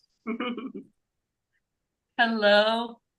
Hello, Yes. Mary. It looks beautiful, and you got the ingredients ready, and we are going to see what you are going to prepare. Oh, excellent. You know, I'm really thinking of that chocolate banana ice cream with the basil and cashews right now. But And earlier we had a dessert from Seema, and then we had a breakfast from India from Alicia, and then we had Chef D, another dessert. So we are on a rampage today with aphrodisiac foods and all the libido increasing foods today. Oh, how beautiful. Well, I'm making a traditional Haitian food for you. But actually, you know, this dish is very much all over the world, I think, you know, in the form of porridge. We tend to Yes. now call it, in the US, we kind of call it polenta, I think because polenta sounds fancier than grits. But it's I think our basically. chef Seema would understand more because she travels all over the world. Seema, over to you. Polenta is wonderful. And you know, we have an equivalent to polenta here in Africa. So we have the white corn in Africa, in Kenya, and we call it ugali. So ugali is a traditional dish of cornmeal cooked with water.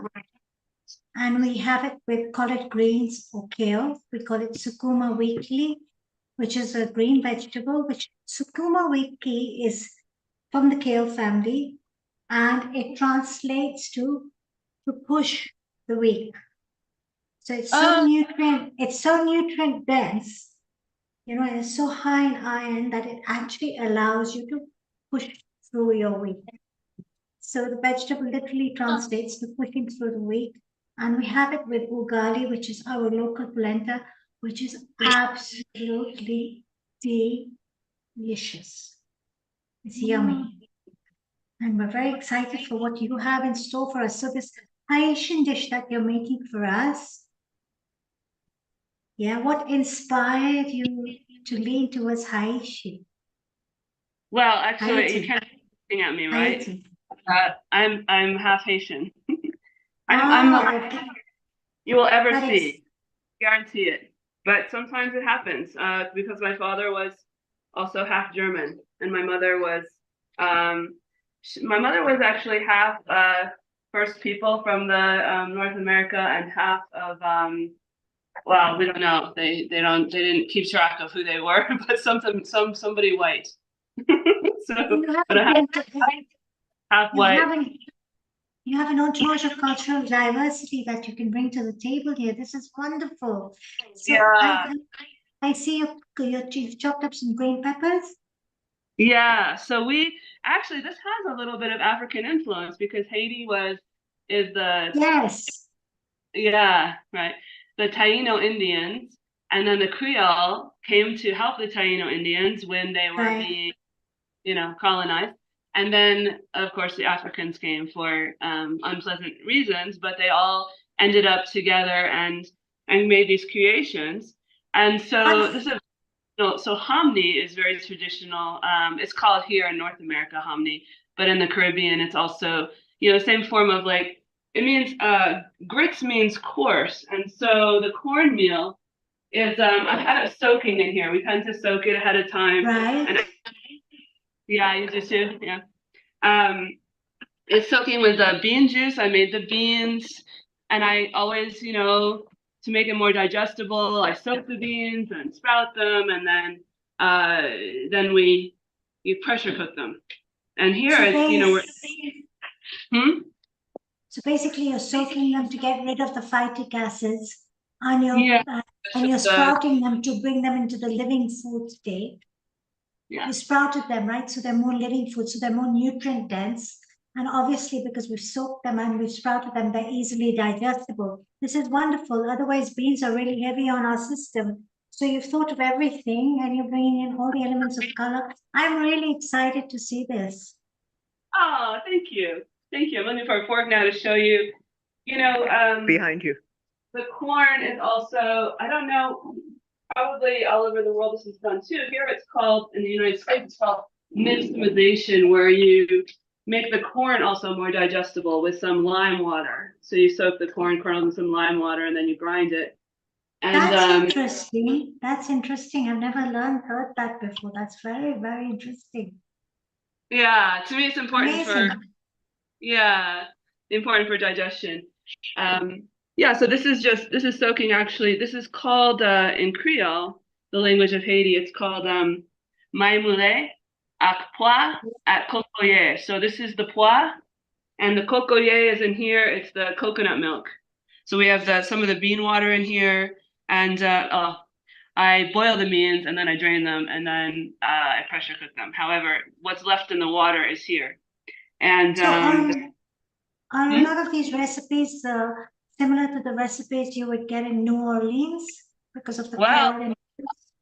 New Orleans has them because actually Haitians went to New Orleans to help them when they were going through what they were going through with slavery in New Orleans. And so actually the first Haitians went to New Orleans to do ceremony. On Sunday, the people who were enslaved had the day off. They were allowed to go to the square. They called it Congo Square. Congo is actually the real word for voodoo. Voodoo is so called because the Creole people were originally from Gaul, and there was a city in Gaul called Vaud.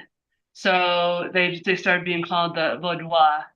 And then eventually the tradition that we have of spiritual tradition became called voodoo. And I'm saying all that because they went to Haiti to work in Congo Square to help the people who were enslaved with their injuries on Sundays. And miraculous things happened through the music, through the vibration of the music, and through the spirits, healing broken bones, healing wounds, all sorts of things. So that's the culture. The Haitian culture brought the food to New Orleans, and now it's kind of Cajun. It's kind of a little bit French. People think that Creole is a mix of French and African. It's not true, actually. Creole is a whole different culture.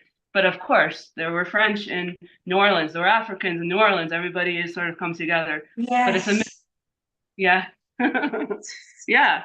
Wonderful how food stories have brought so many cultures together. If we explore the spice road itself, it's all a story of integration and immigration. It's so beautiful, where we celebrate diversity and we bring everything together into a melting whole. And America is known as the melting pot. And I guess Haiti, to a certain extent, is also a melting pot of different cultures from all over the world. So you have all these colors. Now you mentioned the word with W. It was a French word. I can't say boudoir, a dish. The dish that I'm making. It was with V. Boudoir. Just earlier on, you mentioned some vegetables or something. Vaudois. I have no. Anyway, I'll get back to it. Come to me, and that would be quite interesting. Now, the Creole herbs and spices. What would be the most obedient spice in Creole cuisine? The most dominant spice is actually Scotch bonnet pepper, which I think here is. Oh my God! So it's like the Caribbean. Because Caribbean. Hot sauce is Scotch bonnet pepper, and it is it's spicy. Scotch bonnet is super spicy. It's super delicious, but super spicy. So I want to share. Since we're having one wonderful interactive session, I was living in Hong Kong, and I still am Hong Kong based to a certain extent, and I live in the UK. And there was this wonderful lady who ran a Caribbean private kitchen known as Mandy's Kitchen. And she brought Caribbean cuisine to the table and brought it to birth in Hong Kong because none of us knew what jerk spice was. Not many of us had explored the Scotch bonnet pepper. She used to bring in the Caribbean rum. She used to import the Caribbean rum. Oh my God, it was delicious. You know, the little rum cakes in the yellow box. She used to bring those in and sell them. And she invited us over. I used to run an Africa to Asia private kitchen in those days. That was my culinary safari, my journey on a plate. Oh. And we would exchange notes, and we decided to, you know, she invited us over for dinner, and she served us up this Caribbean meal with jerk spice and Scotch bonnet peppers. And I haven't forgotten my experience with the Scotch bonnet peppers. Ooh, they were spicy, super So spicy. Mary, you keep on preparing. She's just talking to engage with you. You still keep on preparing so we can I'm see how sorry, things are Aman. I hope happening. I'm not breaking your school of thought, So but I'm is so that passionate. so, Mary? Are you preparing the dish completely fresh? Are you? Yes. Well, this is been soaking, you know, for a few hours. I often soak it overnight in the most well.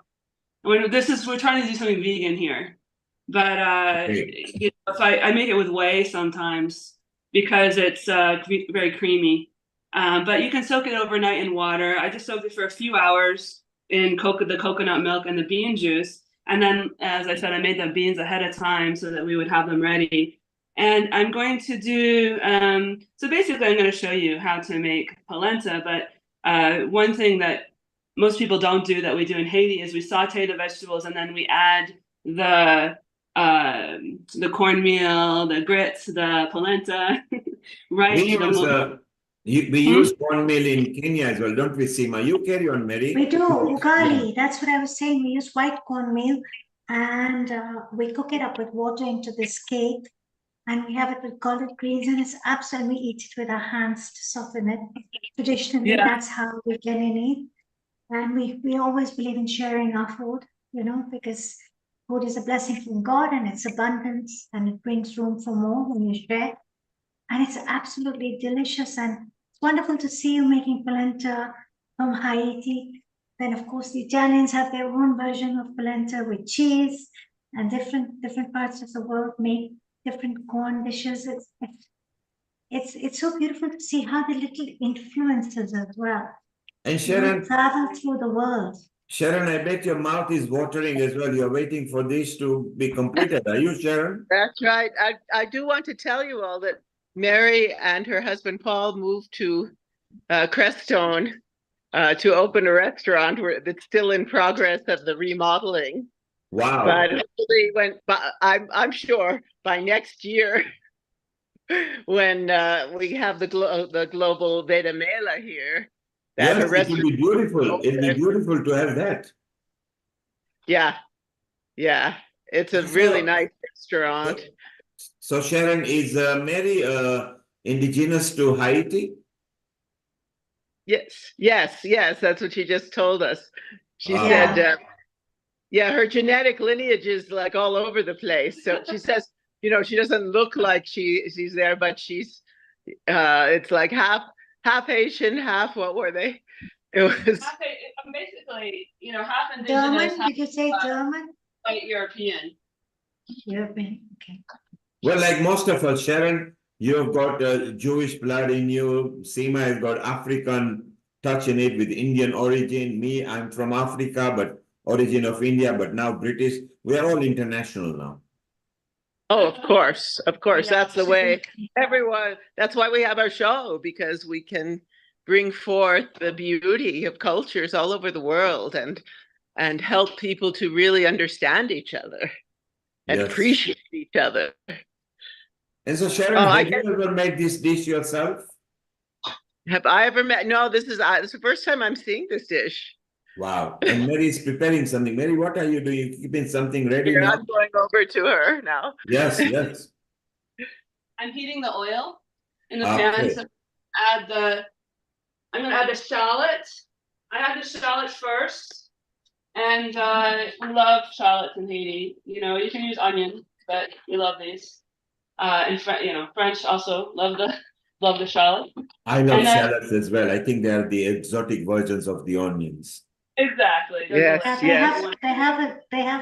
that flavor. I use a lot of shallot as well. Yes, they do.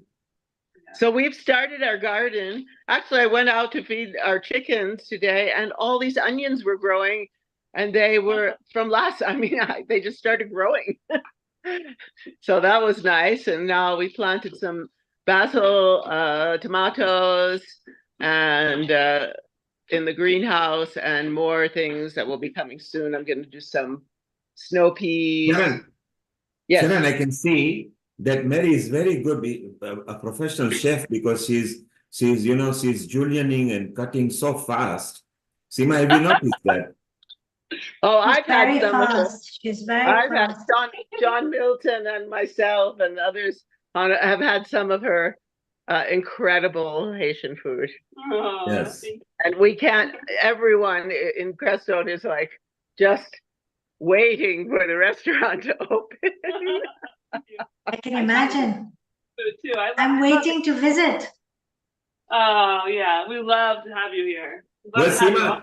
Seema Danada is going to visit Sharon, and obviously she'll be meeting Mary. I know. Isn't that exciting? Ram Lote. Yes. Sorry, Mary, you are saying? Oh, I'm asking Sharon where I can find the spatula. Okay. Aha, voila. Yes, we need that. So are you going to saute those shallots down, right? I'm gonna saute them a little bit, get them a little bit fragrant and translucent. And Translucent, not fully caramelized, just translucent. yeah, I'm not totally caramelizing, but that you could do that for sure. I mean, you can do just about anything with my moulet. It just happens this time. I thought, well, let me bring a bunch of things together. So and point to the point to the and peppers. The peppers will be tied in with the onions, sauteed with the onions. Yes, yeah, the peppers, onions, and garlic will all be sauteed together, and then there's also this is actually cilantro. You'd use parsley, but this is what I have right now. I have cilantro. We love cilantro, don't we, Seema? Cilantro is very much used. There you are. Yeah, there you are. Look, Mary, look. That's cilantro in Kenya. Oh yeah! Oh, how beautiful! Yeah, we'll be growing it this year again because it's really good in the salsa. Yeah. Now Lata's mouth is watering and she's saying, my God, which one shall I prepare? Because she saw the breakfast, she saw the 2 desserts. She's now seeing this. What's that, Seema? I'll show you guys some Kenyan coffee. Aha. You know, this is Kenyan coffee beans. It is indigenous to Kenya. Kenya is an agricultural country. So I thought, let me just bring let me bring it to this. No, you're in the right camera. Where you're showing, yeah, that's fine. Right. So we have lovely coffee here. And Kenya also grows, I take a lot of pride in my country of birth. We also grow tea. So this is black tea. So after Mary's dish, maybe we can have your tea and coffee. I don't drink tea and coffee, but maybe you guys can have a Sharon tried tea it, and a coffee. masala tea recipe that I gave her recently. It's delicious. Mary, I love it. Mary, I love your, I can already feel, Mary, I can already feel your ingredients here, and I think the sizzling noise also coming a bit. So I think we're doing, yes. Yeah, so I'm just gonna make make sure the garlic is also just a little fragrant so that it's not too pungent. Is this on medium heat or low heat? It's fairly low. Yeah, actually that was medium. Low heat. Because the hominy cooks for a long time. The hominy is another word for yes. This. It cooks a long time. So and consciously you're putting love to it as well, aren't you? You're loving what you're doing. Oh, thank you. So Sharon is going to enjoy the love about food, huh? Oh, of course, of course. And I can't wait till I can make this little video from yesterday because all of these women were making chapatis together while they were singing. Beautiful. Singing together. It was just so beautiful. So Sharon, that will be good on the 12th of May, yoga and meditation, because that was mildly spiritually meditative where you went as well. Oh, yes, yes. And the next time I go down there, they're going to give me a tour and, talk about the history of the temple. This is associated with Nim Karoli Baba, and if you've ever heard of Ram Dass. Yes. So the people, and I met a young tabla player, and it was amazing. Wow, Mary is whisking. Mary is actually whisking in the pan itself. Yeah, I mean, so, you know, the Italians say that you have to do this for 40 minutes the whole time, and I don't think that an Italian would add the vegetables at like this, but we're not Italian, even So though they there's don't go to gym, but they use this as an exercise, right? 40 minutes. Yeah, exactly. They'll stand there and do it for 40 minutes. We in Haiti we check, you know, every 5 minutes or something, because the idea is you don't want it to stick to the pan. But it's gonna cook now for about 40 minutes. And on what heat is it cooking? Still same low heat? Well, I'm gonna let it come to, like, see, it's coming to a little bit of a boil. Boil, yes. And I'll turn it down, and then you know, most of the time I even cover it for the last like 20 minutes or something. So the top layer gets equal heat as well. I'm sorry, I didn't understand. So the top layer also gets equal heat because you've closed it afterwards. Yeah. Yeah. Yeah. You want it to get. You just want the cornmeal to get, you know, the corn to be fully saturated and cooked. It'll be. As you can see, it's very watery right now, but it'll be the porridge when it's finished. So it'll have like that beautiful texture of dal. It's kind of dal texture. Wow. So we got a Haitian dal here. Right. There might be a Haitian dal in my restaurant. And I didn't do ask you eat this? What do you eat this with, rice, or what do you eat this with? You know, because of mostly if we weren't cooking a vegan meal, I would tell you this is maybe one of the only vegan things in Haiti. Besides, it's not a sauce or a salad. Okay. So we eat it with meat usually, and like some sauce. Yes. And like fish, mostly fish. Sometimes this dish is just, you know, we just make the cornmeal itself and then put like a bean sauce on top. That's common. Okay. Many different ways. So you can put a little in here in the you know, North America often we put cheese and butter. So it's and you can have it for breakfast as something called grits. Yeah. Corn grits. Corn grits. So Seema, this is nearest to the dal you will get in Haiti.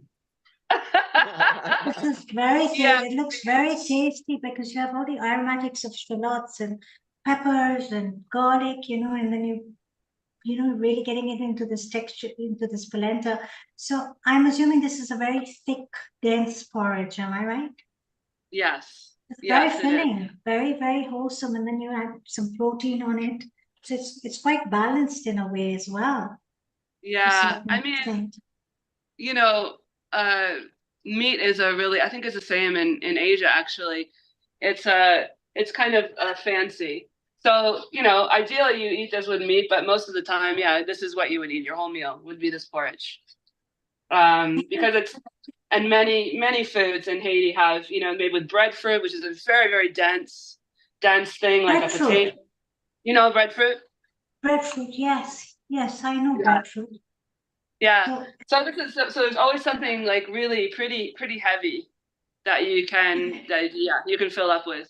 So and was there a lot of labor in Haiti? Was there a lot of because when you see countries that are very reflective of labor, have very intense labor, for example, have very heavy meals that are very filling, so they could fill you up for a longer period of time. Or countries that were affected with famine, for example, culturally they were evolved around having very rich, heavy cuisine. Haiti was a part of the unfortunate slave trade. Am I right? That's true. Yes. That's right. Actually, so that brings us to our Kenyan culture as well. So the coast of Kenya, the slave trade was very prominent. You know, so you see the cultural influences that have come in through Arabic cuisine during that era. And then, of course, we had the Kenyan coast was taken over by the Portuguese many years ago. We've all heard of Vasco da Gama. So we have a lot of Portuguese influences. Now the beauty of, I'm sure, Haitian cuisine, and I'm comparing it to Kenyan cuisine because I'm seated in my country of birth right now, is it's reflective of all these cultural mixes, all these stories of integration, immigration, the spice trade, spice route. The Indians brought the spices over to Africa. And if you look at local Kenyan cuisine, I'm going to be demonstrating a plantain dish for you straight after this. And I know in Haiti, they have a lot of plantains as well. A lot. Of that. And mine's a coconut-based one, and it's got spices in it. Although it's a traditional Kenyan dish, it's still got the curry powder, it's still got the cumin, it's still got the red chili powder. It's so interesting. Besides the aromatics like garlic and ginger, it's got green chili, but it's a Kenyan dish, you know. And here's my plantain for all of you that are looking. I've chopped up 4 plantains and kept them ready. That's a Kenyan matoke plantain. So, you know, food influences and food stories are so captivating worldwide. I lived in Asia for 20 years of my life. The Asian food story is so captivating. If you go to Macau, which is near Hong Kong, it's a special administrative region of Hong Kong, which was taken over by the Portuguese. You have the Portuguese and the Chinese influences mixed in. It's, you know, diversity, cultural diversity is so celebrative. And, you know, it brings me back to Healing Our Earth. I love this platform because we celebrate cultures. We bring people from all over the world together. We unite, we share. Now, what a beautiful, you know, polenta recipe you've showed us today. I'm so grateful to you. Sharon, thank you so much. You bring such wonderful, warm-hearted, gorgeous, simple-hearted people on board, just like yourself. We're really grateful. You know, I love this recipe. And I love learning, you know, food is part of my story. Food is a part of my life. My mother was a cook and she ran cookery classes and she wrote a cookbook. When I graduated from college and I joined as a sous chef, so basically she'll be, what are you doing? Silly girl, cook the onions properly. Don't cut the carrots this way. Hurry up. You know, I would assist her in cookery classes. And it's such a celebration that we have every time. And the vegan vegetarian kitchen really ignites my soul because I love to eat and I love to learn. So Seema, I've been reading a number of novels all about the origins of Hong Kong. Yes. And all the cultural influences. And Hong Kong was centered on the spice route. It was one of the main centers of the spice route. If you look at it, Hong Kong that's why Hong Kong had came up as such a great trading center. The Silk Road, as they call it. You know, from China, all the silk that went worldwide went through Hong Kong. Hong Kong is really, really a celebration of cultural diversity in so many ways. And yes, it's been fascinating to read about this. And it is.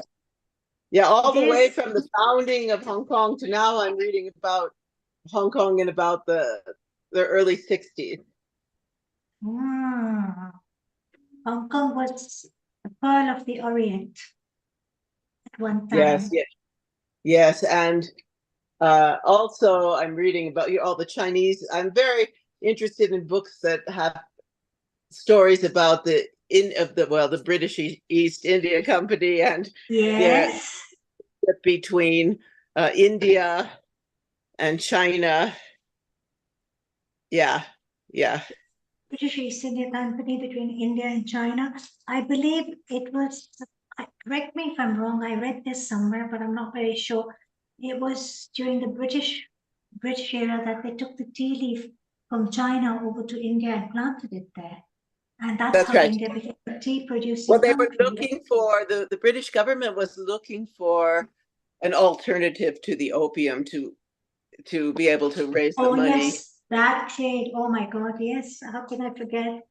Hong Kong. I've read these books about, you know, how the British got the Indians, Patna, etc., to grow all the opium, and then they took it over to China, and then what happened in China, and then finally, that's I think how they let the trade go when they brought the tea to India. But China is so beautiful. I've been to Shanghai.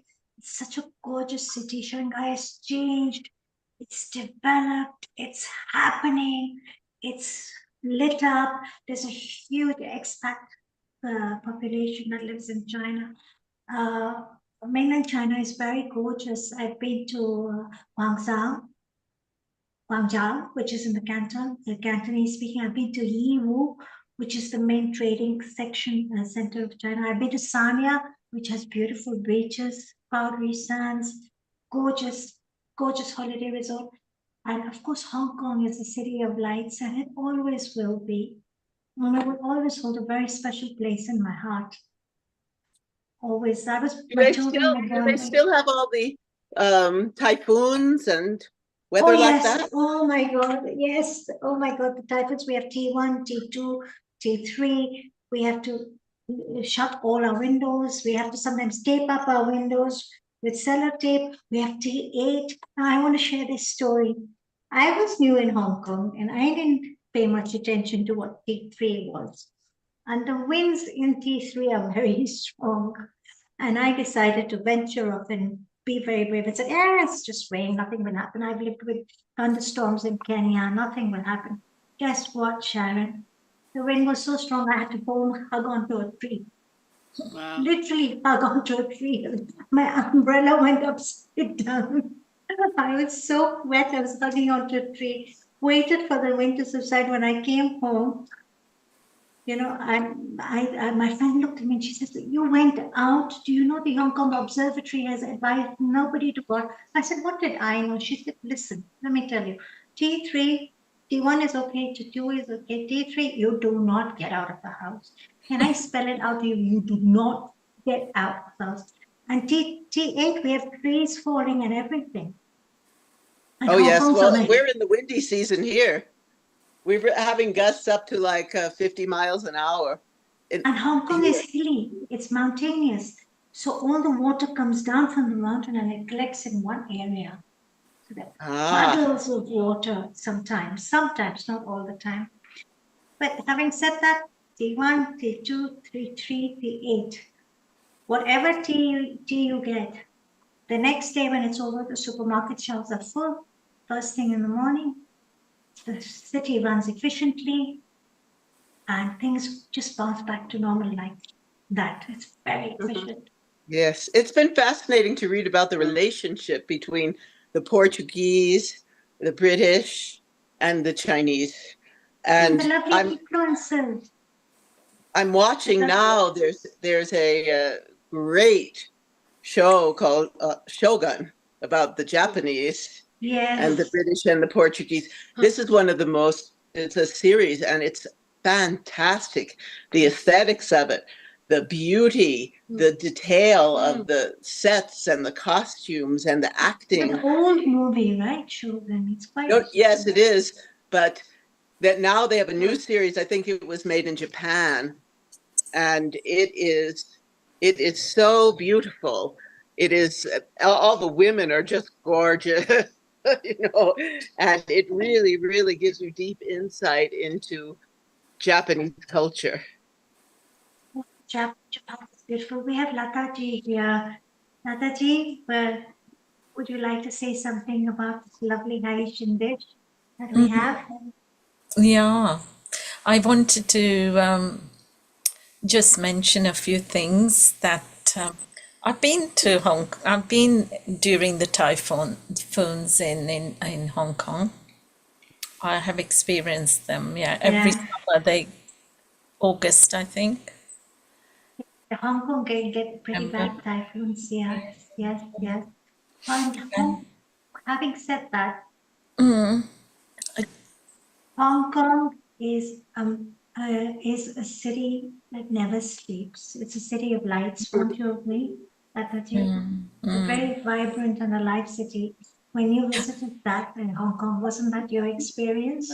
Yeah, but you know, the COVID really send the shivers through them. They just never experience the contrast of it all closed down, 24. I think worldwide, we can't only say Hong Kong. It sent shivers down everybody's spine worldwide. The whole world was in lockdown. The whole world was experiencing a pandemic. It was a global pandemic, A and nightmare. But what I wanted to ask about the cornmeal, I've learned, come across the crispiness of cornmeal. So I saw an outlet in Harrow when I was in the train station, the little outlet there. They had chips, potatoes fried in cornmeal, and they were really delicious. Yeah, because the crunchiness, like pakoras, really yeah, crunchy. and chips and vegetables and whatever else. Yummy. Veg. You know, cornmeal is so interesting that every part of the Let's world get makes some. it differently. Mm. In Asia, Yeah, they make it. yeah, my mum used to cook with it. The bread on the griddle. Yes. Dodo, we used to call it, the Sindhi. Sindhi dodo. You make it with rice or you make it with corn. We have it in Punjab. Corn and rice, yeah. Corn and rice. We call it makki ki roti. That's Makki means it. Oh my God. makki roti, and we have it. Now look at food and cultures and how similar they are. In Kenya, we have white corn cooked into a big polenta cake called ugali, and we have it with grains from kale family called sukuma wiki, and that's how we push our weight. Okay, and that's a staple dish, local Bantu cuisine. Of course, it's changed a little bit with Indian influences, Arabic influences. We bring in different ingredients. We have spices, etc. Then we have Punjab, my ancestral land where my parents are from, my father. We have makki ki roti, which is a flat bread made with yellow corn on the griddle, very much like a chapati, and we have it with sarson ka saag. What is sarson ka saag? Sarson ka saag is mustard greens. And because the north of India is the bread basket of India, it has all the agricultural produce, most of the agricultural produce that comes into India. It has a lot of farmland, it has a lot of cows. So of course we have a lot of butter, we have a lot of cream, we have a lot of yogurt, we have a lot of dairy. So sarson ka saag is obviously mustard greens that are cooked in mustard oil, but served with butter. Ghee. Yeah. Ghee. And it's absolutely delicious. The aromatic, the onions and tomatoes, the base for any curry. Some people put There's a special technique, isn't there, to cook it? Not everybody can make it. It's just something to die for, to kill. It's the texture. It's how you grind the mustard greens. You don't grind them to a paste totally like palak paneer. You have to have a little bit of thickness and texture in it, and you have to use. They have this special, like we make yogurt, lassi drinks with the wooden thing. We do it with that, and my grandma used to sit there, and nobody can cook like grandma does. No. Yeah, our daddies and nannies were such great cooks. Well, that's it. They're cooking. We remember our nannies and our mothers. Now, in China, in Hong Kong, mustard greens, how do they make mustard greens? They don't mash them. They don't have them with polenta. Yeah, they have them on their own in a bowl with the chopsticks. Yeah. And then the rice comes last. When you go for a Chinese banquet, they'll bring you the meals in bits and pieces. And the last part of the meal will be the rice. They do mustard greens. Choy sam. Lataji, you know choy sam. So what they do is they'll blanch the choy sam, which is mustard greens.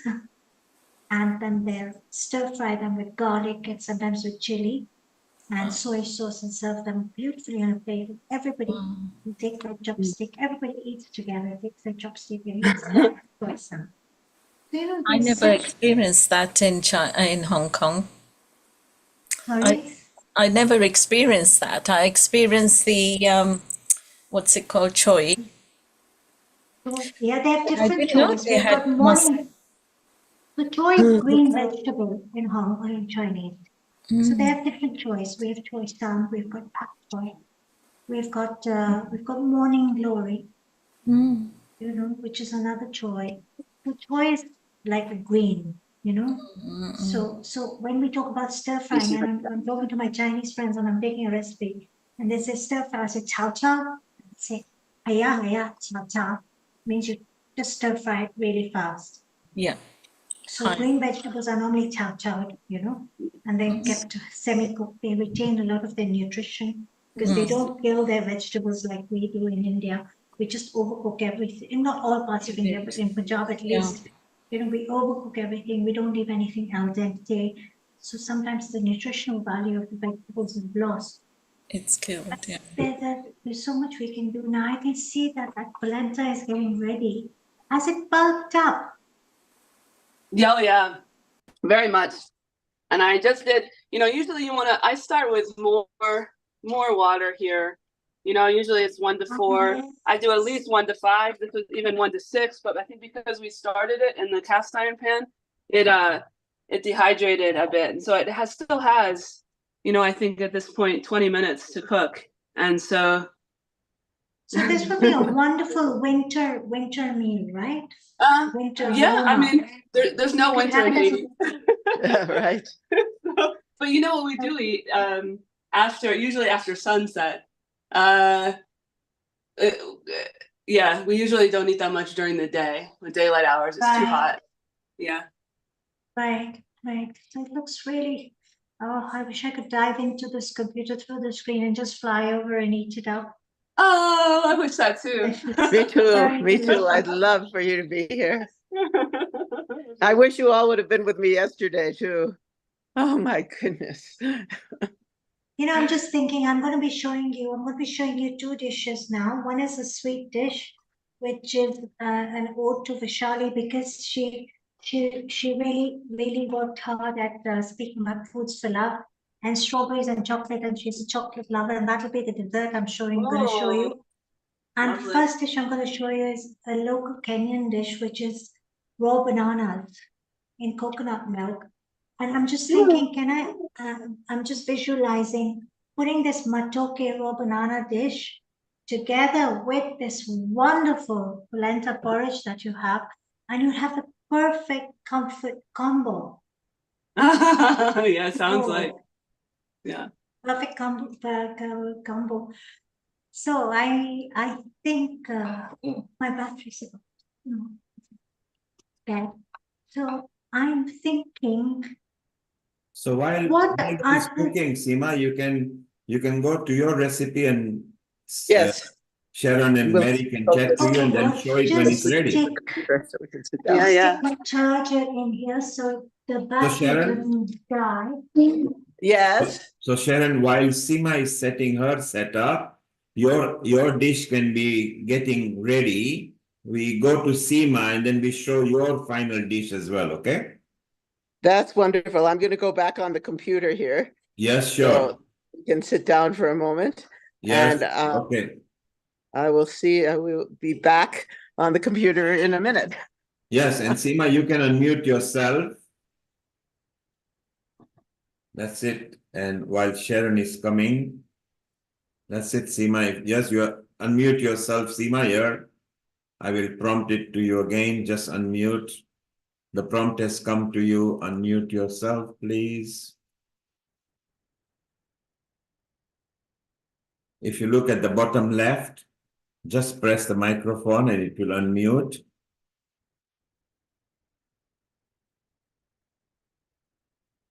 Yes, Seema, if you look at bottom left,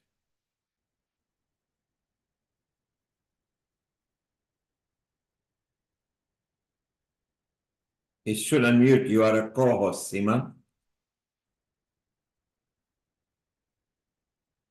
Okay, no worries. Seema, you can sign back again on the front camera. Don't worry.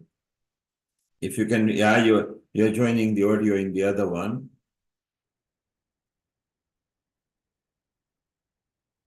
Meanwhile, Sharon, you've reached your destination in the lounge or somewhere. So you can unmute. I'm at the dining table. Yes. Yeah, you're ready to tuck in. Can you hear me now? Yeah, Seema, you have joined two audios, so we will get a feedback. Sign off and back in one of them. I'm describing to Mary about the Global Veda Mela that we want to bring here. Yes. Dr. Donada and her work. So she put together this really wonderful Veda Mela in Dallas. She lives in Dallas. And then Neil introduced us because she was coming to Vail. She's coming in May. And so we got into this whole thing about doing it here because they've been wanting to come. Right. So we want you involved. Oh, thank you. She's coming on the evening of the 19th, and we're going to have some kind of gathering so you can meet her. And great. Yeah, she'll meet John. And it'll be nice that if she meets Mary as well, which would be beautiful.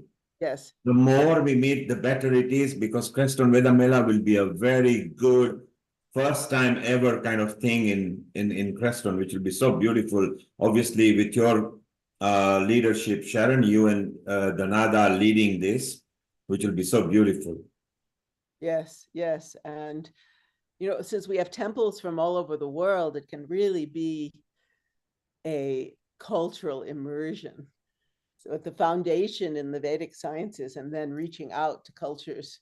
So we have the Shumei with the Shinto, and we have a lot of Tibetans and many things here. The Zen monastery and and the ashram, of course. Well, they know Brahmaloti's been on, and I've shown them the different, some of the different fire pujas, and Mary likes to go to the ashram too. Yes, it's a beautiful place, and well, Mary is part of our family now. We want Mary very much in every, not just vegan, wherever Sharon you feel, Mary is with you, okay? Oh, well, I'd like to bring your Haitian teachers. Well, for the meditation. Yeah, they could do it from where they are, obviously. Oh yeah, they could do it. That would be amazing. Yeah. Yes, it will be beautiful. And how is the cooking coming at your end? It's going well, it'll just kind of do its thing every once in a while. I'll stir, yeah, it looks like it's going great. And let's go back to Seema and see if we can listen to Seema without echo. Seema? Is it sorted? Yes, we can hear you very clearly now. And wonderful. Beautiful, Seema. Okay, Seema, do you want us to show your worktop, or what do you want us to show? Yes, please. If you could, the camera on the right, can you see my worktop? Yeah, we can clearly? see your all ingredients nicely done up. We love it. Beautiful. So I'm coming up with my, these are 4 plantains. As you can see, also plantains on this camera. Yes. That I've chopped up, and I've soaked them in lemon water to prevent them from oxidizing. We have 1 onion, finely chopped up, as you can see, red onion. 1 tomato, finely chopped up. A teaspoon of tomato puree or tomato paste, as you can see. A heaped generous teaspoon of ginger paste. A heaped 5 to 6 cloves of garlic. Finely chopped up. I put some oil in them to prevent them from oxidizing once again. We have spices, so we have cumin powder. We have curry powder. If you don't have curry powder, you can use garam masala. We have turmeric. And we have red chili powder. I have taken 400 ml of coconut milk. And we will need some water. So what I'm going to do is I'm just going to strain these bananas.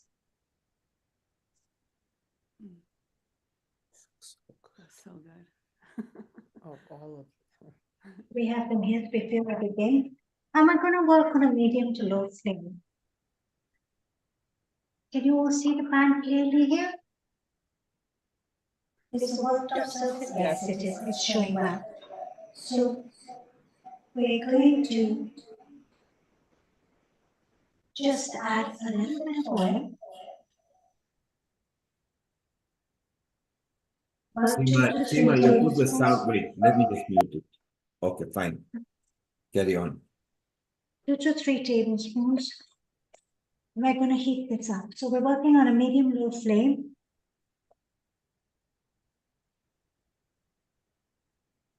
We're just going to wait for this to heat up, and then we're going to add in our onions. Okay.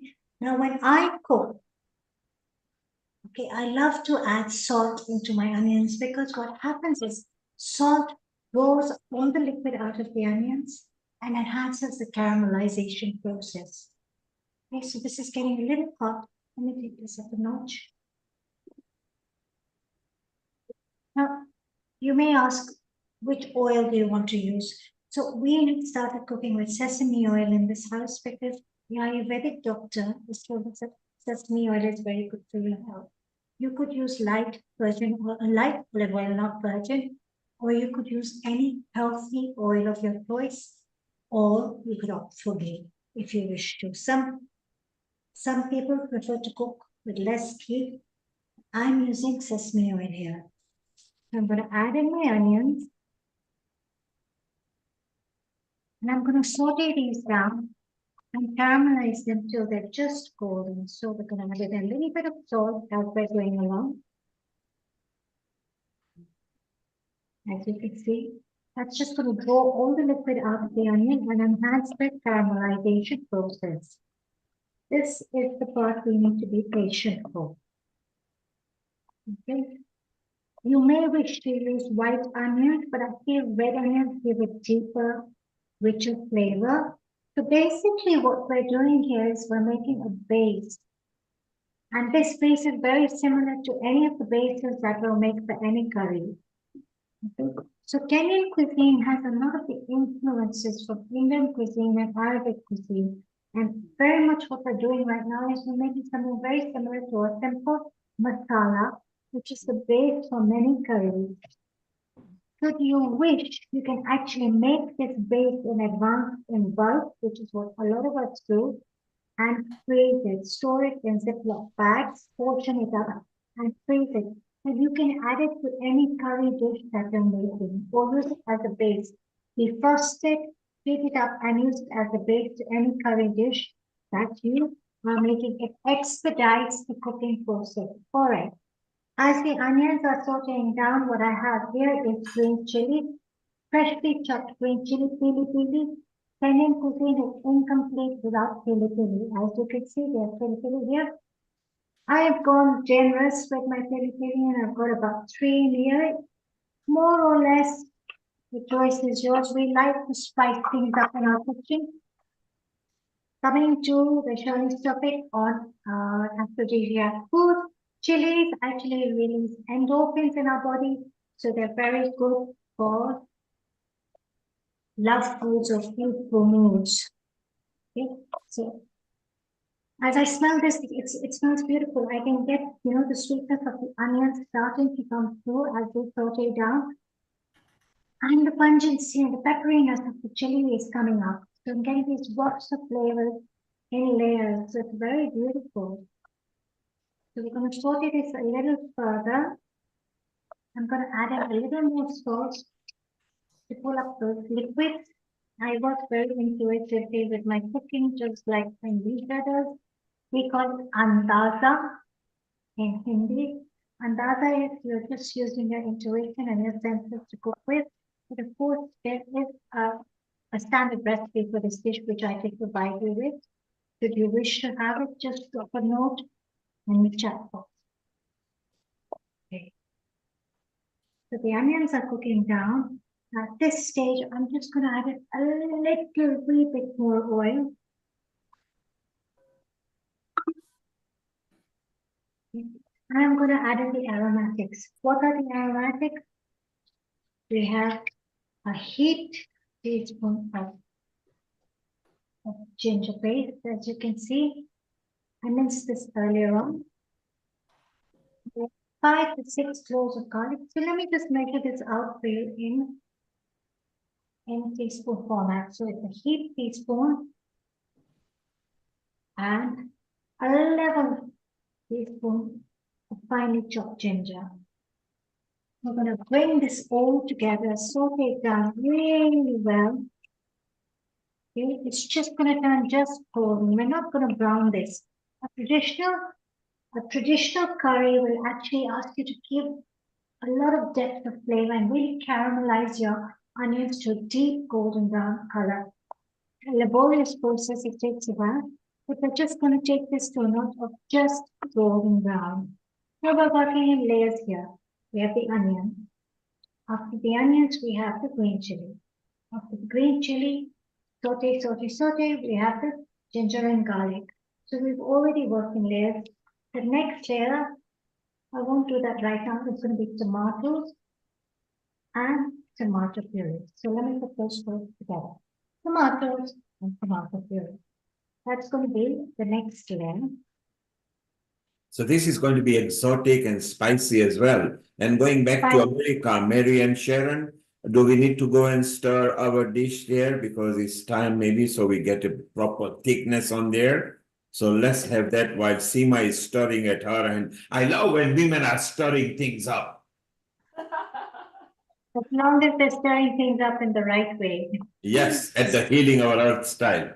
So Seema, this matoke dish obviously is very ethnic to East Africa, but even the indigenous population and all the settlers, they love it, including the original white community who settled there long way back. And now the Chinese are there. Are they beginning to enjoy plantain as well? Yes, very much so. You will be surprised as to how many restaurants of local cuisine have popped up. They have everything from ugali, which is the polenta, to sukuma wiki, which is our collard greens. They've got mandazi, which is the fried donuts that we have from the coastal region of Kenya. They have the beans that go with the mandazi. I forget the name. The barazi, the beans that go with the mandazi, with the donuts. Yes. They have cassava, mohogo, as we call it. They have And Mary, do you is have cassava in your country? Yes, but not here on the mountain. At the mountain. Yeah, not in Preston, but back home you had cassava, correct? Yeah. Wow. yucca. You get a lot of yucca, which is cassava yucca. in South America. So this is beginning to start to turn golden. We're just going to take it a layer above this, and then we're going to add that in. Seema, can you, that camera that is looking at the pan, can you move it towards left so we get both the thing in, the pan and the bowl? Yes. If you put, yes, that's it, better now.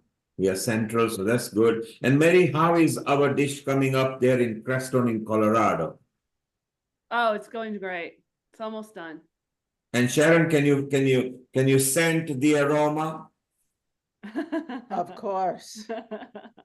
Beautiful. And Seema, we come to you in Kenya. Seema, are you going to, I love with matoke, I love local groundnuts as well because I love that crunchiness. Do you put it, are you going to put that?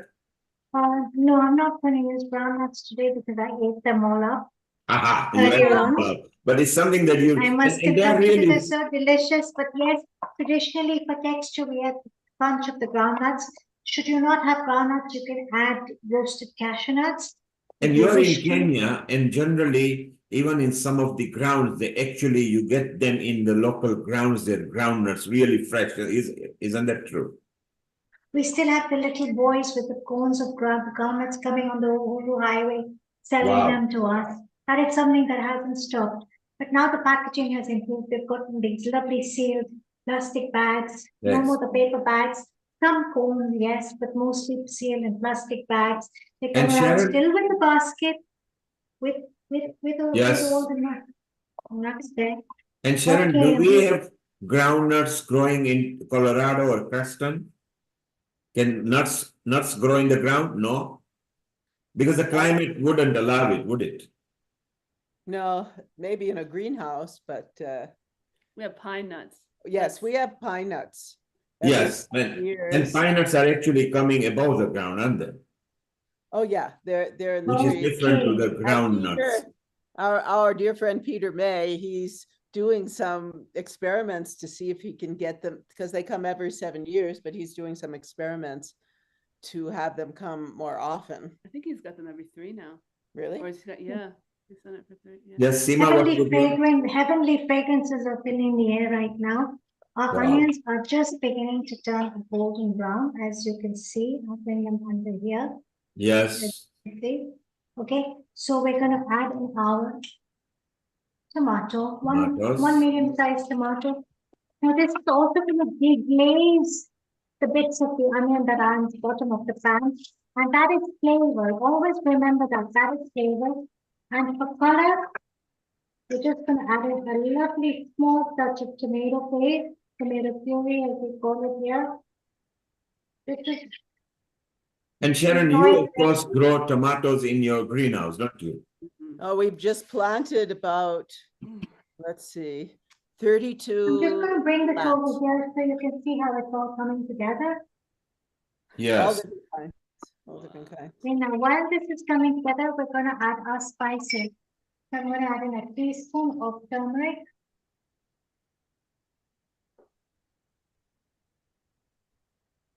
A teaspoon of cumin powder.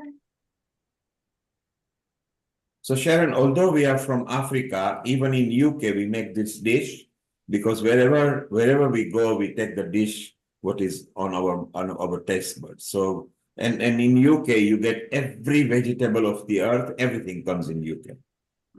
Nice. Seema, what did you just add? What's that spice? So I've added in a teaspoon of turmeric, a teaspoon of cumin powder. I'm going to add in this teaspoon of garam masala or any curry powder that you have. Sharon, do you use garam masala, the mixed spice? Do you use in Western? Yes. Oh, of course. Well, you know, we have the ashram, and so there's always food after any fire puja or any celebration. And well, the last one I went to, oh, I want that potato dish, and oh, there was something else. It was just incredible. The last one I went to was the best I've ever been to. And then Desi, our friend Desi, who had the pizza place, she also is now a caterer, and she makes a lot of Indian food. Wow. And Seema, you are holding what spice now? A teaspoon of red Kashmiri chili powder, optional. Kashmiri So chili you're gonna powder make it is hot. yes, Kenyan food is known for its spice and pedigree. And Mary, do you and Sharon eat hot food? Do you add the red chili, grounded chilies? I add ground up chilies to some things. What I have, really, mostly I use pickles, which I'm looking for it now. I brought it with us. Yes. Yeah, it's over. Okay, as you can see, this masala is all coming together. At this stage, I'm going to add in the raw bananas. Yeah. In goes the raw plantain over there. Yeah. Mary, you are holding the spice in your hand. You brought something? Oh, I went to get it, but here, I'll show you. Yes, so there she has used red chili powder. You can call it paprika powder, which is mild, and then actual red chili powder, as opposed to the green chili powder. What you're holding, Mary? What do you use to make it hot? This is called pickles. In Haiti, we do two things. We put this is a Scotch bonnet only, but normally it's not. Normally it's cabbage and all kinds of bell peppers and onions and garlic and everything mixed together. It's in a liquid form? It's liquid. Then you put it in apple cider vinegar. Or you can use white vinegar, but... Seema, do we use liquid form for chilliness? Some dishes may ask you to soak your chilies and then grind them with garlic. Okay. And use them as a base curry. Some dishes, especially in Goan cuisine, for example, we use the Kashmiri red chili. We soak it, we grind it, we add it to, we grind it with, I grind mine with coriander powder, cumin powder, lots of garlic into a thick paste, and I use that as the base of my curry. Again, we use coconut milk. Now coming to this, as you can see, you've coated your matoke or your raw banana very well with this curry masala. And now you're going to deglaze further because there are bits and pieces that have been stuck to the bottom of the pan. So I have 400 ml of coconut milk here. I have to confess, this is canned coconut milk. So you are using coconut milk. Riti looks coconut milk. Chef D used coconut milk today. And even Mary used coconut milk. Mary, Exactly. you made it fresh, or was it tinned one that you used? You know, just as Sharon said, at the ashram, they have coconut, so you can use it fresh. But for me, I admit I buy the dried coconut and then I hydrate it with water and I blend So it. that's what Seema does. Seema, you showed it to us. Now the color has got turmeric color in it as well. If you bring it near the camera, it's got a very delicate, you're right, a very if you bring delicate it near the yellow. camera, if you bring it near the camera, so we can just see it. It has a delicate golden hue. Yeah. Okay, and we're going to bring this to a boil. Yes. Okay, and now, and we're going to add in a little bit of water. Not a lot, just a little bit. Now, remember one standard rule of thumb. Do not add your broth or your water to your coconut milk in any dish until it comes to a full boil. If you add it, it will split. It will split the milk. So once the coconut milk comes to a full boil, only then you very gradually and slowly add your water or your broth. I'm using water today. You can use any vegetable stock, any vegetable broth. If it's pre-salted, then you have to be very careful when you're salting up your dish because you don't want to over salt. Yeah. So it's come to a nice boil. I'm just going to add in. I'm going to boil this out. Okay. So while you're stirring and mixing that, and Mary goes and stirs hers, Sharon, we can tell about some future episodes. Meanwhile, with both the ladies keeping our ingredients and our dishes ready, so we can tell people what episodes are coming. Over to you, Sharon. We have some very exciting future episodes. Next week, World Tai Chi and Qigong Day, Sunday, the 28th of April. This is going to be so many wonderful Tai Chi teachers and Qigong teachers from all around the world are going to be joining us for this beautiful celebration of Tai Chi and Qigong from the Taoist tradition of China. And it's we've got more than 40 contributors where we will also acknowledge Bill and Angela's work. And Sharon, you have produced this with Kate. So it's going to be wonderful. Those who are Tai Chi and Qigong lovers, next week, you are going to meet different contributors from different countries. Correct, Sharon? Yes, and I want to tell you all that I'm very excited because we are probably in about 6 weeks to 2 months, my film, Quantum Chi, The Taoist Art of Nurturing Life, will be completed. So we want to know more. We want to know more about it even next week so that people can. Yes, I'm going to show some trailers. Yes. And Mental Health Awareness Sunday, May 5th, 2 p.m. BST onwards. So And that is because it's a very important topic right now. And Sharon, we have brought this episode because the following week is the Mental Health Awareness Week all over the world.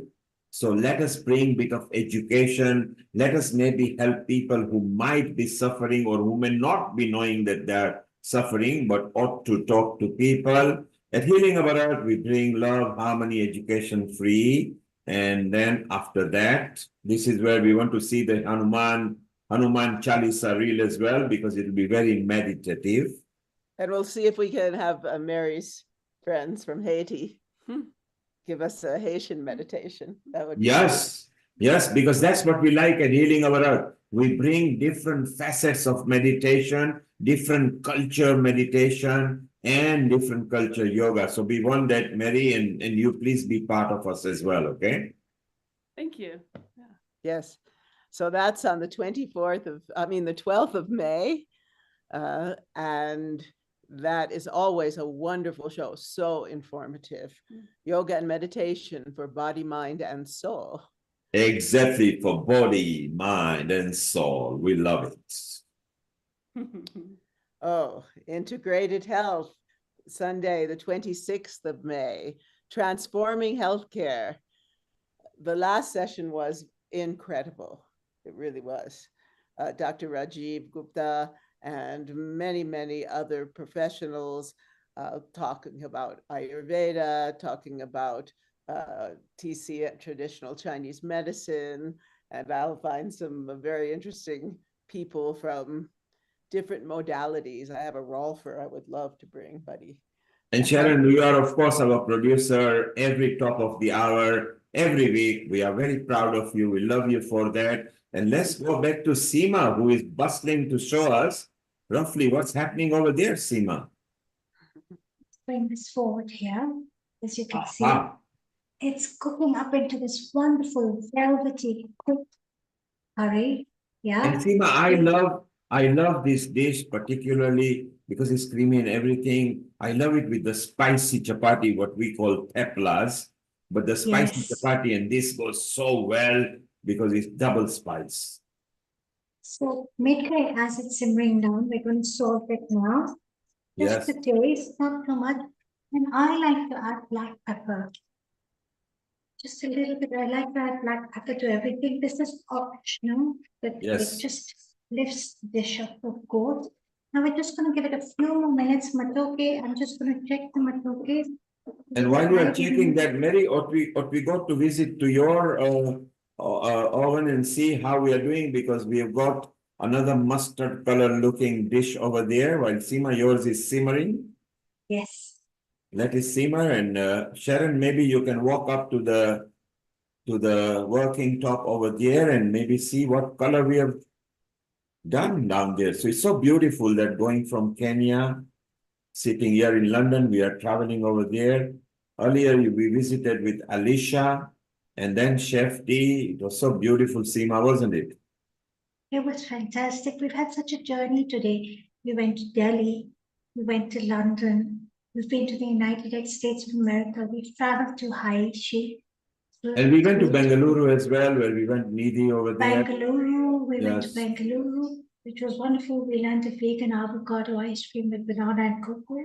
Yes. Now we're here in Kenya. We were in Kenya earlier on when we did this. Oh, I have this here. The fig. Yes. We want to see. The butter We want to show figs that. with Bring the it to the saffron-infused worktop yogurt. camera. I'll Bring bring it. that Yes. here again. Yeah. Butter figs, saffron-infused yogurt with almonds and pistachios. Really, I would say this is a dish of love in a bowl. And Seema, you make it look exotic because the glass that you've used could be, you see, sometimes garnishing or preparing and using the right equipment and the tools. It looks beautiful. Oh, let's go to Sharon. Seema, Sharon is, we got that. We got the camera. Yes. Beautiful. Oh, that looks very nice. Yes.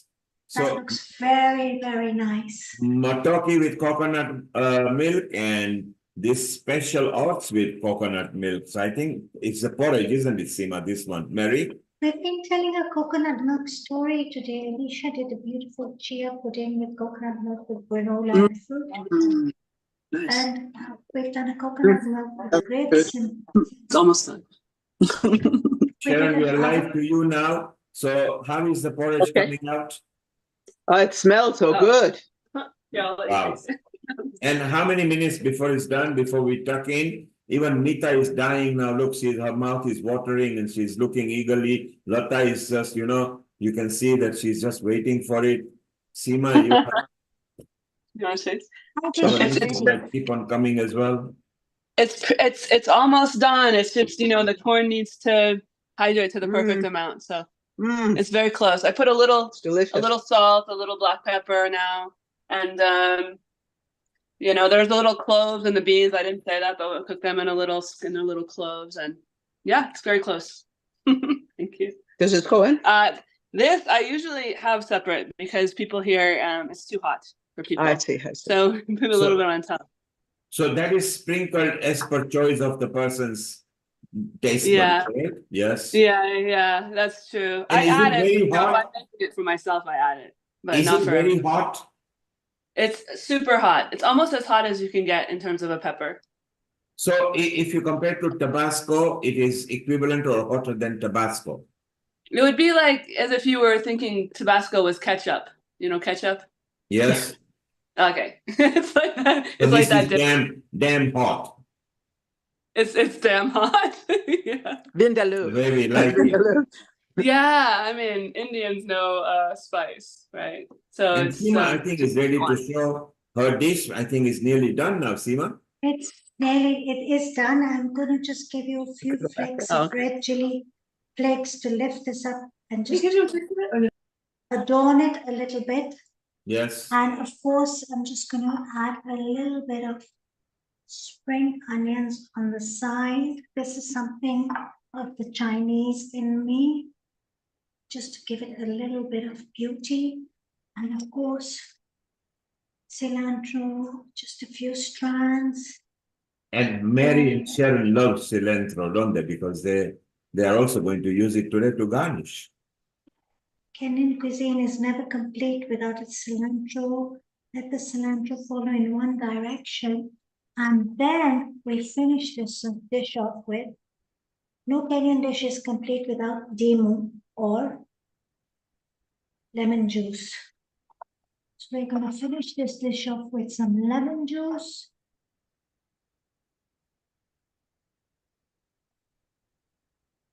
And we're going to lift it up with a little bit of chili, give it a bit of color. Here, just somewhere here, just to lift it up. If you bring it a bit on your right now, so we can see it more. Yes, I'll just do that. Yes. That's it.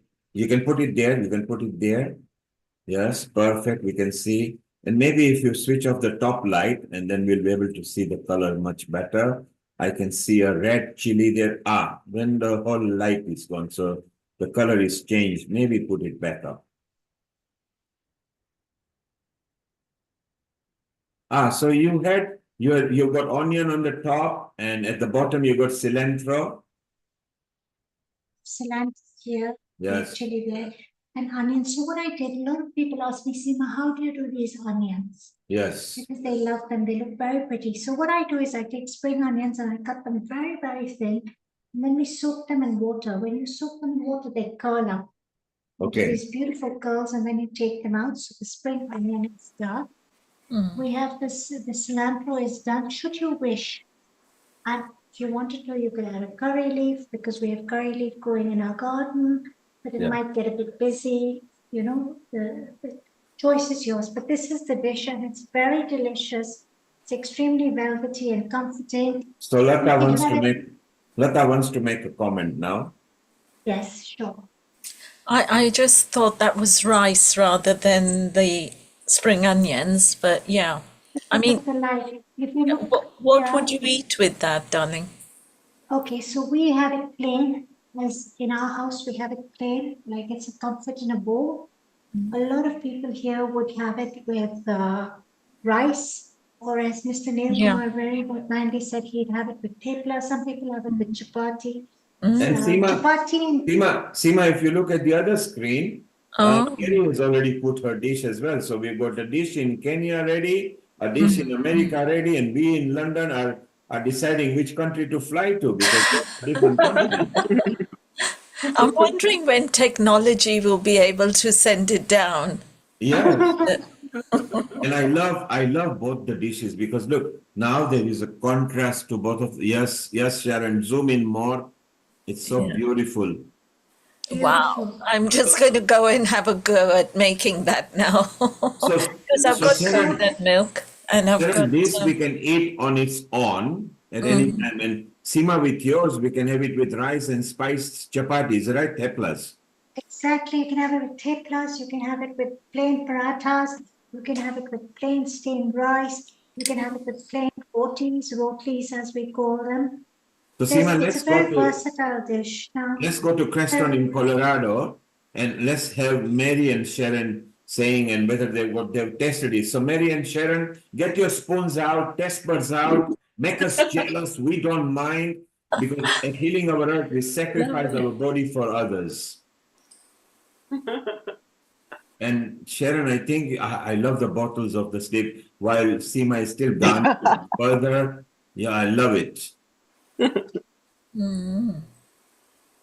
Isn't it amazing? We are connected globally in Creston for Haiti dish, in East Africa for a. Mary, you love your own food. Come on, you're eating your own food, so it must be good. Yeah. And how do we say? How do we say good in Haitian language?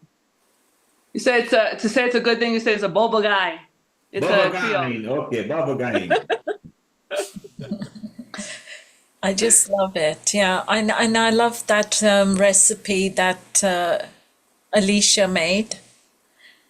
Oh, and I just adored it because you can change the fruit on there to papaya, pineapple, all the exotic fruits that we enjoy.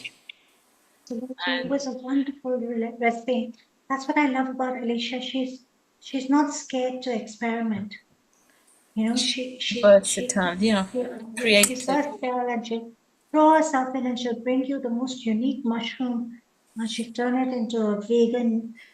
I was amazed how she made that dish out of watermelon skin. Oh, it was amazing. It was amazing. I do have one more dish. I did like your dessert as well, Seema. I've got to We try have one more dessert. We have It one was- more dessert. And Seema, yes, sir. Yes, sir, Seema, show it to us. Show that. Now, we have seen Matoki, we have seen Sharon, who has already started tucking in. So she's making us jealous. Mita's mouth is watering, and Lata is just wondering which country to fly into. So let's go, Seema, let's go to you. We zoom into you and we see the next dish, okay? Okay, so chocolate. Chocolate has been symbolic to lust and love since time immemorial. So today what we're going to be showing you is it actually synergizes with a Valentine recipe, and it is chocolate strawberry with chili chocolate. So what I have here is I have already on my stove a double boiler, which I'm just going to show you. What I've done is I've put water boiling underneath and I've got a bowl on top, as you can see. Yes. And that's already hot. So we're going to melt up our chocolate, which we've grated. I'm working with 70% cocoa chocolate here, cocoa solid chocolate. This is So we are Ghanaian. melting it without cooking or burning it, is that right? Yes, absolutely correct. And that's the correct way to do it. And Yes. we're just going to bring this to melt. It'll happen very fast. You just Yes. have to make sure I burn myself when pouring it. You can see it's already melting. So Seema has got a saucepan which has got water which is semi-boiling, and then she has put another container on the top, and the steam that is heating at the bottom of the top container is melting and is melting the chocolate, is that right? That's right. So you're going to get a chocolate sauce. Aha. So very often you wonder how to make a chocolate sauce. People will tell you melt it in the microwave, do this. Please don't. Go with the traditional method. It's a short but safe method. It's going to melt into a beautiful sauce. I'm going to And lower the heat here. you kept strawberry skewers ready. Are these local I have strawberries strawberry grown in skewers Kenya? ready, as you can see. Are there These are local strawberries grown in local Kenya? Kenyan strawberries, absolutely local Kenyan strawberries that we're going to use. Now, And this is Sharon and melting. As you Mary can have see, this started is melting into a beautiful sauce. And Sharon and Mary have started tucking into Colorado, so they are enjoying. So they're waiting for your dessert. Dessert is happening here. Okay, and I am going to take a little bit of Mexican wisdom into this sauce.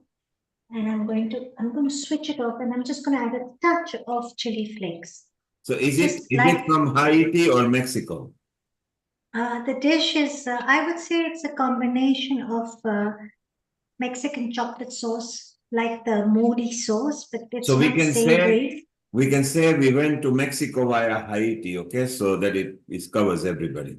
We could say any one of them. What I'm going to do is, because this is very hot, I'm going to spoon this chocolate sauce into this bowl very gently. And as you can see, I have rimmed this glass with sugar and chili powder. Yes, we can see that. So we have a sugar and chili powder rim glass just for aesthetic appeal. Over here, I'm going to lift up all this decadent chocolate, symbolic of love and lust. Lata and Mita, I bet your mouth is watering over here.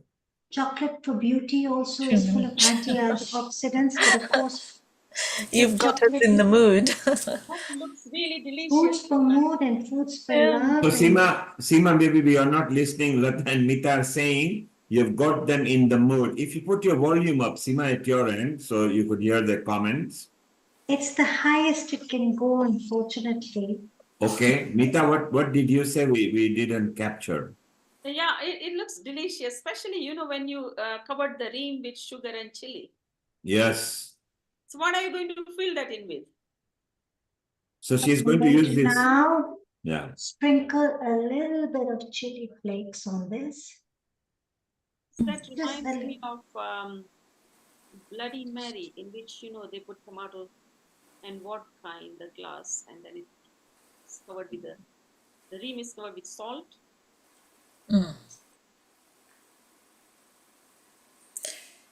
Today we've taken a little bit of rosemary for garnish. And there you are, you have your chocolate. Oh, the rosemary looks lovely on there. Is that from the garden? Yes, it is. We have rosemary, we have mint, we have lemongrass, we have the duma, the root that I showed you earlier on, purple root. We have custard apple, avocados, lemons. Custard apples, I love. So this is the dessert. So these are the 3 dishes for love. Let's see, 2 Seema, I'm coming to you. 2 desserts, and of course, I have to celebrate my country with the matoke, which is potato, bananas, and coconut milk. This is my dinner, by the way. And I'm debating which one to put in the fridge and which one to have today for dessert. So we have the chili chocolate strawberries, symbolic of lust, passion, and love. Perfect recipe for Valentine's Day. So if you want to woo your loved one, make this for them. And then, of course, we have this wonderful Persian-inspired saffron-infused yogurt with buttered figs and the richness of almonds and pistachios. Again, aphrodisiac foods. A lot of these strawberries rich in vitamin C and antioxidants, perfect for your skin, and chocolate for love. So that's our session today. We Thank you so much, Seema. Thank you all so and much. have our portion as well. You can have I will. Eat for I 2. don't think I really need to have it, but I will have your portions for you. And I will indulge myself. So it'll be a happy Sunday. I'm just going to bump this on the side here. Yeah, it looks absolutely a Since feast. we're talking about love, just a few roses to lay over here on the table, you know, if you're serving it. So making it romantic, aphrodisiac, and beautiful. Yeah. Romantic, throw on those roses. Sharon, Mary, what are your thoughts of what Seema has made? Oh, it's so beautiful. And so delicious looking too, and so thoughtful. And maybe so much consciousness. I'm so tempted to dive into the strawberry chocolates right now. I'm absolutely Knowing you, Seema, you got a sweet tooth. I'm dying to dive into the plantain. So yesterday I was in the car and I had gone out to finish some errands, and we passed the Indian sweet shop. It's known as Sweetie Sweets. So we have Tapan Bhog here. We've got from India.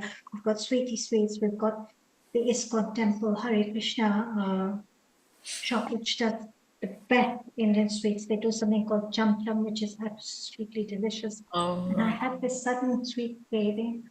I went in and I bought pendas, which is a milk dessert, saffron pendas, a milk cake that's infused with cardamom and saffron.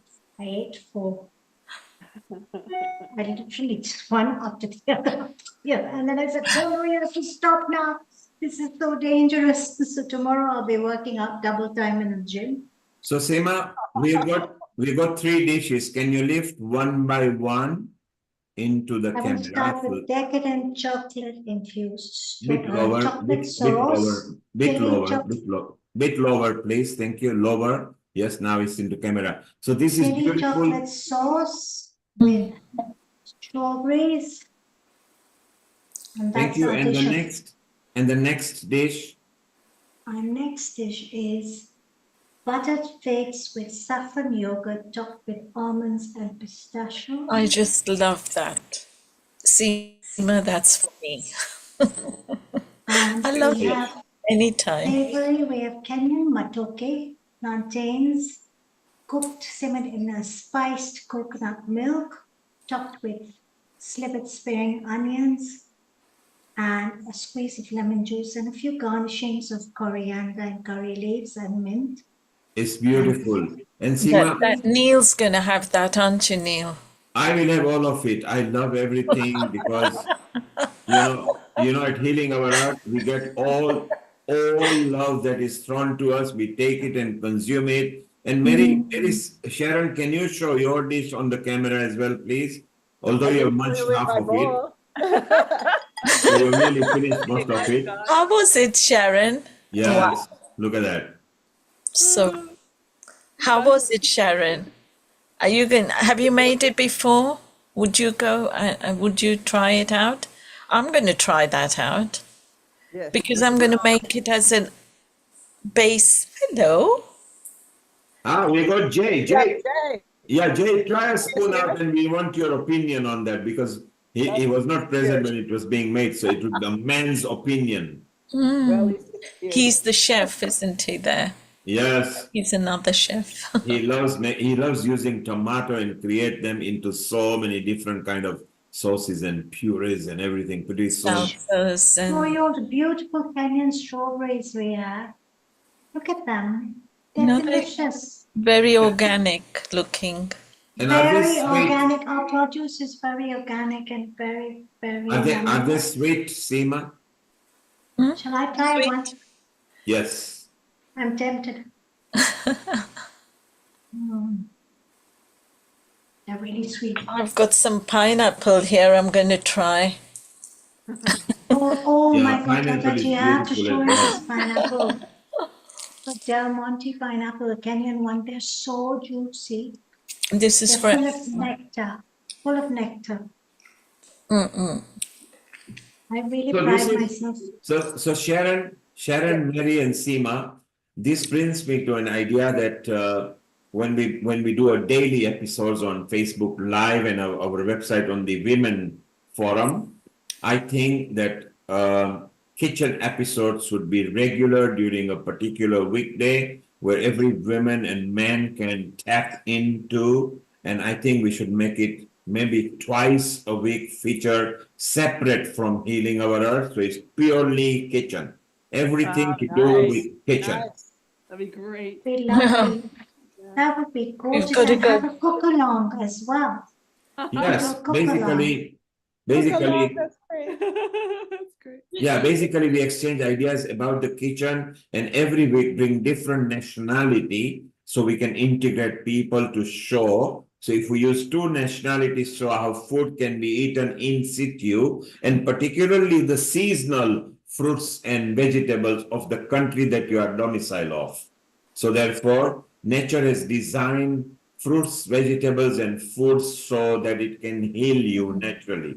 So that will be beautiful. I think it will be so nice. Well, Sharon, it's time to say goodbye to everybody. We've gone way over an hour, and why not? Because at Healing Our Earth, we love to give a bit touch more than what we prescribe. So, with nice can I say something? Will it be possible to have a summarized version of the recipes? They look all gorgeous. Yeah, so you can, the whole recipe are there. You can just look at the recording, and Seema and Chef D are going to post it on the Facebook as well. So Seema, send Seema, you actually made some recipe. Send it to Nita, okay? I will. I'll send it to Mitaji today evening itself. And Lata, because Lata is going to experiment all this. And when Rotarian Lal comes to London, she's personally going to invite him, which is in May, where Seema, you might have arrived as well. So it's beautiful. That's right, because the other Chef D's in Walsall, isn't she? Yeah, she's in Midlands. So it'll be beautiful. He will be going to Midlands as well. We are doing organ donation outreaches, so it'll be beautiful. Well, time to say I love you, ladies. It's once again women empowerment. You women bring lots of love and harmony, and you give the earth a very good community. So, Seema, Sharon, can we conclude for this evening? Would you like to lead the Gayatri mantra, Seema? Oh, Seema, you're muted. Maybe if you unmute again, please. Is that okay? Yes.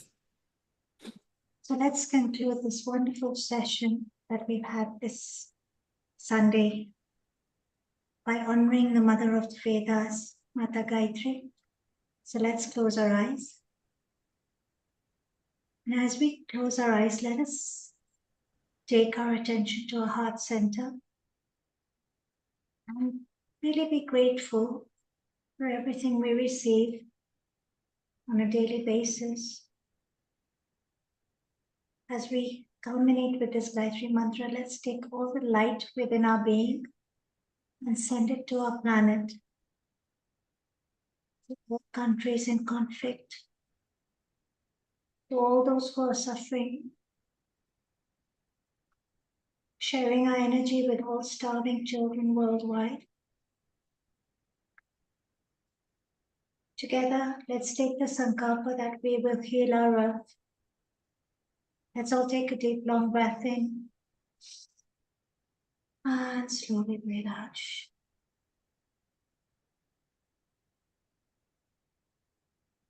Another deep, long breath in and passing the power of energy, sending light out. Om Bhuva Swaha Tatsavitu Pare Bhargo Vashyate Mahi Diyo Yona Prachodaya Om Bhuva Swaha Tatsavitur Varenyam Bhargo Devasya Dhimahi Diyo Yona Prachodaya Om Bhurbhuva Swaha Tatsavitur Varenyam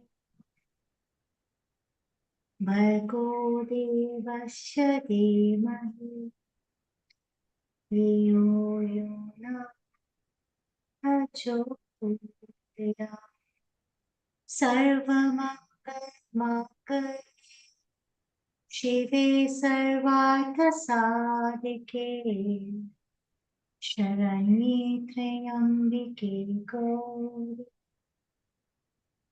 Narayani Namostute